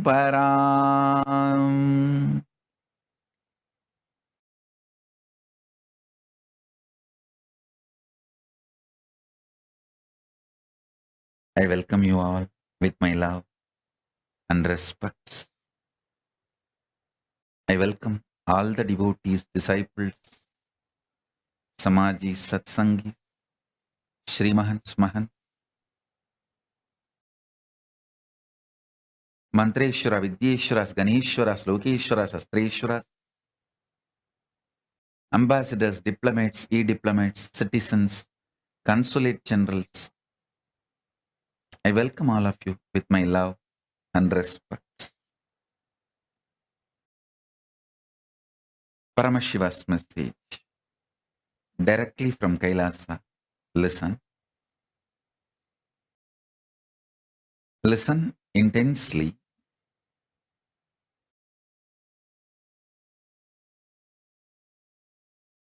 Conscious sovereignty can be manifested in you just through the Shaktipada and Shaktinipada, most simplest way.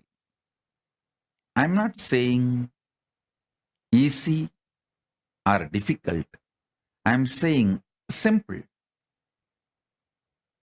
Listen.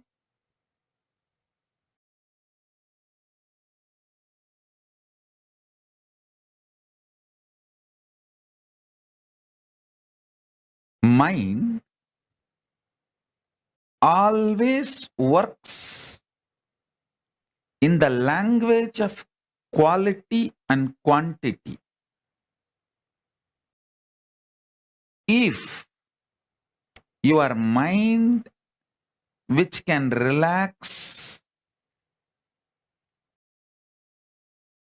from this constant engaging with qualities and quantities, and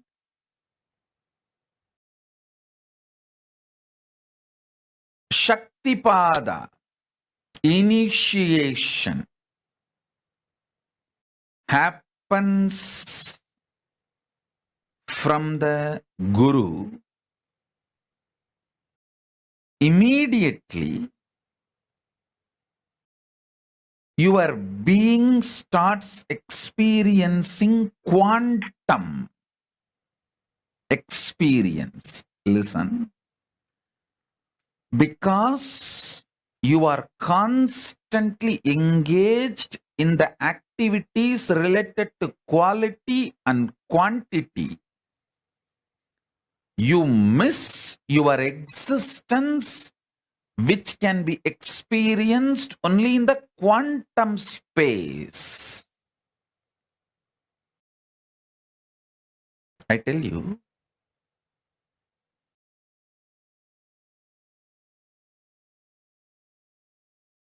you can achieve conscious sovereignty in multiple ways. Through powerful yoga, you can achieve. Through kriyas, you can achieve. Through bhakti, you can achieve. Through yoga Vedanta, yoga and Vedanta together. By practicing, you can achieve. You can achieve with Veda and Agama, making Veda and Agama as your lifestyle, Charyapada. You can achieve. There are multiple paths. You can achieve conscious sovereignty. I'll explain the most simplest way I achieved and transmit that same to all of you, because I committed to all of you by this Guru Purnima. I want to give this great gift of conscious sovereignty to all of you.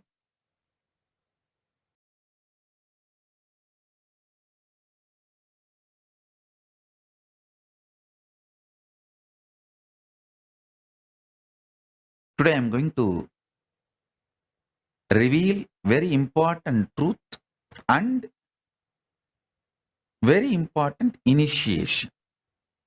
So listen.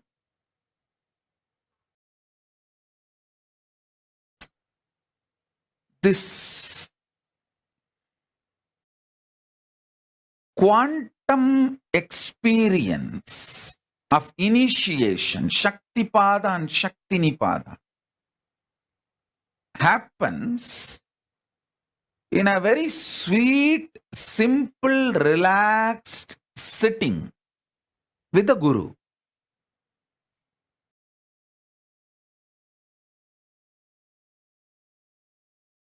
I'll tell you how this happened to me. Then you can understand. When I sit with Arunagiri Yogeshwara,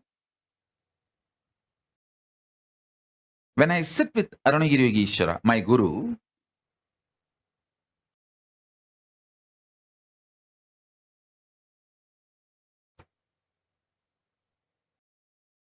I used to be so enamored by the charisma, the personality, the way he carries himself.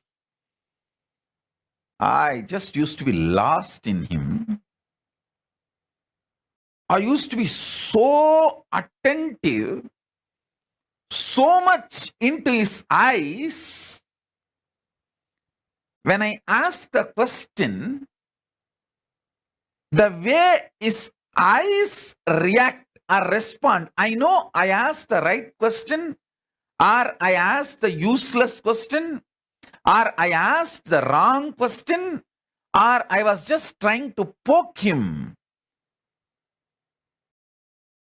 More or less like an attention need, not the real question. I know everything just by the way his eyes react. The way he turns his head, I know whether he likes the question I put or he is neutral about the question I put, or he doesn't like the question I put, or he likes the question but not the way I put. I will know everything, the way his eyes react before even he starts answering. It is such space.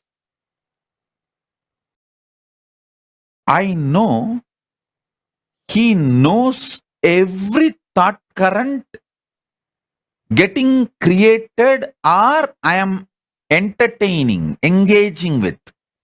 Some thoughts will appear, I will not engage with it. Some thought currents will appear, I will engage with it. Some thought currents will appear, I will just try to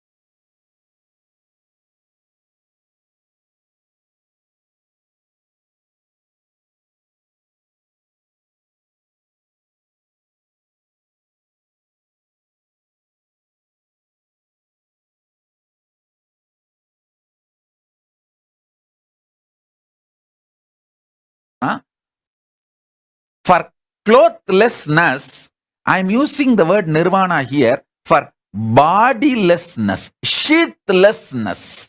Body is a sheath, annamaya kosha. This sheath does not stop the way I engage me with him or the way he engages with me.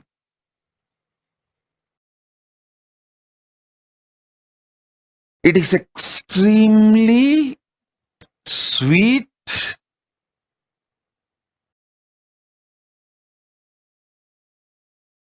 absolutely feeling secured, protected,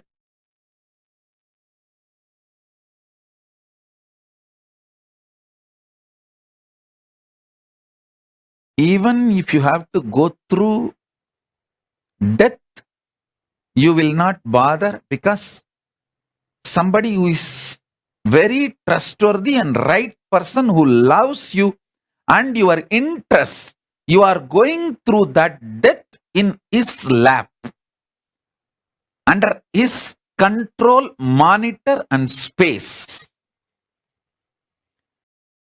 It's extremely feeling protected, sweet. Understand, whenever you feel secured, you are ready to go through any change at any level.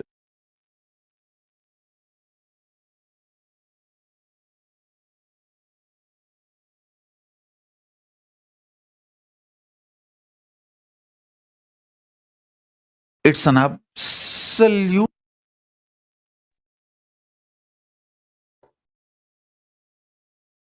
feeling connection and absolutely sweet,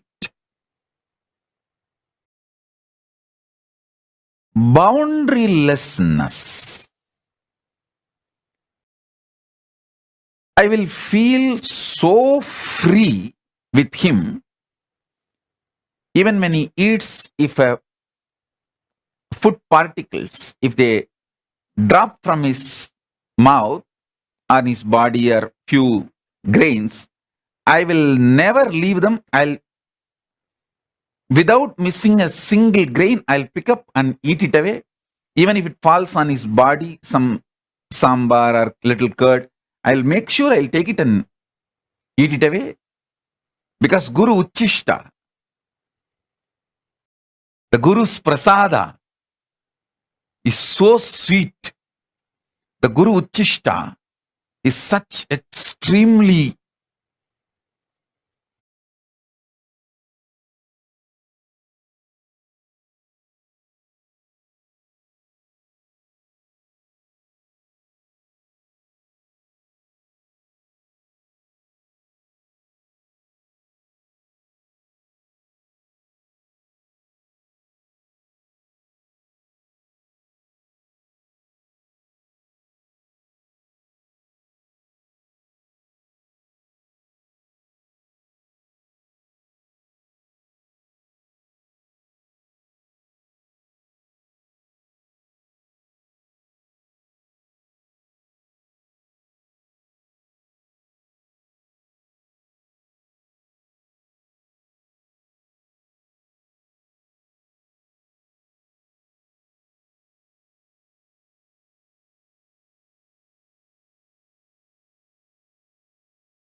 through this birth and death, this rut.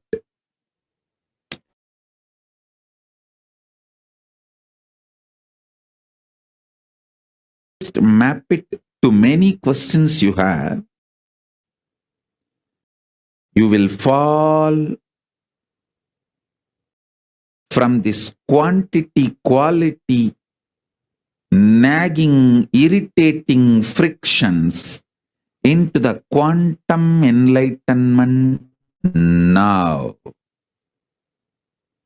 You will understand your conscious sovereignty is the most supreme existence identity of you, and in you, with your approval, with your permission, your order, because of your commandment, your creation dimension, your maintenance dimension, your destruction dimension, your delusion dimension, your liberation dimension, all the 5 functions, and your unmanifest is the Lord. You are the Lord. This truth, when it clicks in you, you regain your conscious sovereignty. My life is to give you conscious sovereignty. Not just my life's mission, my very life is to give you conscious sovereignty.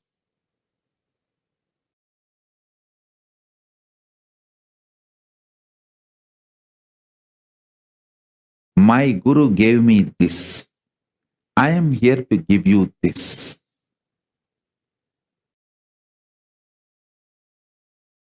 I will repeat the same truth in a different words,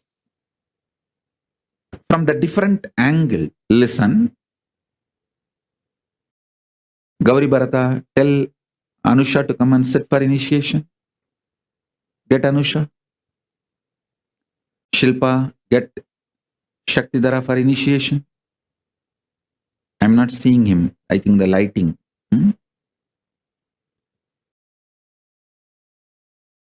Listen. I'm going to repeat the same truth with the different words.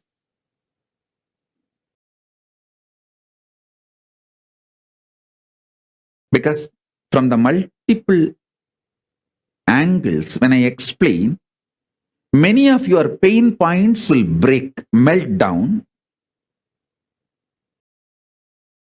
The arrogance with which you stick to your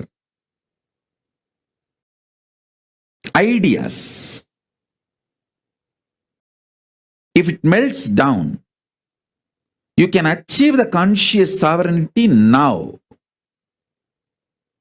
My goal is you experiencing conscious sovereignty now.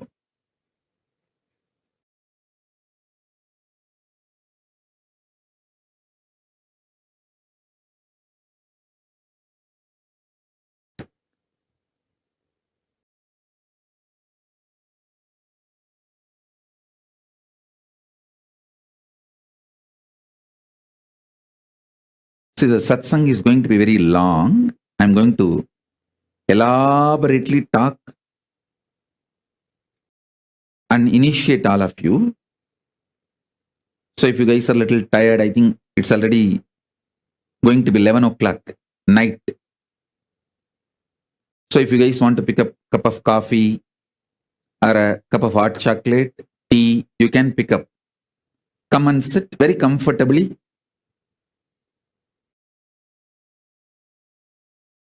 All I want is you being in a very relaxed, sweet, fresh mood.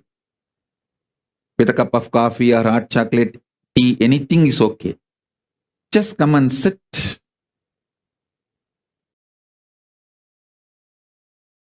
Enjoy.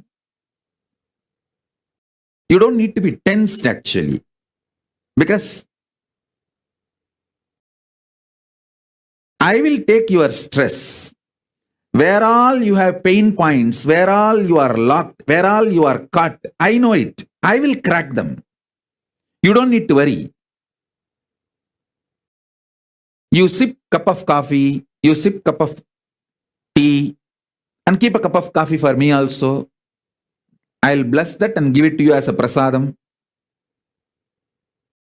You just enjoy what I am talking and trying to drink my words along with your cup of coffee. Then initiation will happen.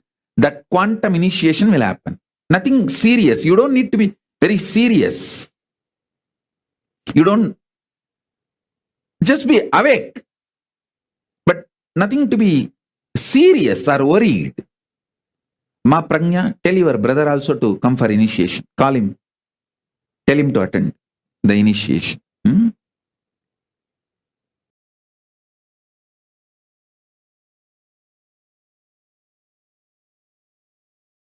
Vinesh, can you get all your pets? Not only kids, pets also. Let them all have initiation.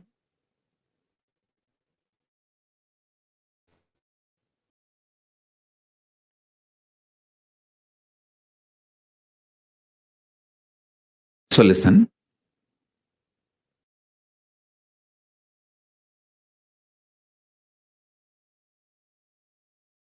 Conscious sovereignty means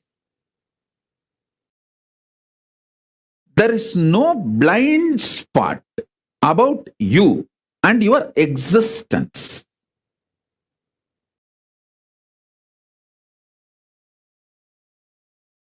There is nothing called shocking. Everything is sweetly surprising.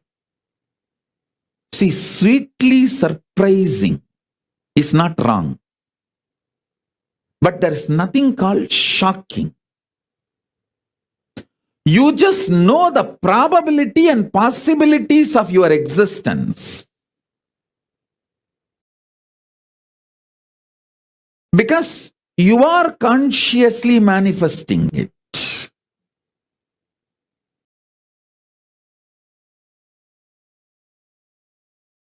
Even your so-called negative patterns, bondages, chains, which binds you, your mind, your self-doubt, self-denial, self-hatred, even all of this is the choices you took, maybe out of delusion, but that does not mean it is bad. When the delusion becomes strong, you will simply wake up to the next level of consciousness.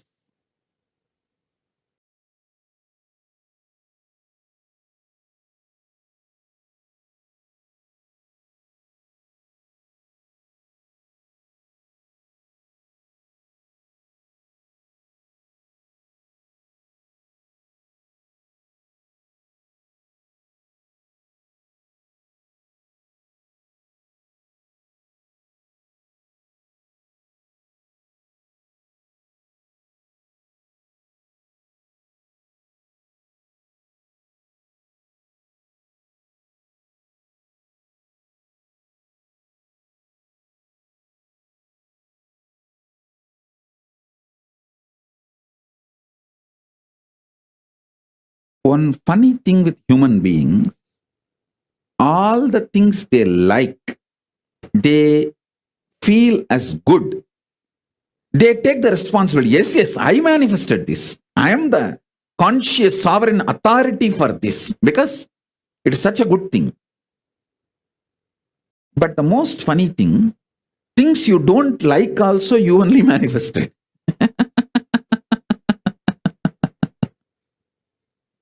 You manifested it for different reason.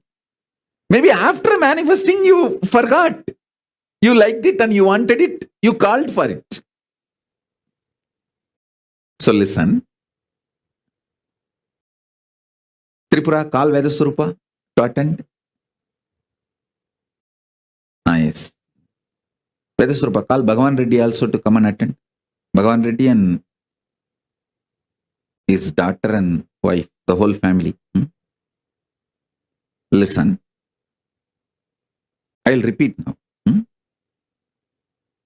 Even if you missed the whole satsang last, I think 1 hour I am speaking. Even if you missed the whole 1 hour, don't worry. I'm going to be elaborately repeating in various words.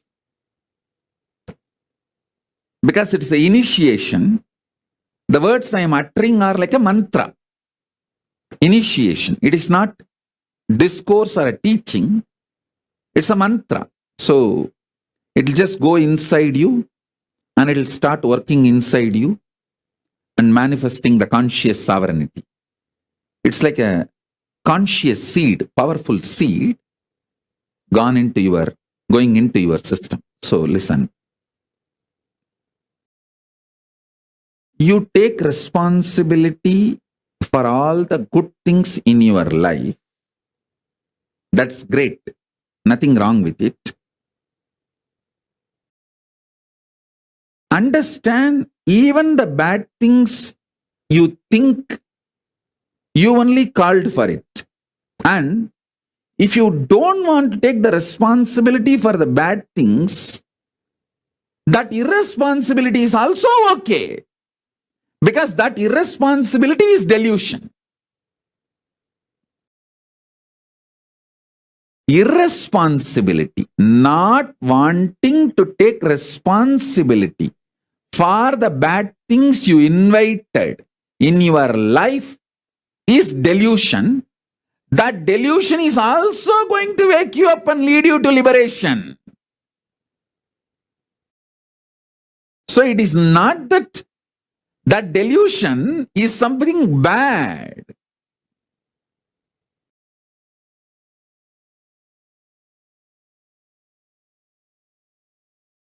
Be very clear.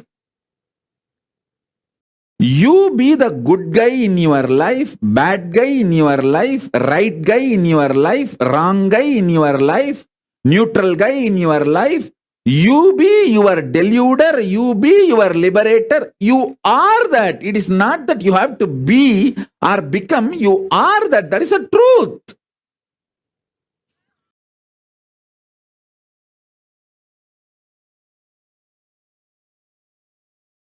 Get comfortable with this. And if you don't want to get comfortable, also is okay.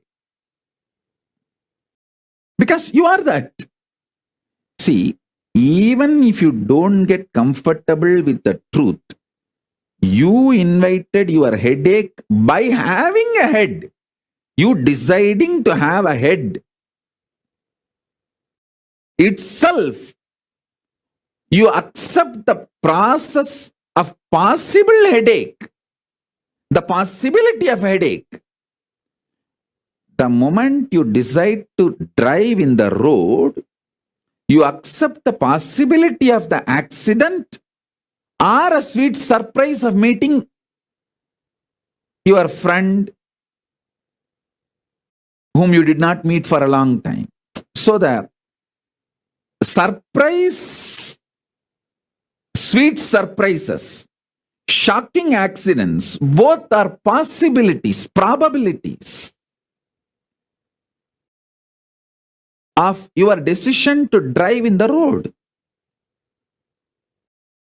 So ultimately, you are the source is not teaching, it's a reality. And the great news is, when you start getting comfortable with this truth, you manifest powers. You manifest powers. You manifest powers of conscious sovereignty. That is what is powers of Paramashiva. Every time when you manifest powers of Paramashiva, I give you one powerful cognition to manifest that power. That powerful cognition is one of this liberating principle. So now, I am giving you multiple multiple liberating principles. So you start manifesting multiple powers.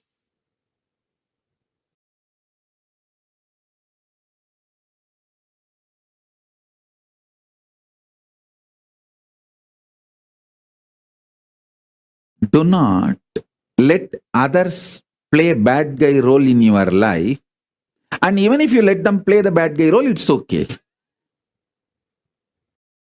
This paradox, the other you choose, you want as a bad guy, is also part of your conscious sovereign decision.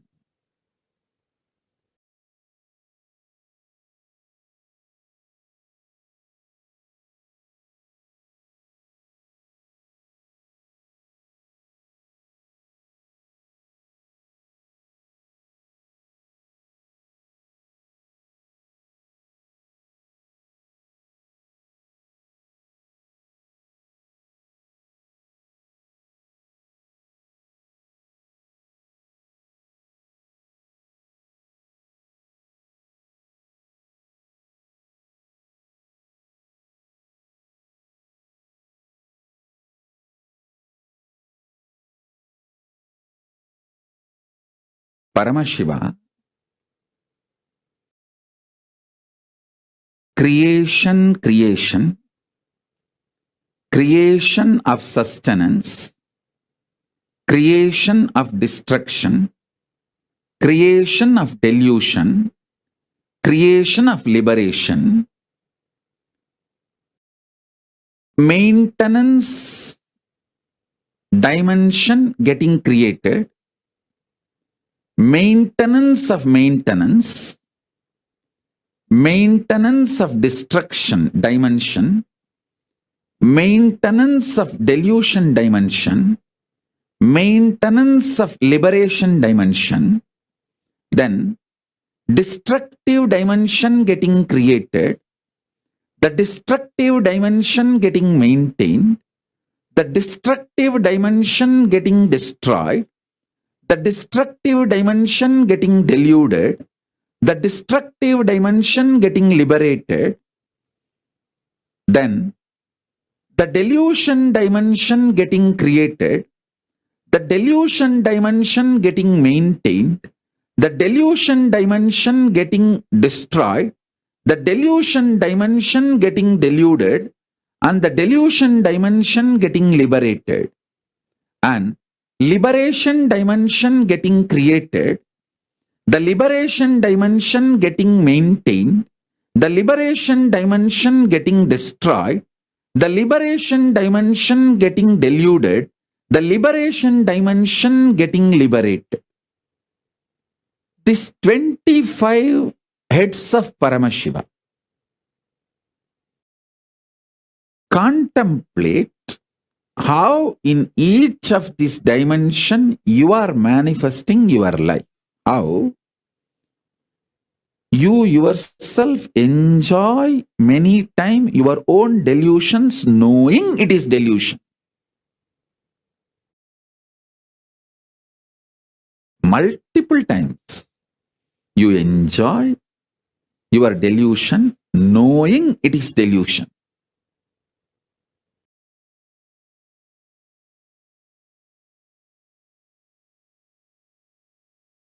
I am not saying don't enjoy your delusion.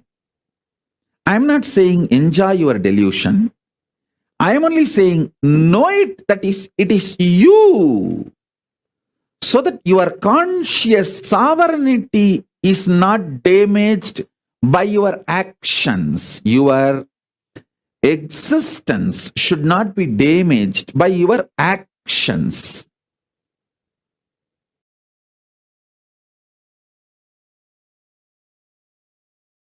You may be eating, does not mean you are an eater.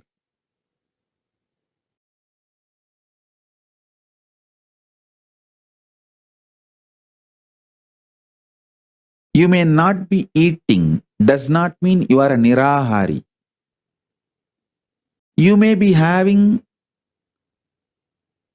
sex, maybe sometimes even with different persons, that does not mean you are a womanizer or a nymphomaniac.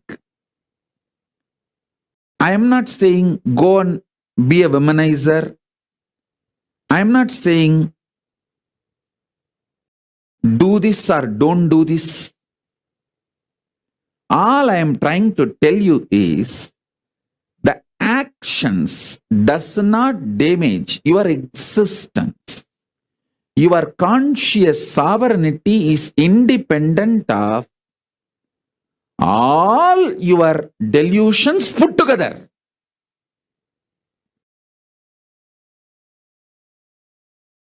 Because your unmanifest is more powerful than all the 5 manifest put together.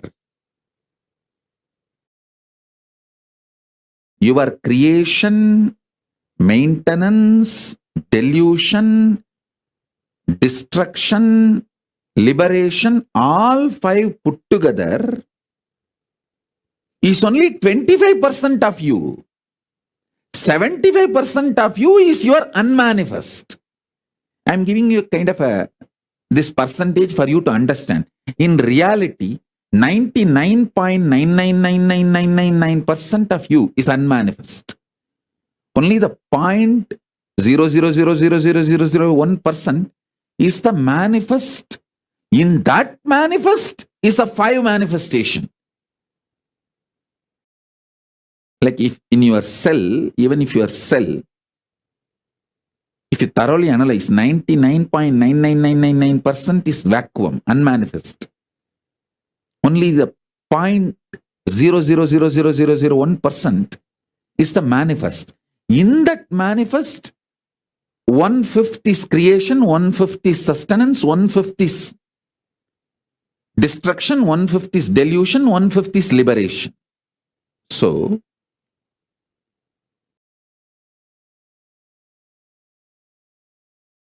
drop from quantity, quality based, irritative, stressful, kind of a drugged thought flow, life current. That's the right word, I'll call it. Drugged life current.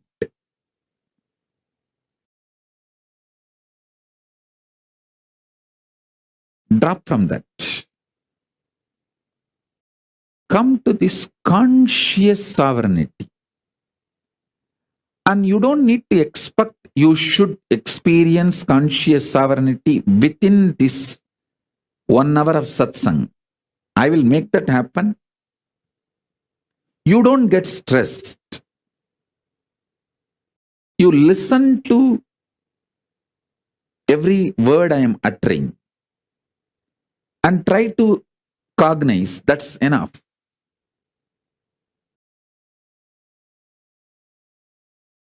Mind is a drug.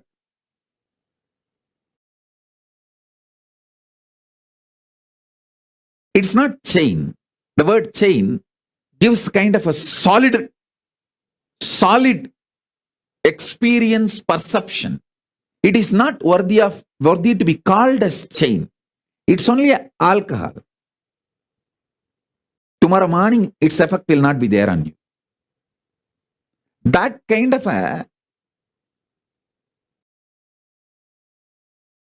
moodiness of your mood is a drug.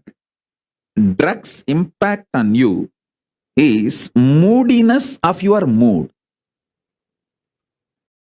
So the moodiness of your mood is mind, which is like a drug. See, the fear. Fear is the substance out of which your mind is formed.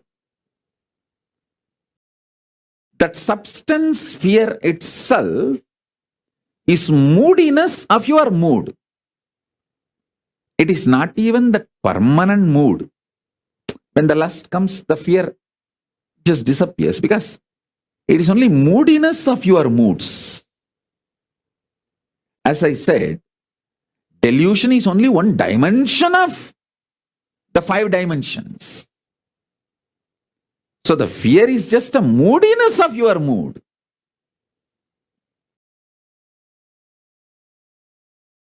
Chidananda Swabhava, which is like a ecstasy of knowing your conscious sovereignty, even if a drop of that ecstasy, knowing your conscious sovereignty starts seeping into your mind, the drug called mind loses power over your brain. See, your brain as on now is drugged with a drug called mind.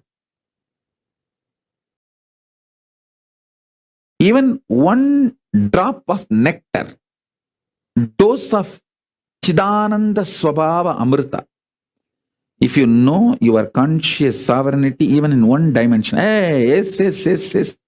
What Swamiji is saying is clicking, yes. Other words I don't understand, but this one word I understand what he is telling. Even if one click starts happening and clicking, that nectar starts getting you out of the drug called mind. So listen. Now I am giving you multiple nectar drops.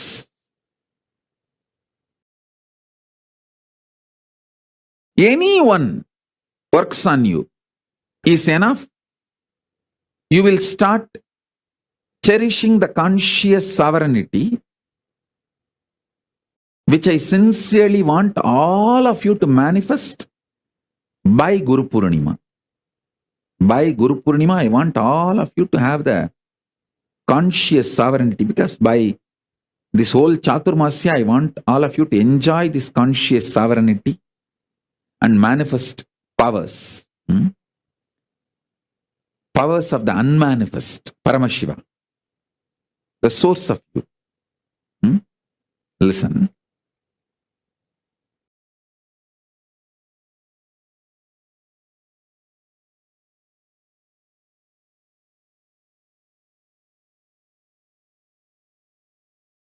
Many of the truths now I am revealing, I uttered in last 27 years of my public life, documented multiple times in multiple places, in multiple words. I am just now putting all of it together with this focus and presenting it to you.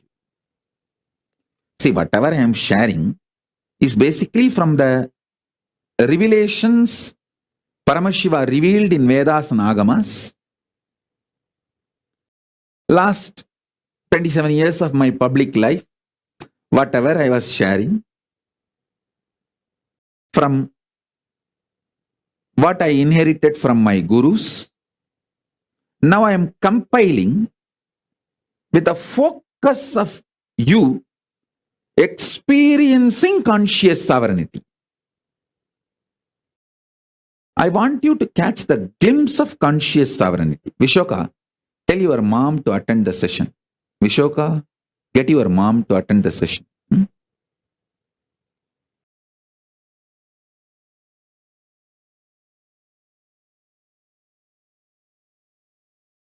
So, listen.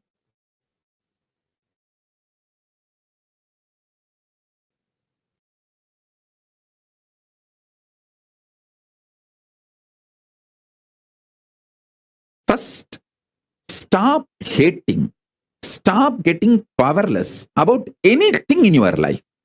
Do not get powerless, do not hate. There were so many assassination attempts on me. Even those things, I neither care nor hate nor enjoy. I don't enjoy the assassination attempts on me, and I don't hate the assassination attempts on me. I don't care about it. So first thing, Stop forming rigid attitudes. Stop appreciating rigid attitudes as your wisdom. That is not wisdom. Rigid attitudes are informations frozen in your brain, not wisdom radiating in your brain. Informations frozen in your brain can only be the brain blockage.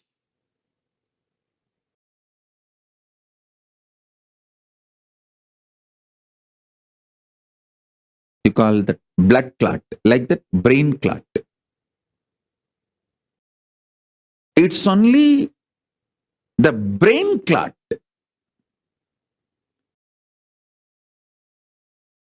Go for conscious sovereignty centric existence. Even if you miss in your stressful life to be conscious sovereign being, when you come back home, when you drop your coat and shoes, drop your mind and stress and decide, inside my home, I will be conscious sovereign being. Sit and remind yourself, cognize conscious sovereignty of you. In few days, this will become your existence. Because anything you enjoy,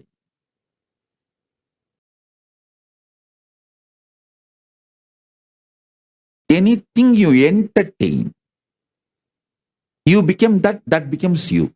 See, throughout your life, if you enjoy being a clerk, you will retire as a clerk. If you enjoy being a manager, you will retire as a manager. If you enjoy being a king, you will retire as a king.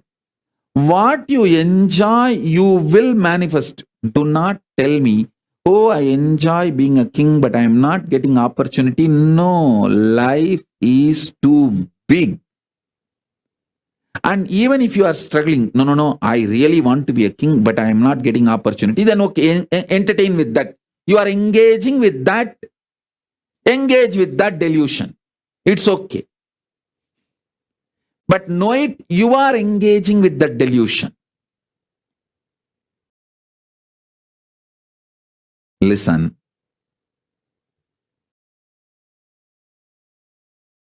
When you want to brand life as unfair, you decide you want this, but you are not given that. That is why life is unfair. The conclusions you want to come due to your non-involvement with the life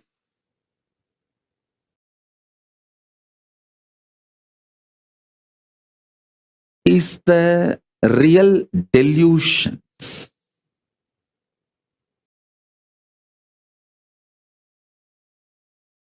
But as I said, it's not that delusions are wrong, because when the delusion becomes thick, it becomes nightmare and you wake up. You are pushed to the next level of enlightenment automatically.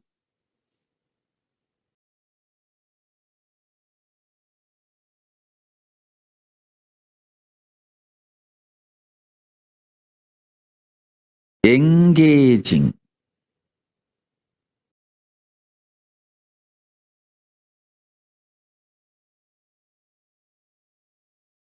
With the quality, quantity centric thinking always leads to destruction and delusion. Decide truth about the life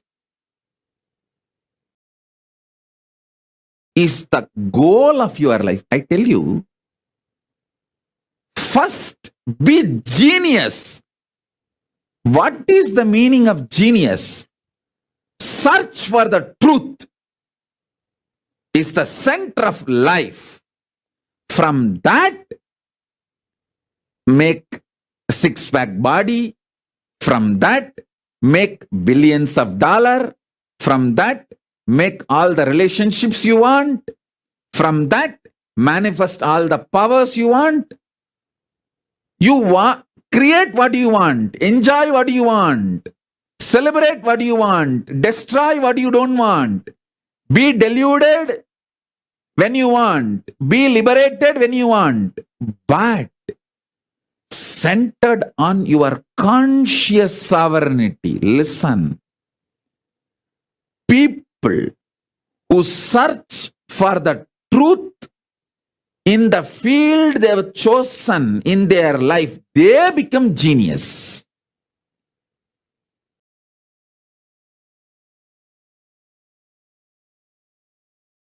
In my life, I have met many genius people.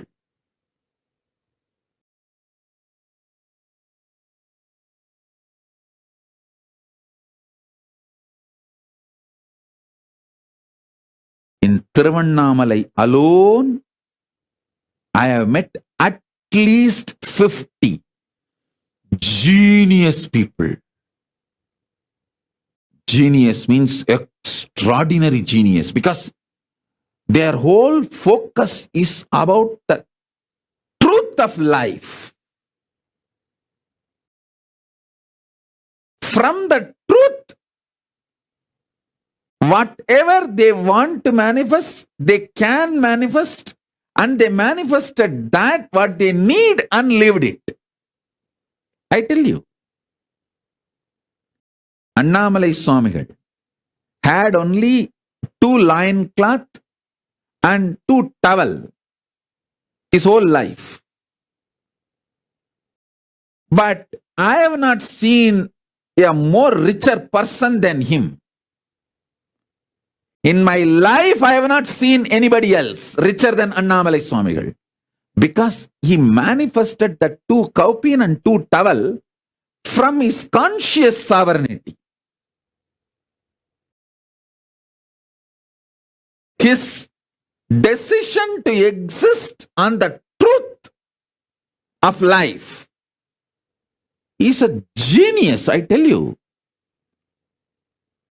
I have met many Nobel laureate scientists, but the geniusness, nobody can be compared to Annamalai Swamigal or Ram Surat Kumar. A geniusness is not related to what others feel about you. It is related to your strength of cognizing the truth of life. Your brain's capacity to cognize the truths of life and manifest them in your life in a very cohesive, coherent way. That is geniusness. That's what I call geniusness.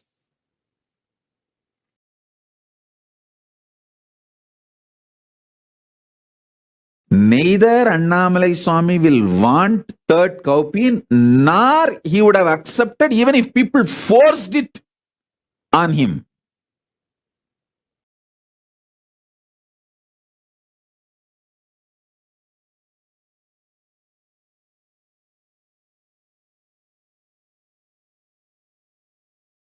Listen, I am not saying you also live with just 2 kaupin and 2 clothes. No. All I am saying is manifest billions and trillions without losing your geniusness. Genius means your capacity to cognize the truth. You have 25 heads as I explained now, you have 25 heads.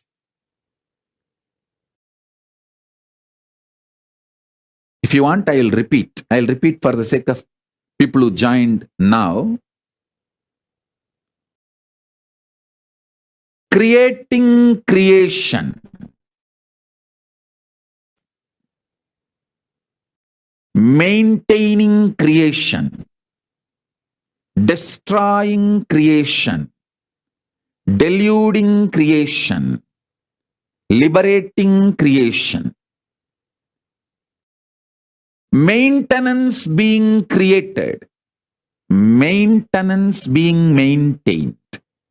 Maintenance getting destroyed. Maintenance being deluded. Maintenance getting liberated. Destruction getting created. Destruction getting maintained. Destruction getting destroyed. Destruction getting deluded.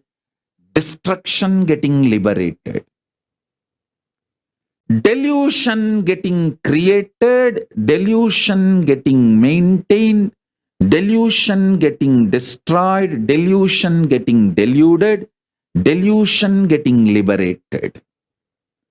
Liberation getting created, liberation getting maintained, liberation getting destroyed, liberation getting deluded, liberation getting liberated.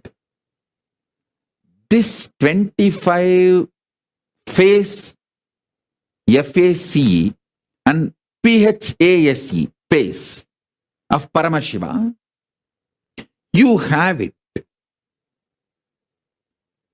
Recognizing this gives you conscious sovereignty. In your life, you are doing all these 25. When you understand this, you become Ishvara of your life. You become Paramashiva of your life. Then naturally you become Paramashiva of existence, cosmos. If you become Paramashiva of your macrocosm, you become Paramashiva of the microcosm. Because both are one and the same.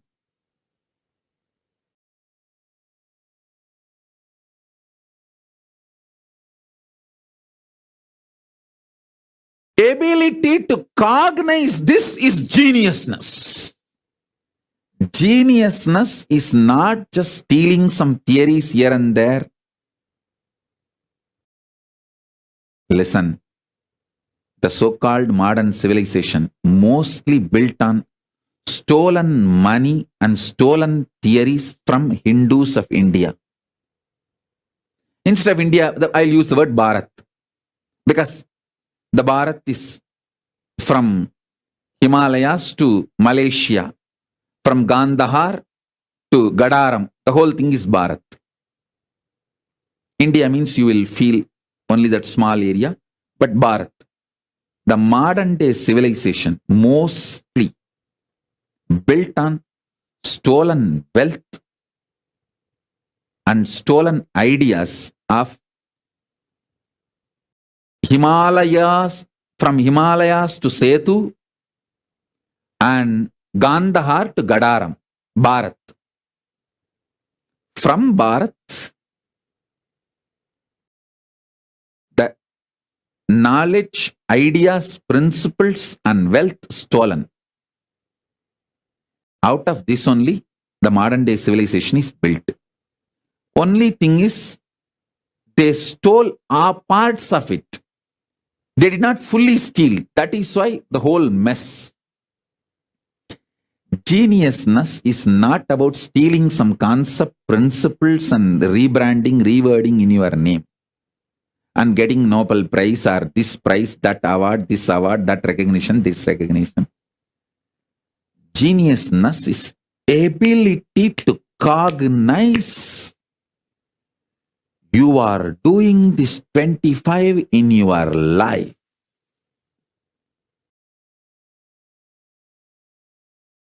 And reclaiming your conscious sovereignty. That is geniusness. This is what I call Sarvanyatva. So many universities have so many departments. Some of the universities have 200 departments. They are all able to produce only genius of that field in that chair. But now what I am saying, if you cognize, you will become Sarvanya. You will be the genius of conscious sovereignty.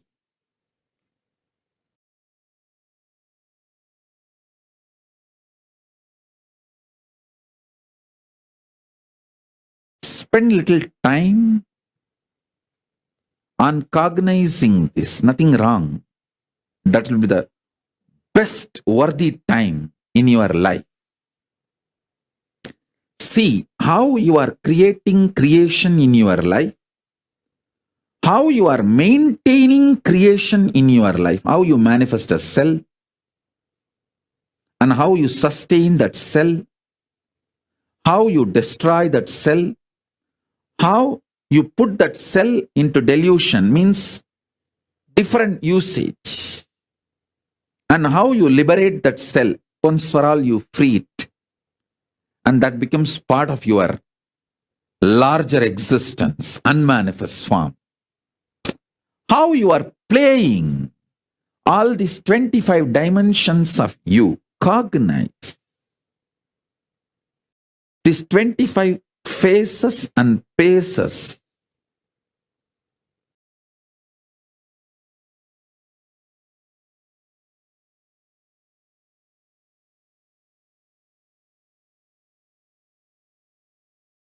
You will simply taste the nectar of conscious sovereignty. Understand?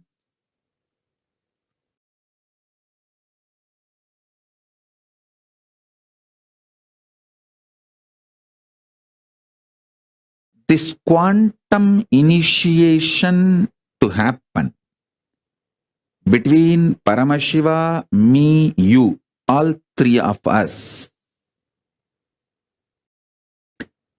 You don't need to do anything. You just need to connect with me as I introduce me to you. I introduce me to you.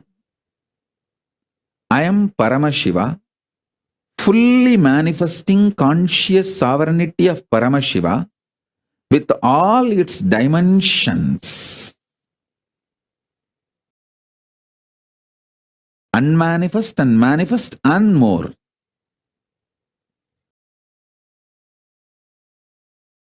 When you choose to connect with this introduction, the Shakti Pada and Shaktini Pada between Paramashiva, me and you starts happening. And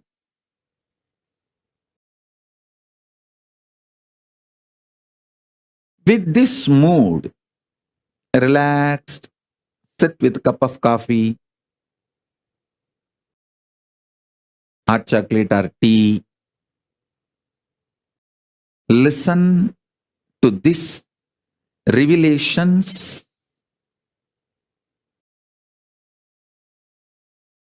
At least till few things click in you. Ma Maheshwara, Bhagavan Reddy is sleeping. Wake him up. His head is already hung.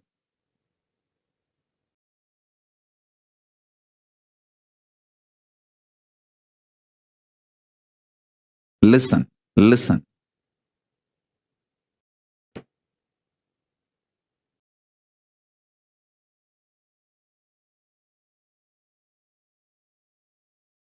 I am giving you the essence of everything Paramashiva revealed, the best of everything Paramashiva revealed to all the rishis and to Devi Parashakti, and from her to Vishnu, to all the rishis, that Guru Parampara, the whole thing we inherited from whatever was grown from Himalayas to Setu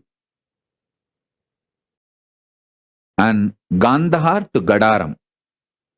Gandhar is Afghanistan, present day Afghanistan. Gadaram is the present day Malaysia.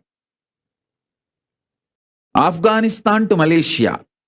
Himalayas to Sri Lanka, that's Setu. Whatever was grown there, that geniusness essence, whatever Paramashiva gave to Paramashakti, from Paramashakti to Vishnu, Parandama, from Parandama to the whole Guru Parampara. Best of the whole thing I am sharing with you all. Listen to this.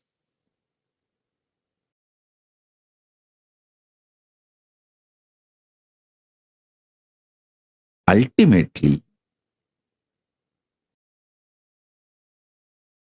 the essence of what I am trying to convey is you are Paramashiva. The conscious sovereignty of you is unstealable. Can't be taken away from you, even when you are in delusion. Sit and start cognizing, recognizing, recognizing this Shaktipada and Shaktinipada I am giving you now will sink into your being and sink both of us with Paramashiva.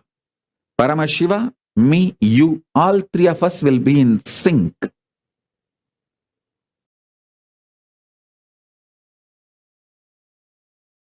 When these truths sink inside you,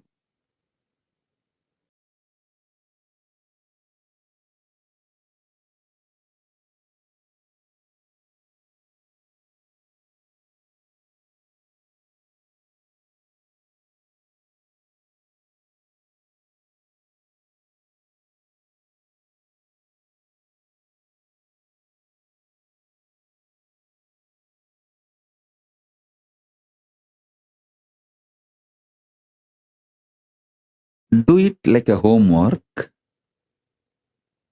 till you understand each dimension of this 25 dimension. Sit and start penning down how your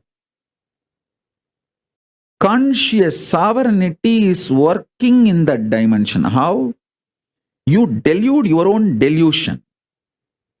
Only when you delude your delusion, you can get out of delusion. Only when you terrorize your nightmare, you will wake up from the nightmare. See, the nightmare happens in a ground. For example, you are having a nightmare, you are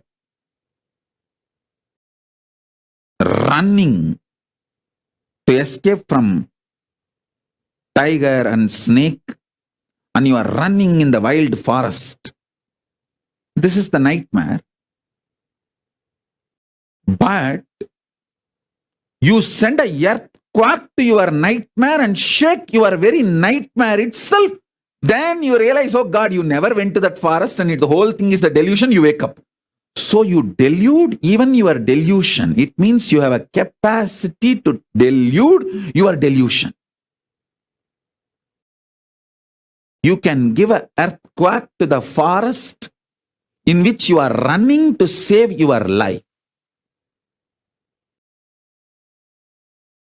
You are running in a forest to escape from tiger and elephant and lion or snakes, but you have a capacity to give earthquake to the whole forest and shake the forest and wake up from that.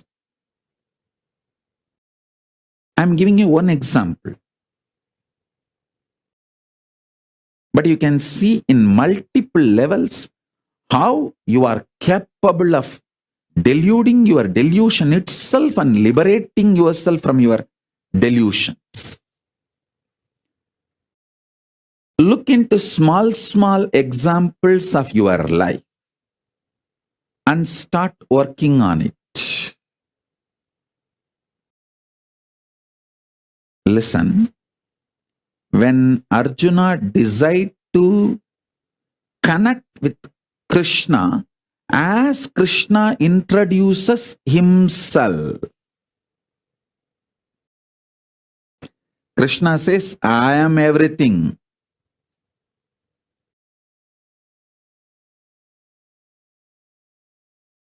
Krishna says, I taught the science to Ikshvaku, Surya. Arjuna was shocked. This is too blatant. Hey, you are my classmate. We both grew up together. You are just few days elder to me. What do you mean by saying you taught this knowledge to Surya, who is there from eternity?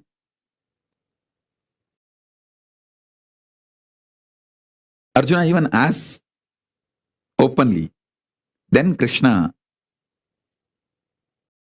explains, but Arjuna had a doubt, but not violence in the doubt. He only wanted clarification.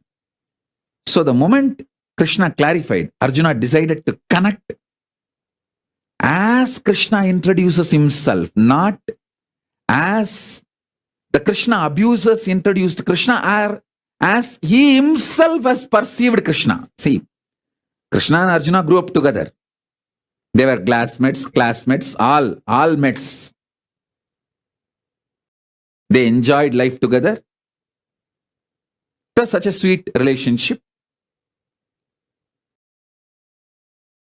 Arjuna decides not to trust even his own opinion, idea about Krishna, but to connect with what Krishna introduces about himself. Then Arjuna gets the Divya Chakshu and sees the Vishwarupa of Krishna. The Shaktipada and Shaktinipada happens between Parameshwara, Paramashiva, Krishna and Arjuna. So understand,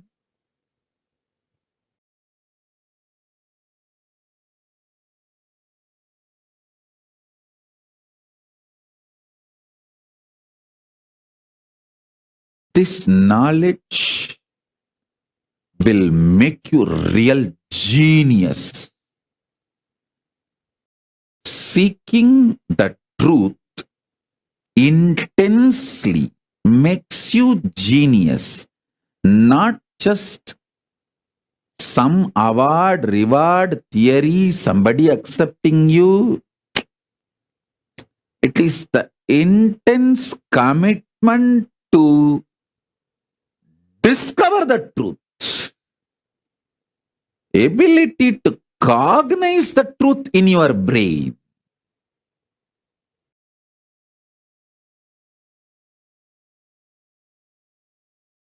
Everything other than this geniusness, others can do for you.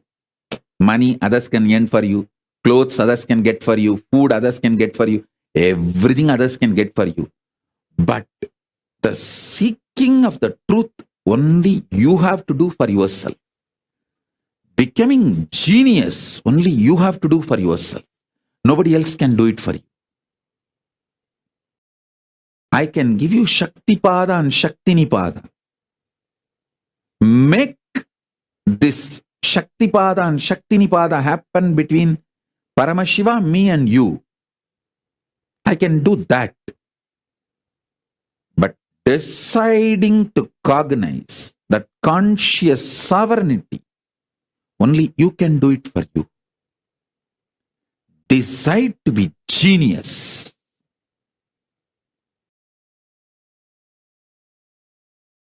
Decide to be conscious genius.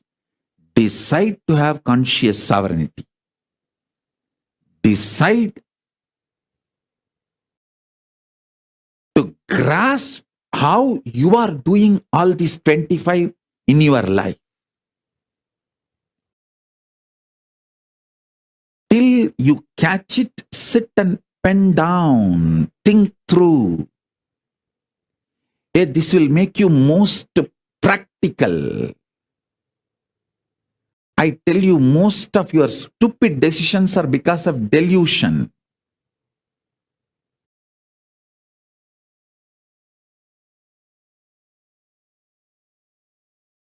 When people ask me about divorce, I tell them, hey, marriage itself is a stupid thing which you already did. Why do you want to do one more stupid thing called divorce?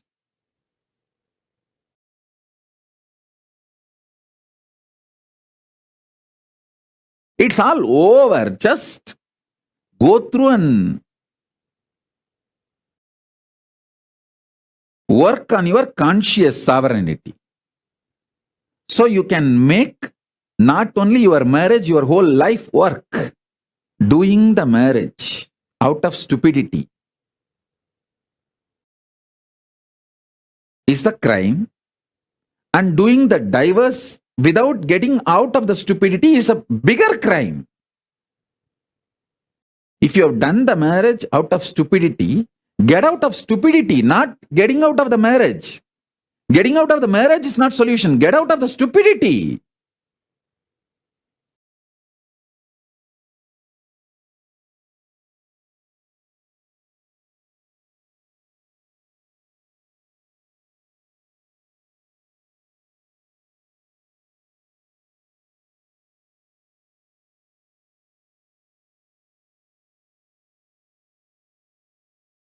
Become seeker of truth with a conscious stamina for the truth.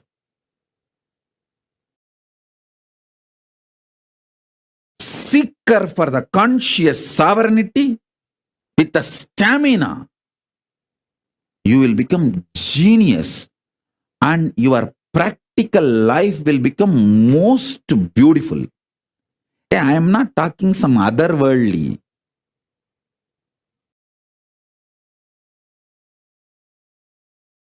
I am talking of other worldly, in this world, in every world.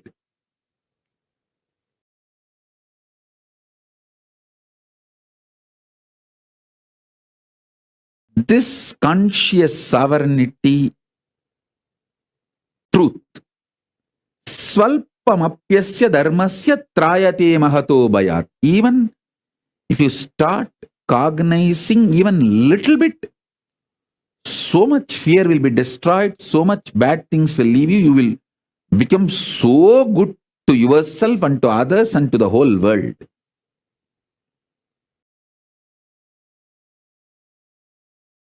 All your suffocation is due to your stupidity, not because of the reality. Get out of stupidity, not from reality.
I'll utter word by word.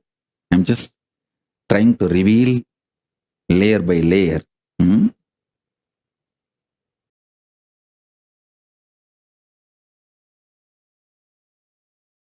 what you call as easy things of your life, for which you already want to own responsibility, like the good things you created in your life. Look into all of that and understand how you created all of it. Then move to little difficult things. You may not have created it directly, but you created the possibility for it. You did not create your stomach pain directly, but you ate all the shit which you are not supposed to eat and created the possibility for the stomach pain.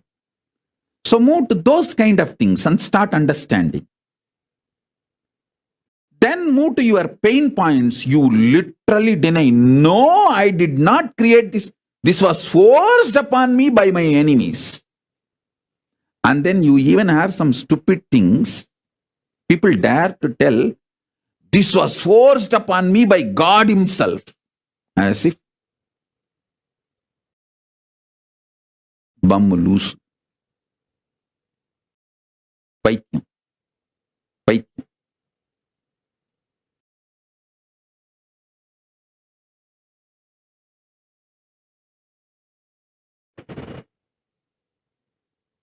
பத்தனா கொடுத்து பன்னிப்பிய வாங்கி தின்னுட்டு நீ படுத்திருந்தா அதுக்கு பரமசிவன் மேலேயாடா பாதகம் சொல்லுவ?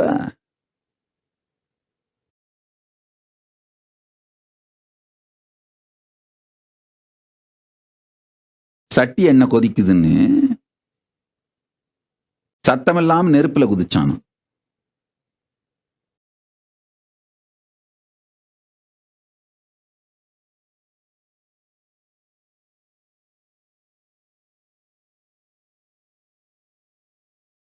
This all village slang, it's a little difficult to translate. I'll make them translate and put it in the Facebook, that gist, you get it from there.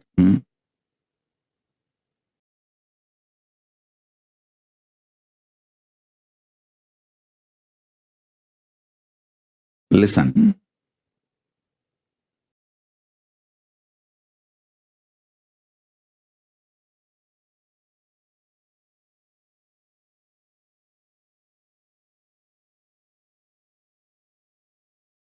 What you can easily accept, you manifested, list them.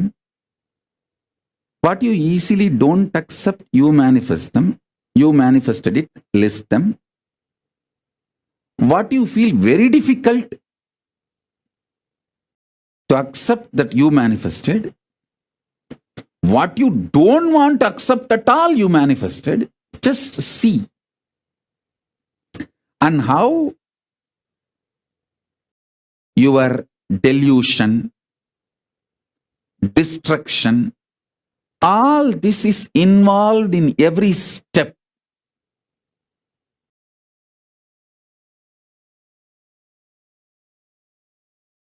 Start cognizing.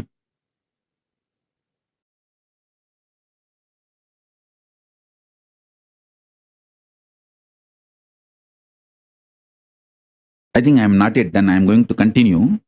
I know it's already 2 hours satsang, more than 2 hours, but I am going to continue. If it is late night, I think it is 12 o'clock now for India. But anyhow, when I wanted to share, let me continue and do the initiation. So better you guys get one more cup of coffee, tea, hot chocolate, anything you want, and keep yourself awake and listen.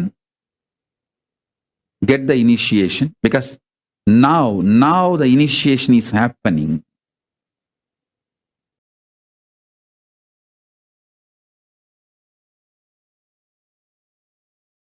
Same way, how many things you are able to feel, you created the delusion. What all the delusion, you don't want to take the direct responsibility and say, half I created, half my father forced on me. Half I created, half my teacher pushed it on me. Half I am responsible, half he is responsible. Then There are some things you say, no, absolutely, I am not responsible. It was forced on me. It was literally like a rape. And then you say, no, it was not even forced on me by ordinary people. God himself forced this on me, this delusion. So you have various categories. Start listing and understanding. Start listing, understanding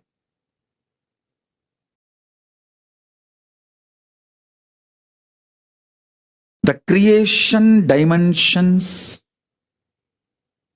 sustenance dimensions, destruction dimensions, delusion dimensions, liberation dimensions,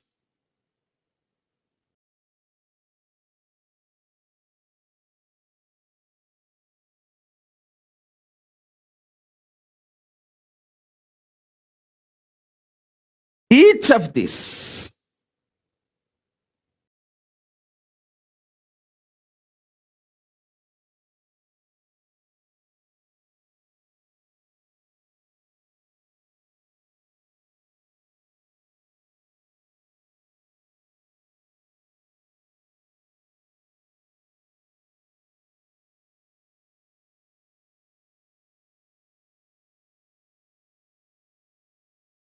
understand, every aspect of you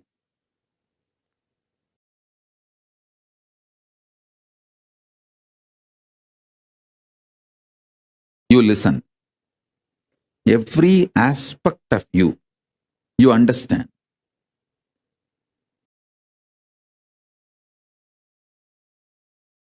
Your capacity to manifest your conscious sovereignty in that field will start like hitting the roof. Peak performance will start happening.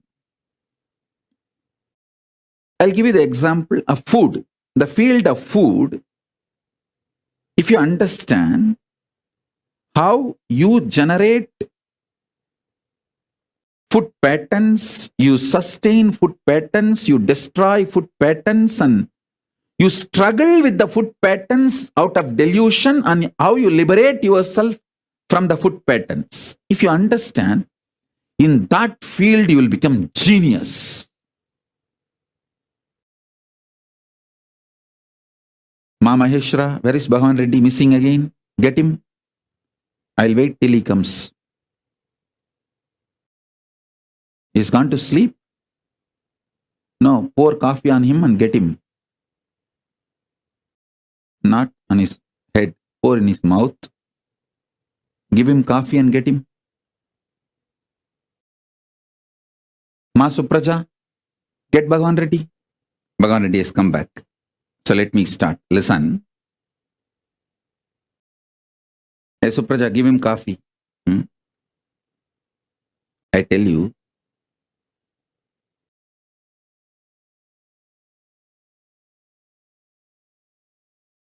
in Tiruvannamalai, there will be these tamarind trees. The poor people will take contract to pluck the tamarind ripe fruit from the tree.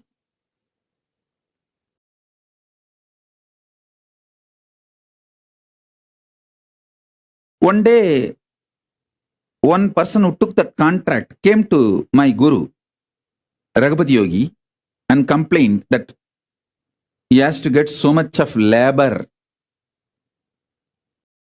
to shake the tree and make all that ripe tamarind fruits to fall. The labor cost is more than the selling cost of the tamarind. It was very funny. Solution my guru gave. My guru said, don't worry, just make small bits of ginger. He said, take ginger, and make it into small piece. Put jaggery. Keep it next to the tamarind trees. I could not understand. How can this be a solution for his problem? But one good thing I had is surrender to my gurus. I'll simply keep quiet. Even if I don't understand, I will keep quiet till, see, in Tiruvannamalai, there will be this tamarind trees. Poor people take the leaves of those trees, collect all the ripe fruits and make puli, tamarind out of that fruits and sell. One day, one poor man who took the contract for some of the tamarind trees came to my guru, Raghupati Yogi, and he was telling his problem. Swamiji, that I have to spend so much money for the labor to shake the tree and make that tamarind fruits fall, and then collect and make the tamarind and sell. The labor cost which I have to pay for all the workers is more than the money I gain from that selling the tamarind. So the business is going in loss. He was really crying. Very sad situation. My guru, Raghupati Yogi, he gave the solution. See, in India, especially Indian villages, gurus are like a yellow page. Any problem, people will come to gurus only. And they will have to solve everything. And my guru just gave one solution. Hey, get ginger, fully ripe, dry ginger. Make small pieces. Mix jaggery. Keep it near the tamarind tree garden on a stone. I could not understand. How can this be a solution? But I had one good thing in my life. Utter obedience to my gurus. Whether I understand or not, I will just keep quiet and wait till I understand. And this fellow did it exactly as my guru told. Within 48 hours, he came back and said, with eyes full of bliss tears, he thanked my guru. And he said, Swamiji, I kept this ginger and jaggery. All the local monkeys came and ate. Once the monkeys eat the ginger, what will happen? That's all. Very pudichi. They jumped on all the trees and ulkified all the trees. Inchi tinna korangu enna agum? He said, Swamiji, not only all the ripe tamarind fruits fell from the tree, these monkeys jumped on all the mango trees and shook even all the mangoes I collected. Almost 90% of the tamarind, 90% of the mango, I collected it. Only the remaining 10%, I have to get workers. Inji tinna korangu very pudichi. Puliya maratta ulki, maamaratta ulki, athanaiyum clear panirchi. The tamarind tree and mango tree, everything is cleared. He was so happy. I had a doubt. I asked, okay, the monkeys came. In Tiruvannamalai village, they come like a 300, 400. Like a real Sena, they come. They came and they ate and they shook the trees and tamarind fell and mango fell. All this is okay. Did they not eat all this and damage it and make a loss for you? He laughed and said, that is what I am also surprised, Swamiji, not a single monkey ate the tamarind or mango. Very few, 1 or 2 they picked up, but not more than 1 or 2. I looked at my guru and said, he laughed and told, hey, when you take ginger and jaggery together, you will not feel hunger. You will feel fully alive and you will not feel hunger. Those monkeys, after eating ginger and jaggery, he kept it good quantity for all of them. After eating, they did all the work because they did not feel hungry. They did not eat the mango or the tamarind. Actually, I went personally and saw the place. It was true.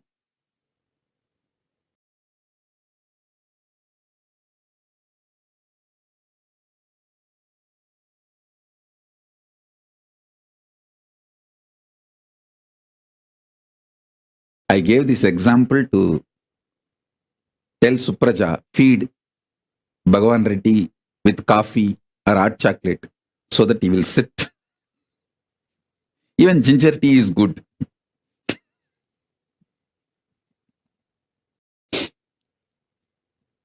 If you take ginger and jaggery, you won't feel hungry.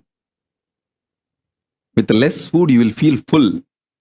And it can be weight loss and you will be very wide awake. Sometimes my guru will send me to give this satsangs classes.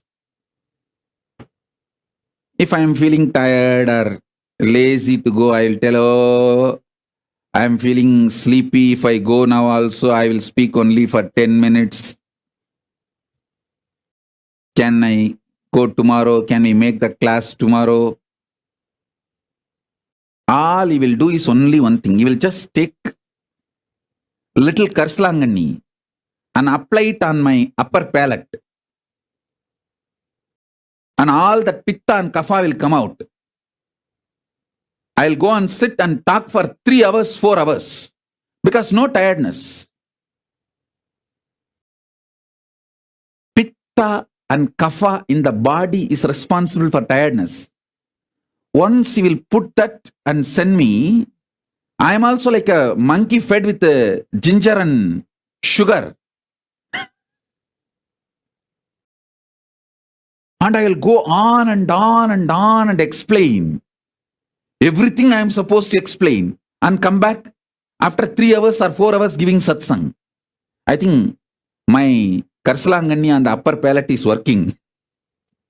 All the pitta and kapha has gone, so I am sitting and going on and on and on. It's already 12:20 in India. Indian time 12:20 and I started 9:20 and it is going on. And still I have so many things to share.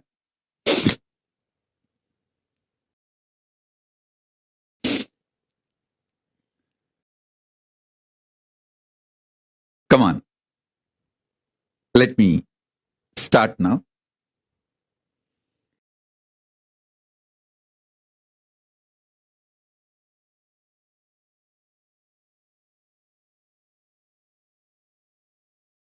The happenings of your life, which you are not able to convince that you are responsible directly or indirectly, that part is called delusion. And delusion is not always bad. Delusion is nothing but some part of you which you just want to keep it aside to be stress-free.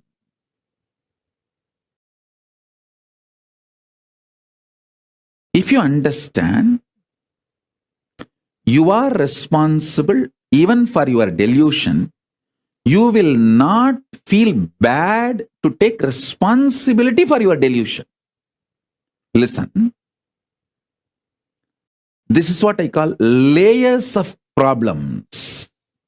See, when you don't want to take responsibility for your delusion, you start calling them bad, or when you start thinking they are bad, you don't want to take responsibility for them. Either you stop calling them bad or take responsibility. Anyone will start solving this puzzle called delusion. If you take responsibility, you won't call them bad anymore. If you stop calling them bad, you will start taking responsibility. Anyone is okay, and you will start breaking that deadlock, catch-20 situation. You will start liberating yourself from your delusions. Your delusion is nothing but the part of you which you did not attend for quite a long time. That's it.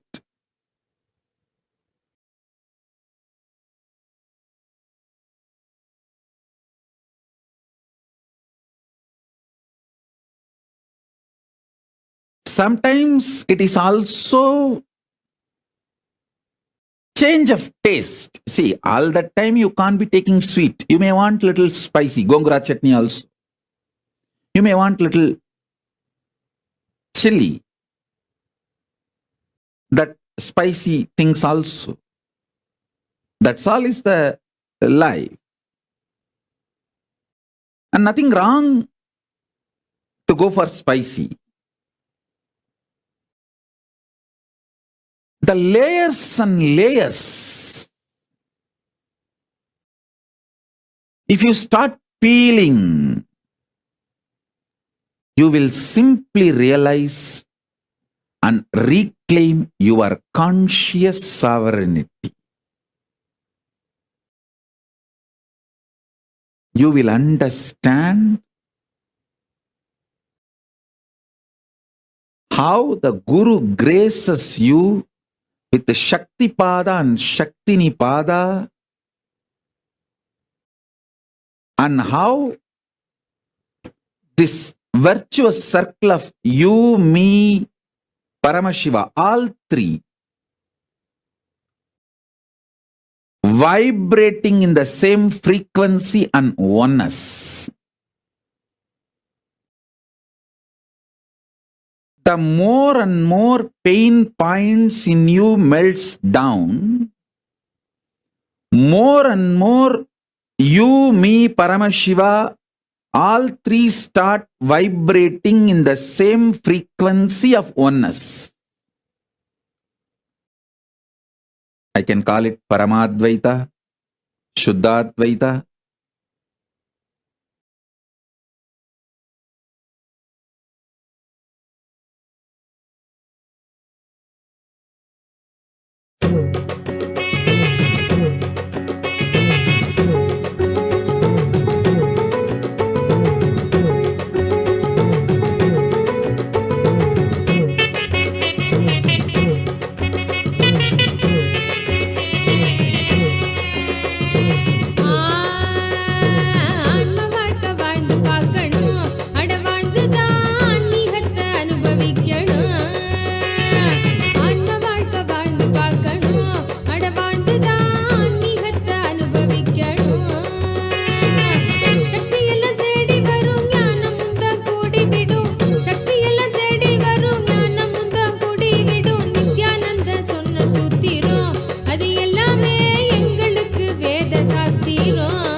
Nityananda சொன்ன சூத்திரம் அது எல்லாமே எங்களுக்கு வேத சாஸ்திரம்.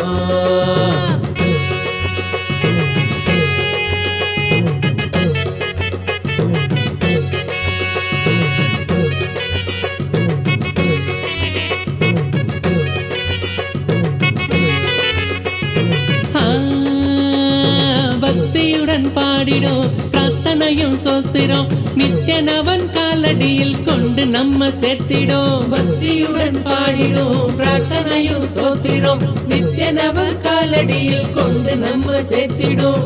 செய்யும் அந்த தியானம் அது சித்தம் தெளிவாக்கிடும். சித்தம் தெளிவாக அது தெய்வீகத்தை கூட்டிடும்.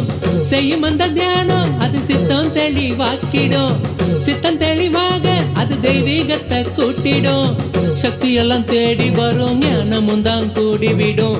சக்தியெல்லாம் தேடி வரும் ஞானமும் தான் கூடிவிடும். நித்யானந்தன் சொன்ன சூத்திரம் அது எல்லாமே எங்களுக்கு வேத சாஸ்திரம். நித்யானந்த சொன்ன சூத்திரம் அது எல்லாமே எங்களுக்கு வேத சாஸ்திரம்.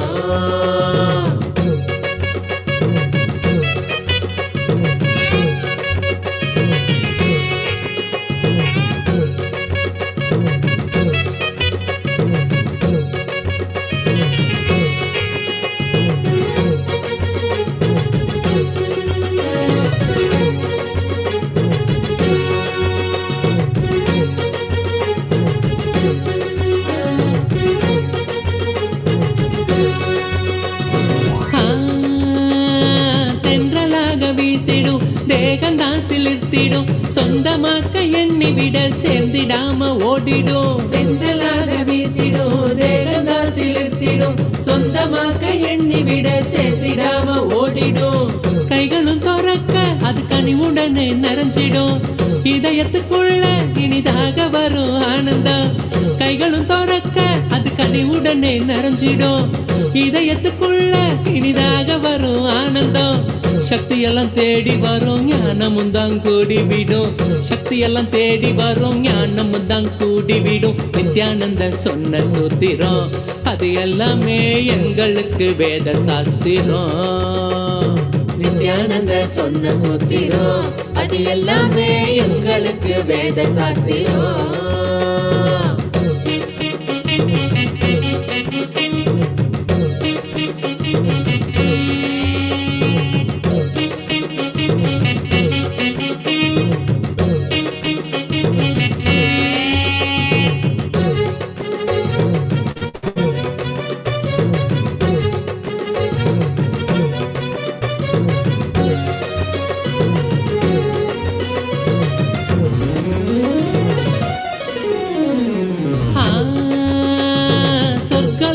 என்பதும் நரகலோகம் என்பதும் வெளியில் தானே உள்ளதுன்னு வீணாகத்தான் தேடினோம். சொர்க்கலோகம் என்பதும் நரகலோகம் என்பதும் வெளியில் தானே உள்ளதுன்னு வீணாகத்தான் தேடினோம்.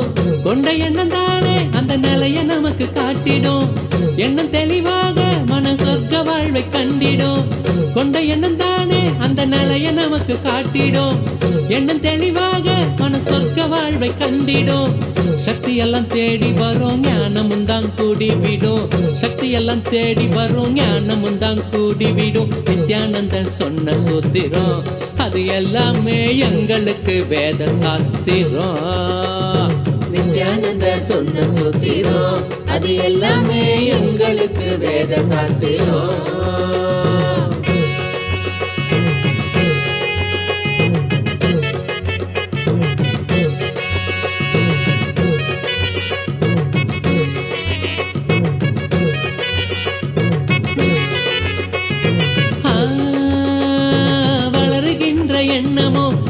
சோகமாக்கிடும்.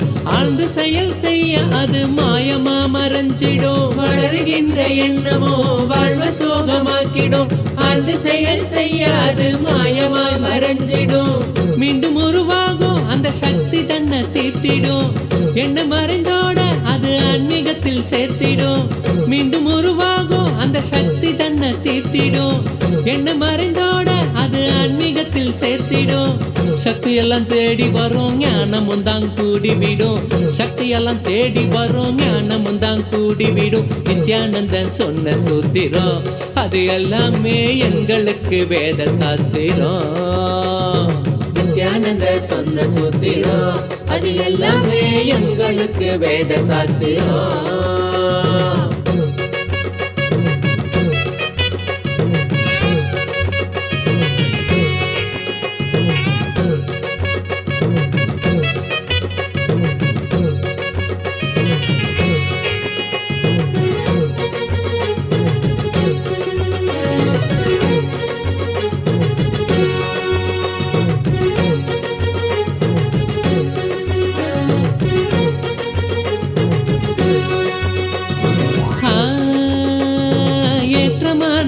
வாழ்க்கையும் இறக்கம் கண்ட போதும் மனம் ஏற்றுக்கொள்ளும் பக்குவத்தை பாங்குடனே கொள்ளணும். ஏற்றமான வாழ்க்கையும் இறக்கம் கண்ட போதும் மனம் ஏற்றுக்கொள்ளும் பக்குவத்தை பாங்குடனே கொள்ளணும். மாற்றங்களை தாங்க மனம் பெரும் தவிப்பு தவிச்சிடும். உள்ள மத ஏற்க அங்கு பரவசமும் நிறைஞ்சிடும். மாற்றங்களை தாங்க மனம் பெரும் தவிப்பு தவிச்சிடும். உள்ள மத ஏற்க அங்கு பரவசமும் நிறைஞ்சிடும். சக்தி எல்லாம் தேடி வரும் ஞானமும் தான் கூடி விடும். சக்தி எல்லாம் தேடி வரும் ஞானமும் தான் கூடி விடும். நித்யானந்தன் சொன்ன சூத்திரம் அது எல்லாமே எங்களுக்கு வேத சாஸ்திரம். நித்யானந்த சொன்ன சூத்திரம் அது எல்லாமே எங்களுக்கு வேத சாஸ்திரம்.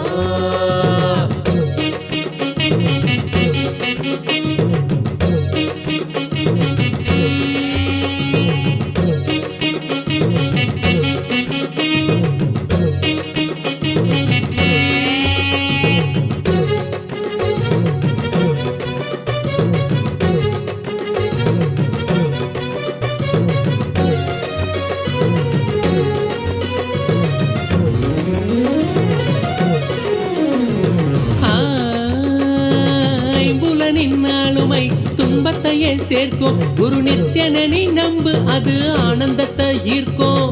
ஐம்புலனின் ஆளுமை துன்பத்தையே சேர்க்கும். குரு நித்யனி நம்பு அது ஆனந்தத்தை ஈர்க்கும். அன்பு வழி மலரும் அகங்காரம் அது நீங்கிடும். சத்குருவின் பாதம் சரணாகதியா சேர்ந்திடும். அன்பு வழி மலரும் அகங்காரம் அது நீங்கிடும். சத்குருவின் பாதம் சரணாகதியா சேர்ந்திடும். சக்தி எல்லாம் தேடி வரும் ஞானமும் தான் கூடி விடும். சக்தி எல்லாம் தேடி வரும் ஞானமும் தான் கூடி விடும். நித்யானந்த சொன்ன சூத்திரம் அது எல்லாமே எங்களுக்கு வேத சாஸ்திரம். நித்யானந்த சொன்ன சூத்திரம் அது எல்லாமே எங்களுக்கு வேத சாஸ்திரம்.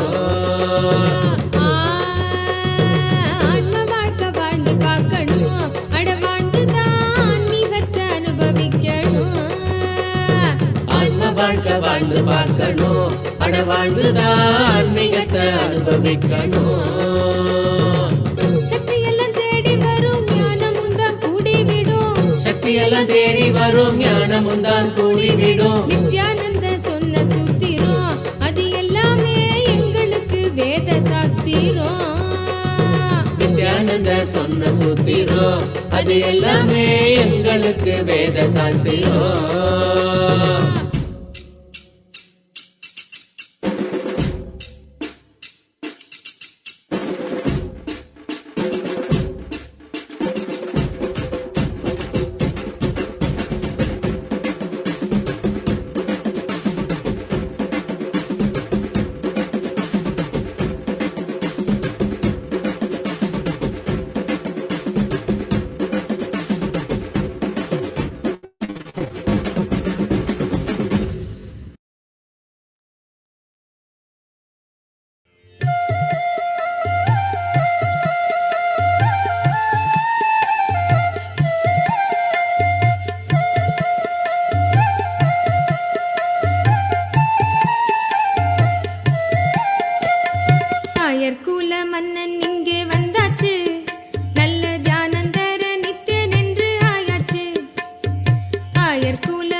ಪಾವನವಾಯಿತು ನನ್ನೀ ಜನುಮವು ನಿನ್ನಯ ದರ್ಶನದಿ ನಿತ್ಯಾನಂದ. ಪಾವನವಾಯಿತು ನನ್ನೀ ಜನುಮವು ನಿನ್ನಯ ದರ್ಶನದಿ ನಿತ್ಯಾನಂದ. ಶಿವನಾಗಿ ಗುರುವಾಗಿ ಸದ್ಗತಿಯನು ಜಗಕ್ಕೆಲ್ಲ ಕೊಡುತ್ತಿರುವೆ ನಿತ್ಯಾನಂದನೇ ನೀ. ಶಿವನಾಗಿ ಗುರುವಾಗಿ ಸದ್ಗತಿಯನು ಜಗಕ್ಕೆಲ್ಲ ಕೊಡುತ್ತಿರುವೆ ನಿತ್ಯಾನಂದನೇ ನೀ.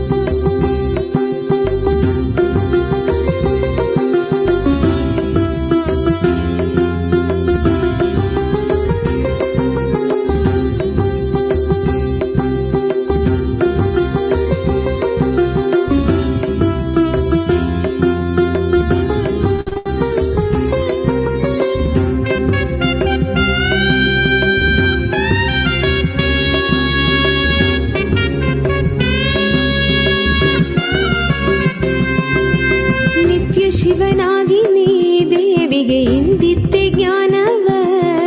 ಜ್ಞಾನ ಗುರುವಾಗಿ ನೀ ಕೊಡುತ್ತಿಹೆ ವಿಶ್ವಕ್ಕೆ ಪ್ರಜ್ಞೆಯ. ಮನದಲ್ಲಿ ತನುವಲ್ಲಿ ಕಲ್ಮಶವ ತೆಗೆಯುವನಿ ನೆನೆದವರ ಮನದಲ್ಲಿ ನೆಲೆಸಿರುವನಿ.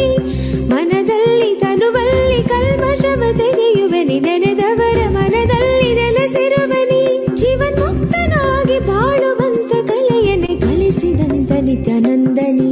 ಜೀವನ್ಮುಕ್ತನಾಗಿ ಬಾಳುವಂತ ಕಲೆಯನ್ನೇ ಕಲಿಸಿದಂತ ನಿತ್ಯಾನಂದನಿ.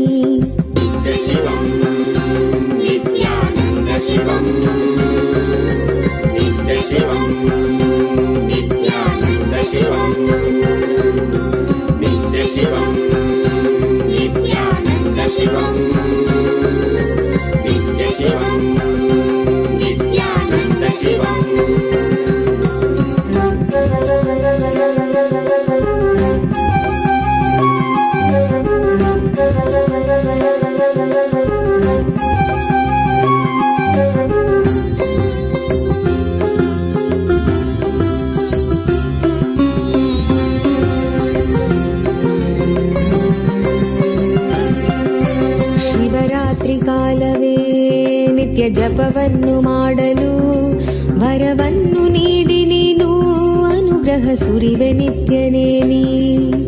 ಭವರೋಗವ ತಡೆದು ಭಾವದ ಚಿಂತೆಯೆಲ್ಲ ತೊಳೆದು ಕರ್ಮ ಸಂಸ್ಕಾರಗಳೆಲ್ಲ ಅಳಿಸಿ ಹೊಸ ಜೀವನ ಕೊಡುವೆ.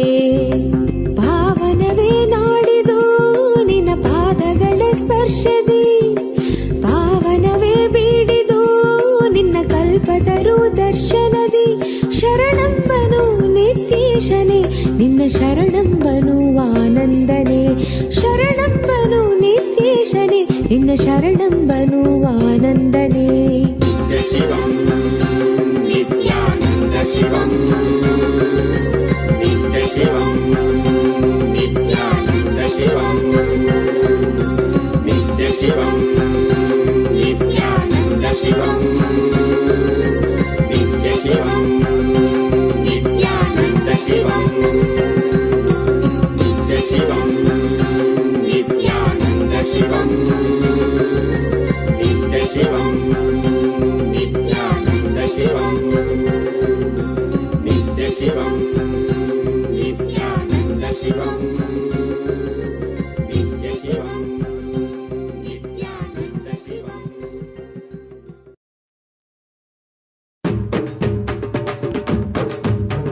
நித்யானந்தன் நாம சொல்லுங்க, உங்க நெஞ்சில் உள்ள சோகம் வெல்லுங்க.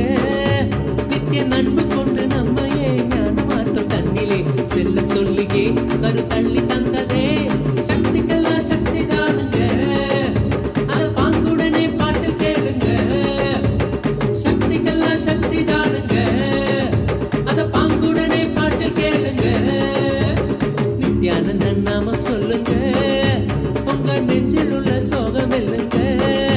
நித்திய நண்பு கொண்டு நம்மையே ஞான மாற்றம் தன்னிலே செல்ல சொல்லியே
ಬನ್ನಿರೋ ಬನ್ನಿರೋ ನೋಡಿ ಬನ್ನಿರೋ ನಿತ್ಯನ ಮಹಿಮೆಯನ್ನು ನೋಡಿ ಬನ್ನಿರೋ ಬನ್ನಿರೋ ಬನ್ನಿರೋ ನೋಡಿ ಬನ್ನಿರೋ ನಿತ್ಯನ ಮಹಿಮೆಯನ್ನು ನೋಡಿ ಬನ್ನಿರೋ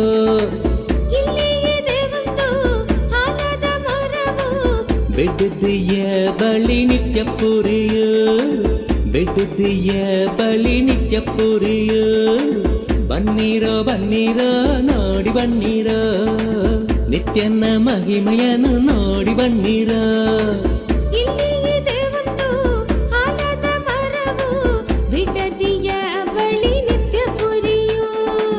ಬೆಟ್ಟದೆಯ ಬಳಿ ನಿತ್ಯ ಪುರಿಯೋ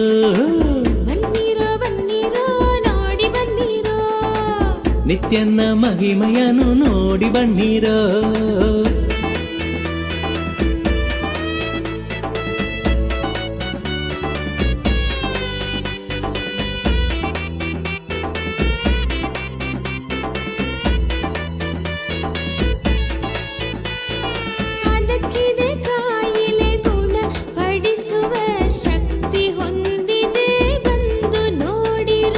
ಅದಕ್ಕಿದೆ ಕಾಯಿಲೆ ಗುಣ ಪಡಿಸುವ ಶಕ್ತಿ ಹೊಂದಿದೆ ಬಂದು ನೋಡಿರೋ ಬನ್ನಿರೋ ಬನ್ನಿರೋ ನೋಡಿ ಬನ್ನಿರೋ ನಿತ್ಯನ ಮಹಿಮೆಯನ್ನು ನೋಡಿ ಬನ್ನಿರೋ ಬನ್ನಿರೋ ಬನ್ನಿರೋ ನೋಡಿ ಬನ್ನಿರೋ ನಿತ್ಯನ ಮಹಿಮೆಯನ್ನು ನೋಡಿ ಬನ್ನಿರೋ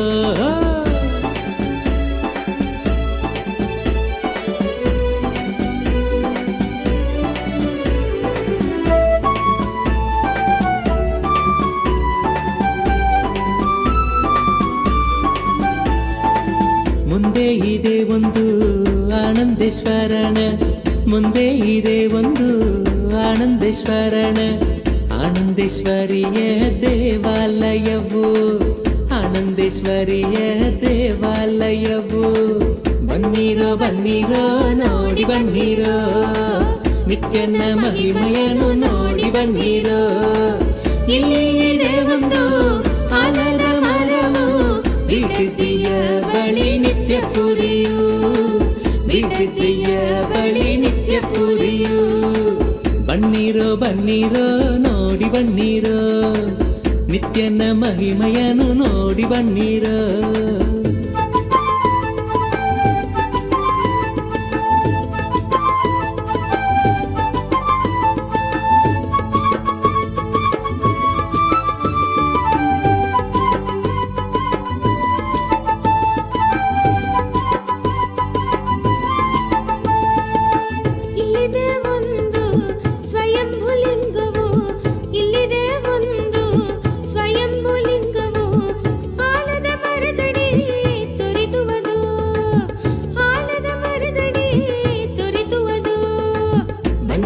ಬನ್ನಿರೋ ನೋಡಿ ಬನ್ನಿರೋ ನಿತ್ಯನ ಮಹಿಮೆಯನ್ನು ನೋಡಿ ಬನ್ನಿರೋ ಇಲ್ಲಿ ಇದೆ ಒಂದು ಆಲದ ಮರವು ಬಿಡದಿಯ ಬಳಿ ನಿತ್ಯ ಪುರಿಯು ಬಿಡದಿಯ ಬಳಿ ನಿತ್ಯ ಪುರಿಯು ಬನ್ನಿರೋ ಬನ್ನಿರೋ ನೋಡಿ ಬನ್ನಿರೋ ನಿತ್ಯನ ಮಹಿಮೆಯನ್ನು ನೋಡಿ ಬನ್ನಿರೋ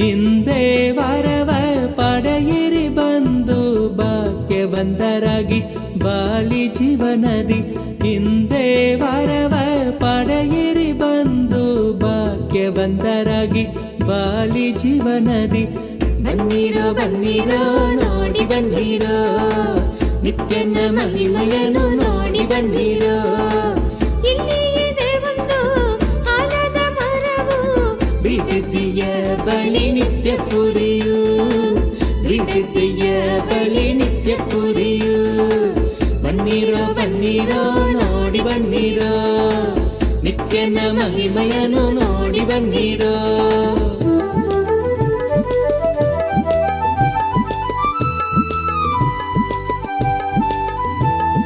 ಕರುಣೆ ತೋರಲು ನಿಂತಿಹನು ಇಲ್ಲಿ ಕರುಣೆ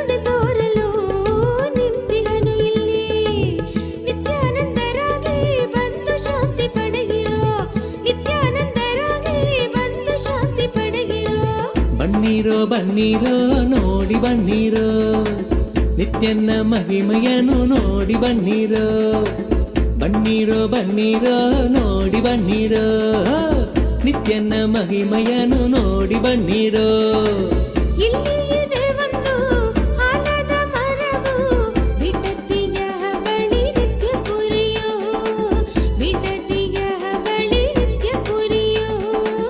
ಬನ್ನಿರೋ ಬನ್ನಿರೋ ನೋಡಿ ಬನ್ನಿರೋ ನಿತ್ಯನ ಮಹಿಮೆಯನ್ನು ನೋಡಿ ಬನ್ನಿರೋ ಬನ್ನಿರೋ ಬನ್ನಿರೋ ನೋಡಿ ಬನ್ನಿರೋ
ಬಂದೆಯ ಹತ್ತಿರ ಬಂದೆಯ ನುತಿಸುವೇನು ಪ್ರೀತಿ ಪಾತ್ರನ ದಯಾ ಸಾಗರನೆ ಹತ್ತಿರ ಬಂದೆಯ ಹತ್ತಿರ ಬಂದೆಯ ಎಂಥ ಆನಂದ ಎಂಥ ಆನಂದ ಎಂಥ ಆನಂದ ಎಂಥ ಆನಂದ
अच्युतं केशवं श्रीधरं माधवं सद्गुरुनायकं नित्यानन्दमे आनन्दम् आनन्दं नित्यानन्दम् आनन्दम् आनन्दं नित्यानन्दमे आनन्दम् आनन्दं नित्यानन्दम् आनन्दम् आनन्दम् आनन्दं नित्यानन्दमे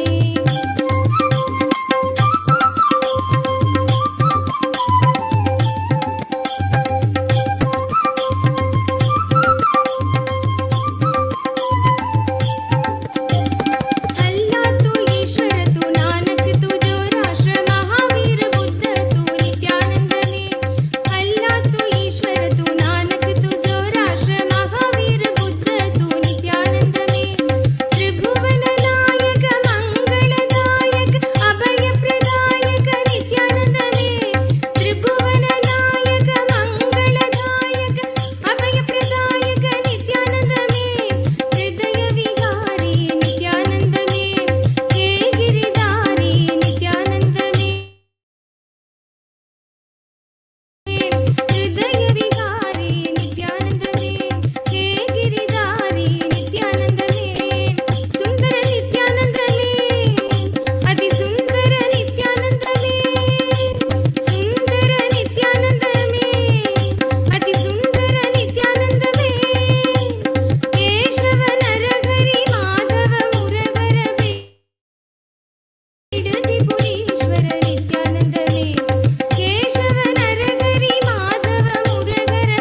Om. I bless you all. Let's all radiate with integrity, collective integrity, authenticity, responsibility, enriching, causing, living Paramattvaitam, Shuddhadvaita Saivam, conscious sovereignty, the state, space, powers, being, superconsciousness, and Kailasa of Paramashiva. Paramashivoham. Om Nityananda Paramashivoham. The eternal bliss, Nityananda. Thank you. Be blissful.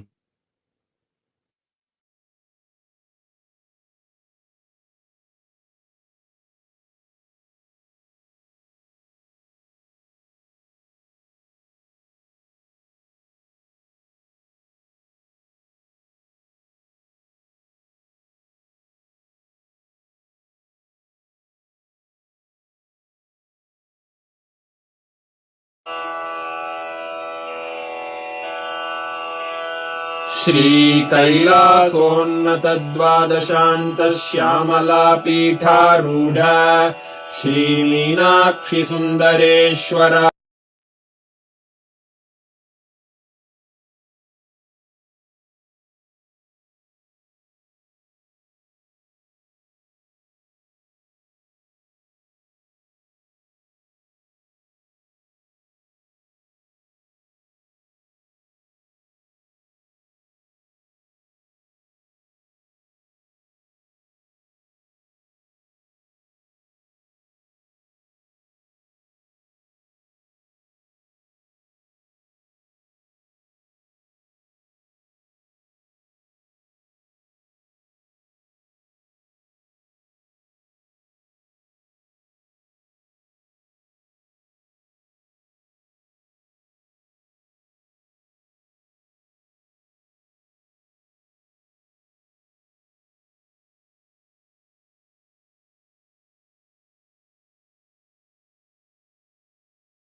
आनन्दं परमसुखदं केवलं ज्ञानमूर्तिं द्वन्द्वातीतं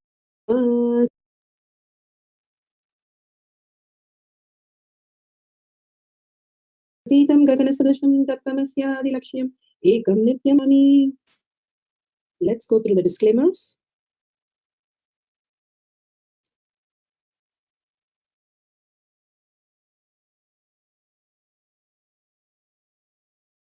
security measures, no photography, video, or please be aware of the important cautions.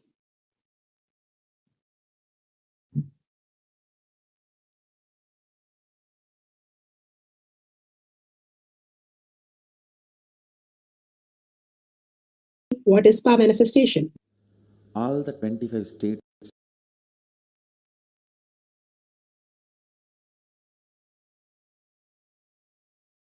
of consciousness. When they happen, and it happens in you out of your free will and consciousness, it is powerfulness.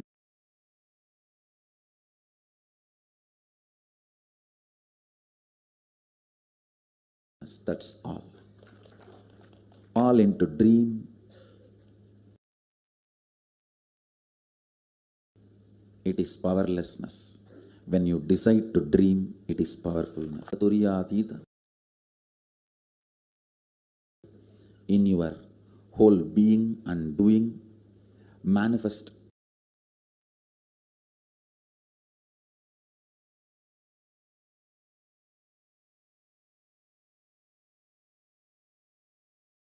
all the powers. Understand, power manifest, it is just cognitive shift.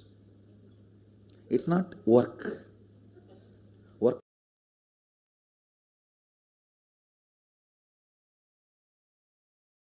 is a 4-letter word. Being alive.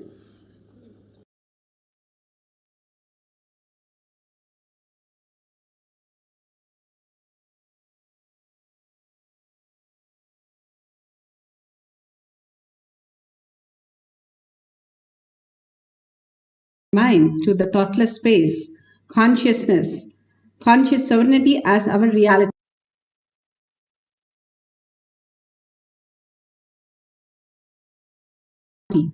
Beautifully, Bhagavan is full proof.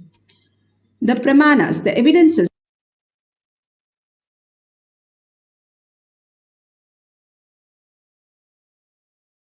to support that it is a science, that it is repeatable, and Vedas and Agamas. Apta Pramana, the experience and the results of the Aptas, the Rishis, Munis, Apta Pramana, the experience and the results of the Aptas, the Rishis, Munis, Ganas, Nainamas, Alanda Parameshwaram, this millennium's avatar's personal experience. Bhagavan's very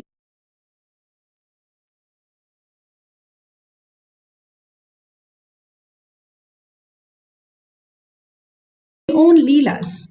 Shakshi Pramana, the experiential Pramana, the scientific study measuring the effect of being in the enlightened state.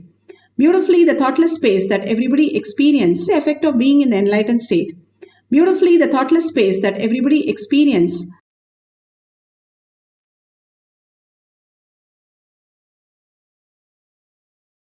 speaks about here in the Shastra Pramana is from the Veda Agamas.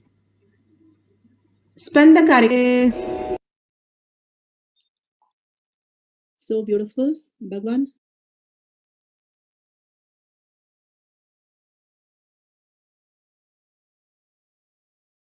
Here talks about Bhagavan Parameshwara says, indeed, just as an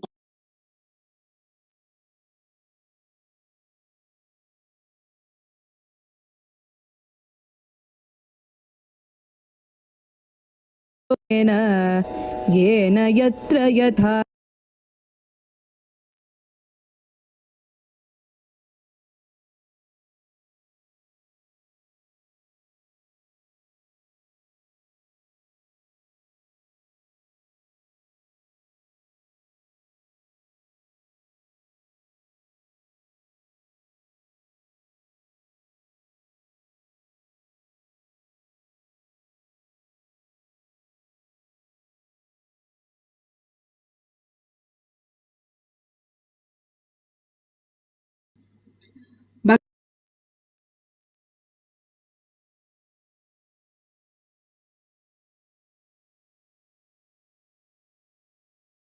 Bhagavan Parameshwara says, indeed, the some indistinctly at first and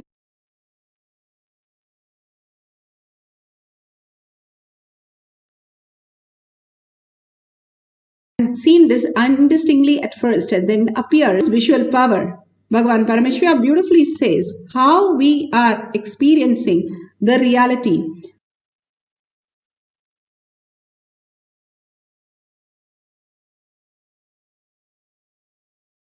The more and more we are raising in the superconscious space,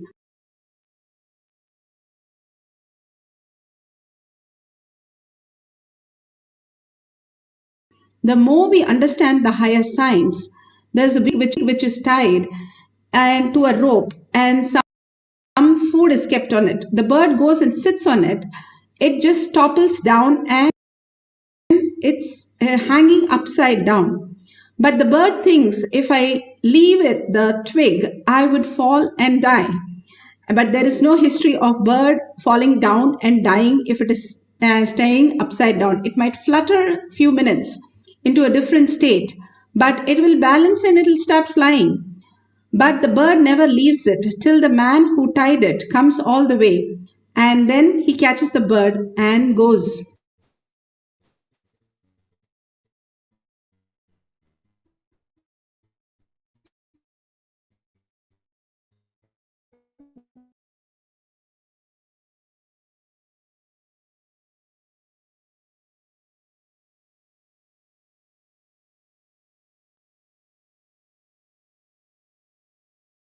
The same way the monkeys, they kept some food item inside a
You may not be powerful. With integrity, authenticity, responsibility, and enriching life is such power.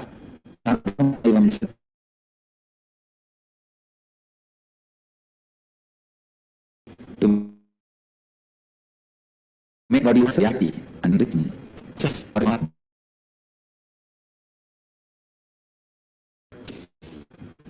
You want to make your dreams into reality, or you want to realize your reality. It's a dream.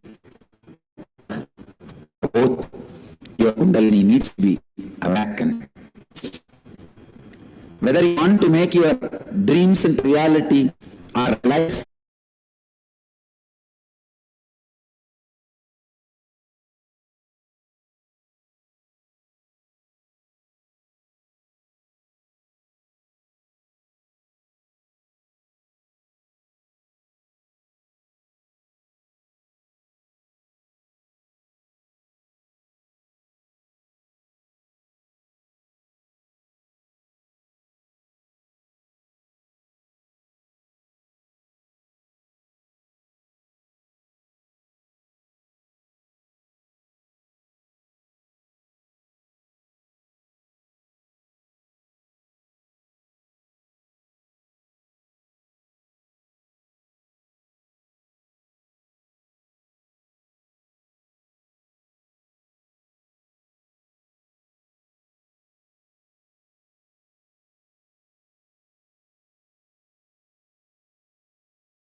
kept in hand, even the space of how the Ishtadevata starts manifesting as reality. So they had this dollar which added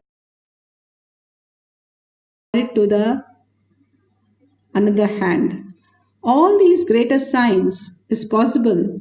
Bhagavan beautifully says in Pratyaksha Pramana how it appears in the throat, and after that it materializes. It clearly says revealed the presence of the materialization object both in the section, and it is seen in the scan. Nowhere else it is seen. Suddenly it appears, and suddenly then it becomes the reality. And we can see in this what are the materialization that has happened to different devotees. Linga, even the Ganesha and Conch, and all the favorite gemstones, the beautiful gemstones. All you need is simply you need to wipe your hand completely and experience the oneness with Paramashiva to experience the materialization. The power of materialization is a depth dimension All you need to do is become the conscious sovereignty. The more you are in the conscious sovereignty, the oneness with Paramashiva, the more you will experience the higher reality. How we materialize these? We can materialize in our life abundance and auspiciousness, health and relationship. All that can be materialized when we understand this greater science. Teleporting, it is the breath dimension where the matter becomes the antimatter and then it reassembles. But materialization is even more amazing, where from nowhere it just materializes from a different dimension. It comes into our dimension where we understand. So it's a blessing to experience the higher reality. So wipe all the places clean, make sure your hands are very clean. And even for a speck, the NASA is spending billions of dollars. Here we are going to sit with a cup of coffee or a chocolate, chant the Mahavakya, deeply merging into the oneness space and manifesting the powers. So now, no gadget for any other purpose except for recording. And sit straight with your head, neck and spine in a straight line. If you have the Jnananjan in your Kantamala, it's Bhagavan's DNA, you can apply in your third eye and your temple. Simply, you can experience the great reality. If you don't have the Jnananjan, you can apply the Basma and Kumkum from any of the temples where they have done Abhishekam on the Linga. It's the same thing that Bhagavan says, you can experience it. If you don't have anything, apply the turmeric, which will detox your third eye. Detoxing the lower chakra, that is the main way to experience the highest consciousness. That is why Bhagavan says, I always work on your biology, not on your mind. Mind is not there. What is there to work on? It doesn't even exist. So he works on our body and he explains how we can detox our body again and again and again. All we need to do the detox and simply we will manifest all the powers. Now visualize Paramashiva in your third eye. PARASHAKTI. Everything that exists is Paramashiva. Everything that is manifesting is PARASHAKTI. Sit with very clear space that I am PARASHAKTI. I am Paramashiva. With that 25 heads and 75 eyes and 50 hands. Experiencing that great awareness. The awareness engulfs us into awareness and we become conscious sovereignty. The more you are chanting the Mahavakya and more you are aware of it. And consciously when you chant and holding Paramashiva in your inner space, you simply become that. More and more you experience the oneness and manifest the powers of Paramashiva. Now let's sit straight with the head, neck and spine in a straight line. Entangle with Bhagavan, chant deeply and melt into that oneness space. How much you melt in that oneness space, Paramashiva who has come down physical form on planet Earth, what more we want? And experience that oneness with Paramashiva, that he is right with you right now and so close to you just now. You merge into him, you will experience that he is right here in the Kailash courtyard, including experiencing it physically. So start chanting the Mahavakya deeply with a deep yearning for that space of oneness. And simply you will manifest all the powers. Let's start chanting the Mahavakya for the power of materialization.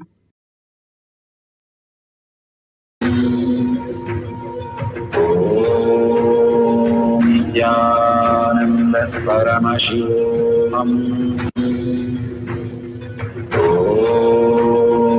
Nityananda Paramashivam. Nityananda Paramashivam.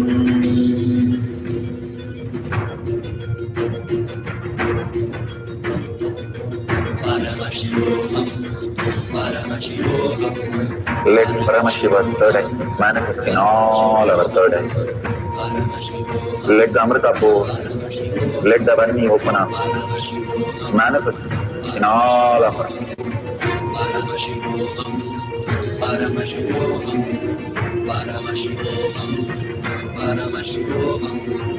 Let Paramashiva overflow, manifest the powers in all our third eyes. Om Nityananda Paramashivam.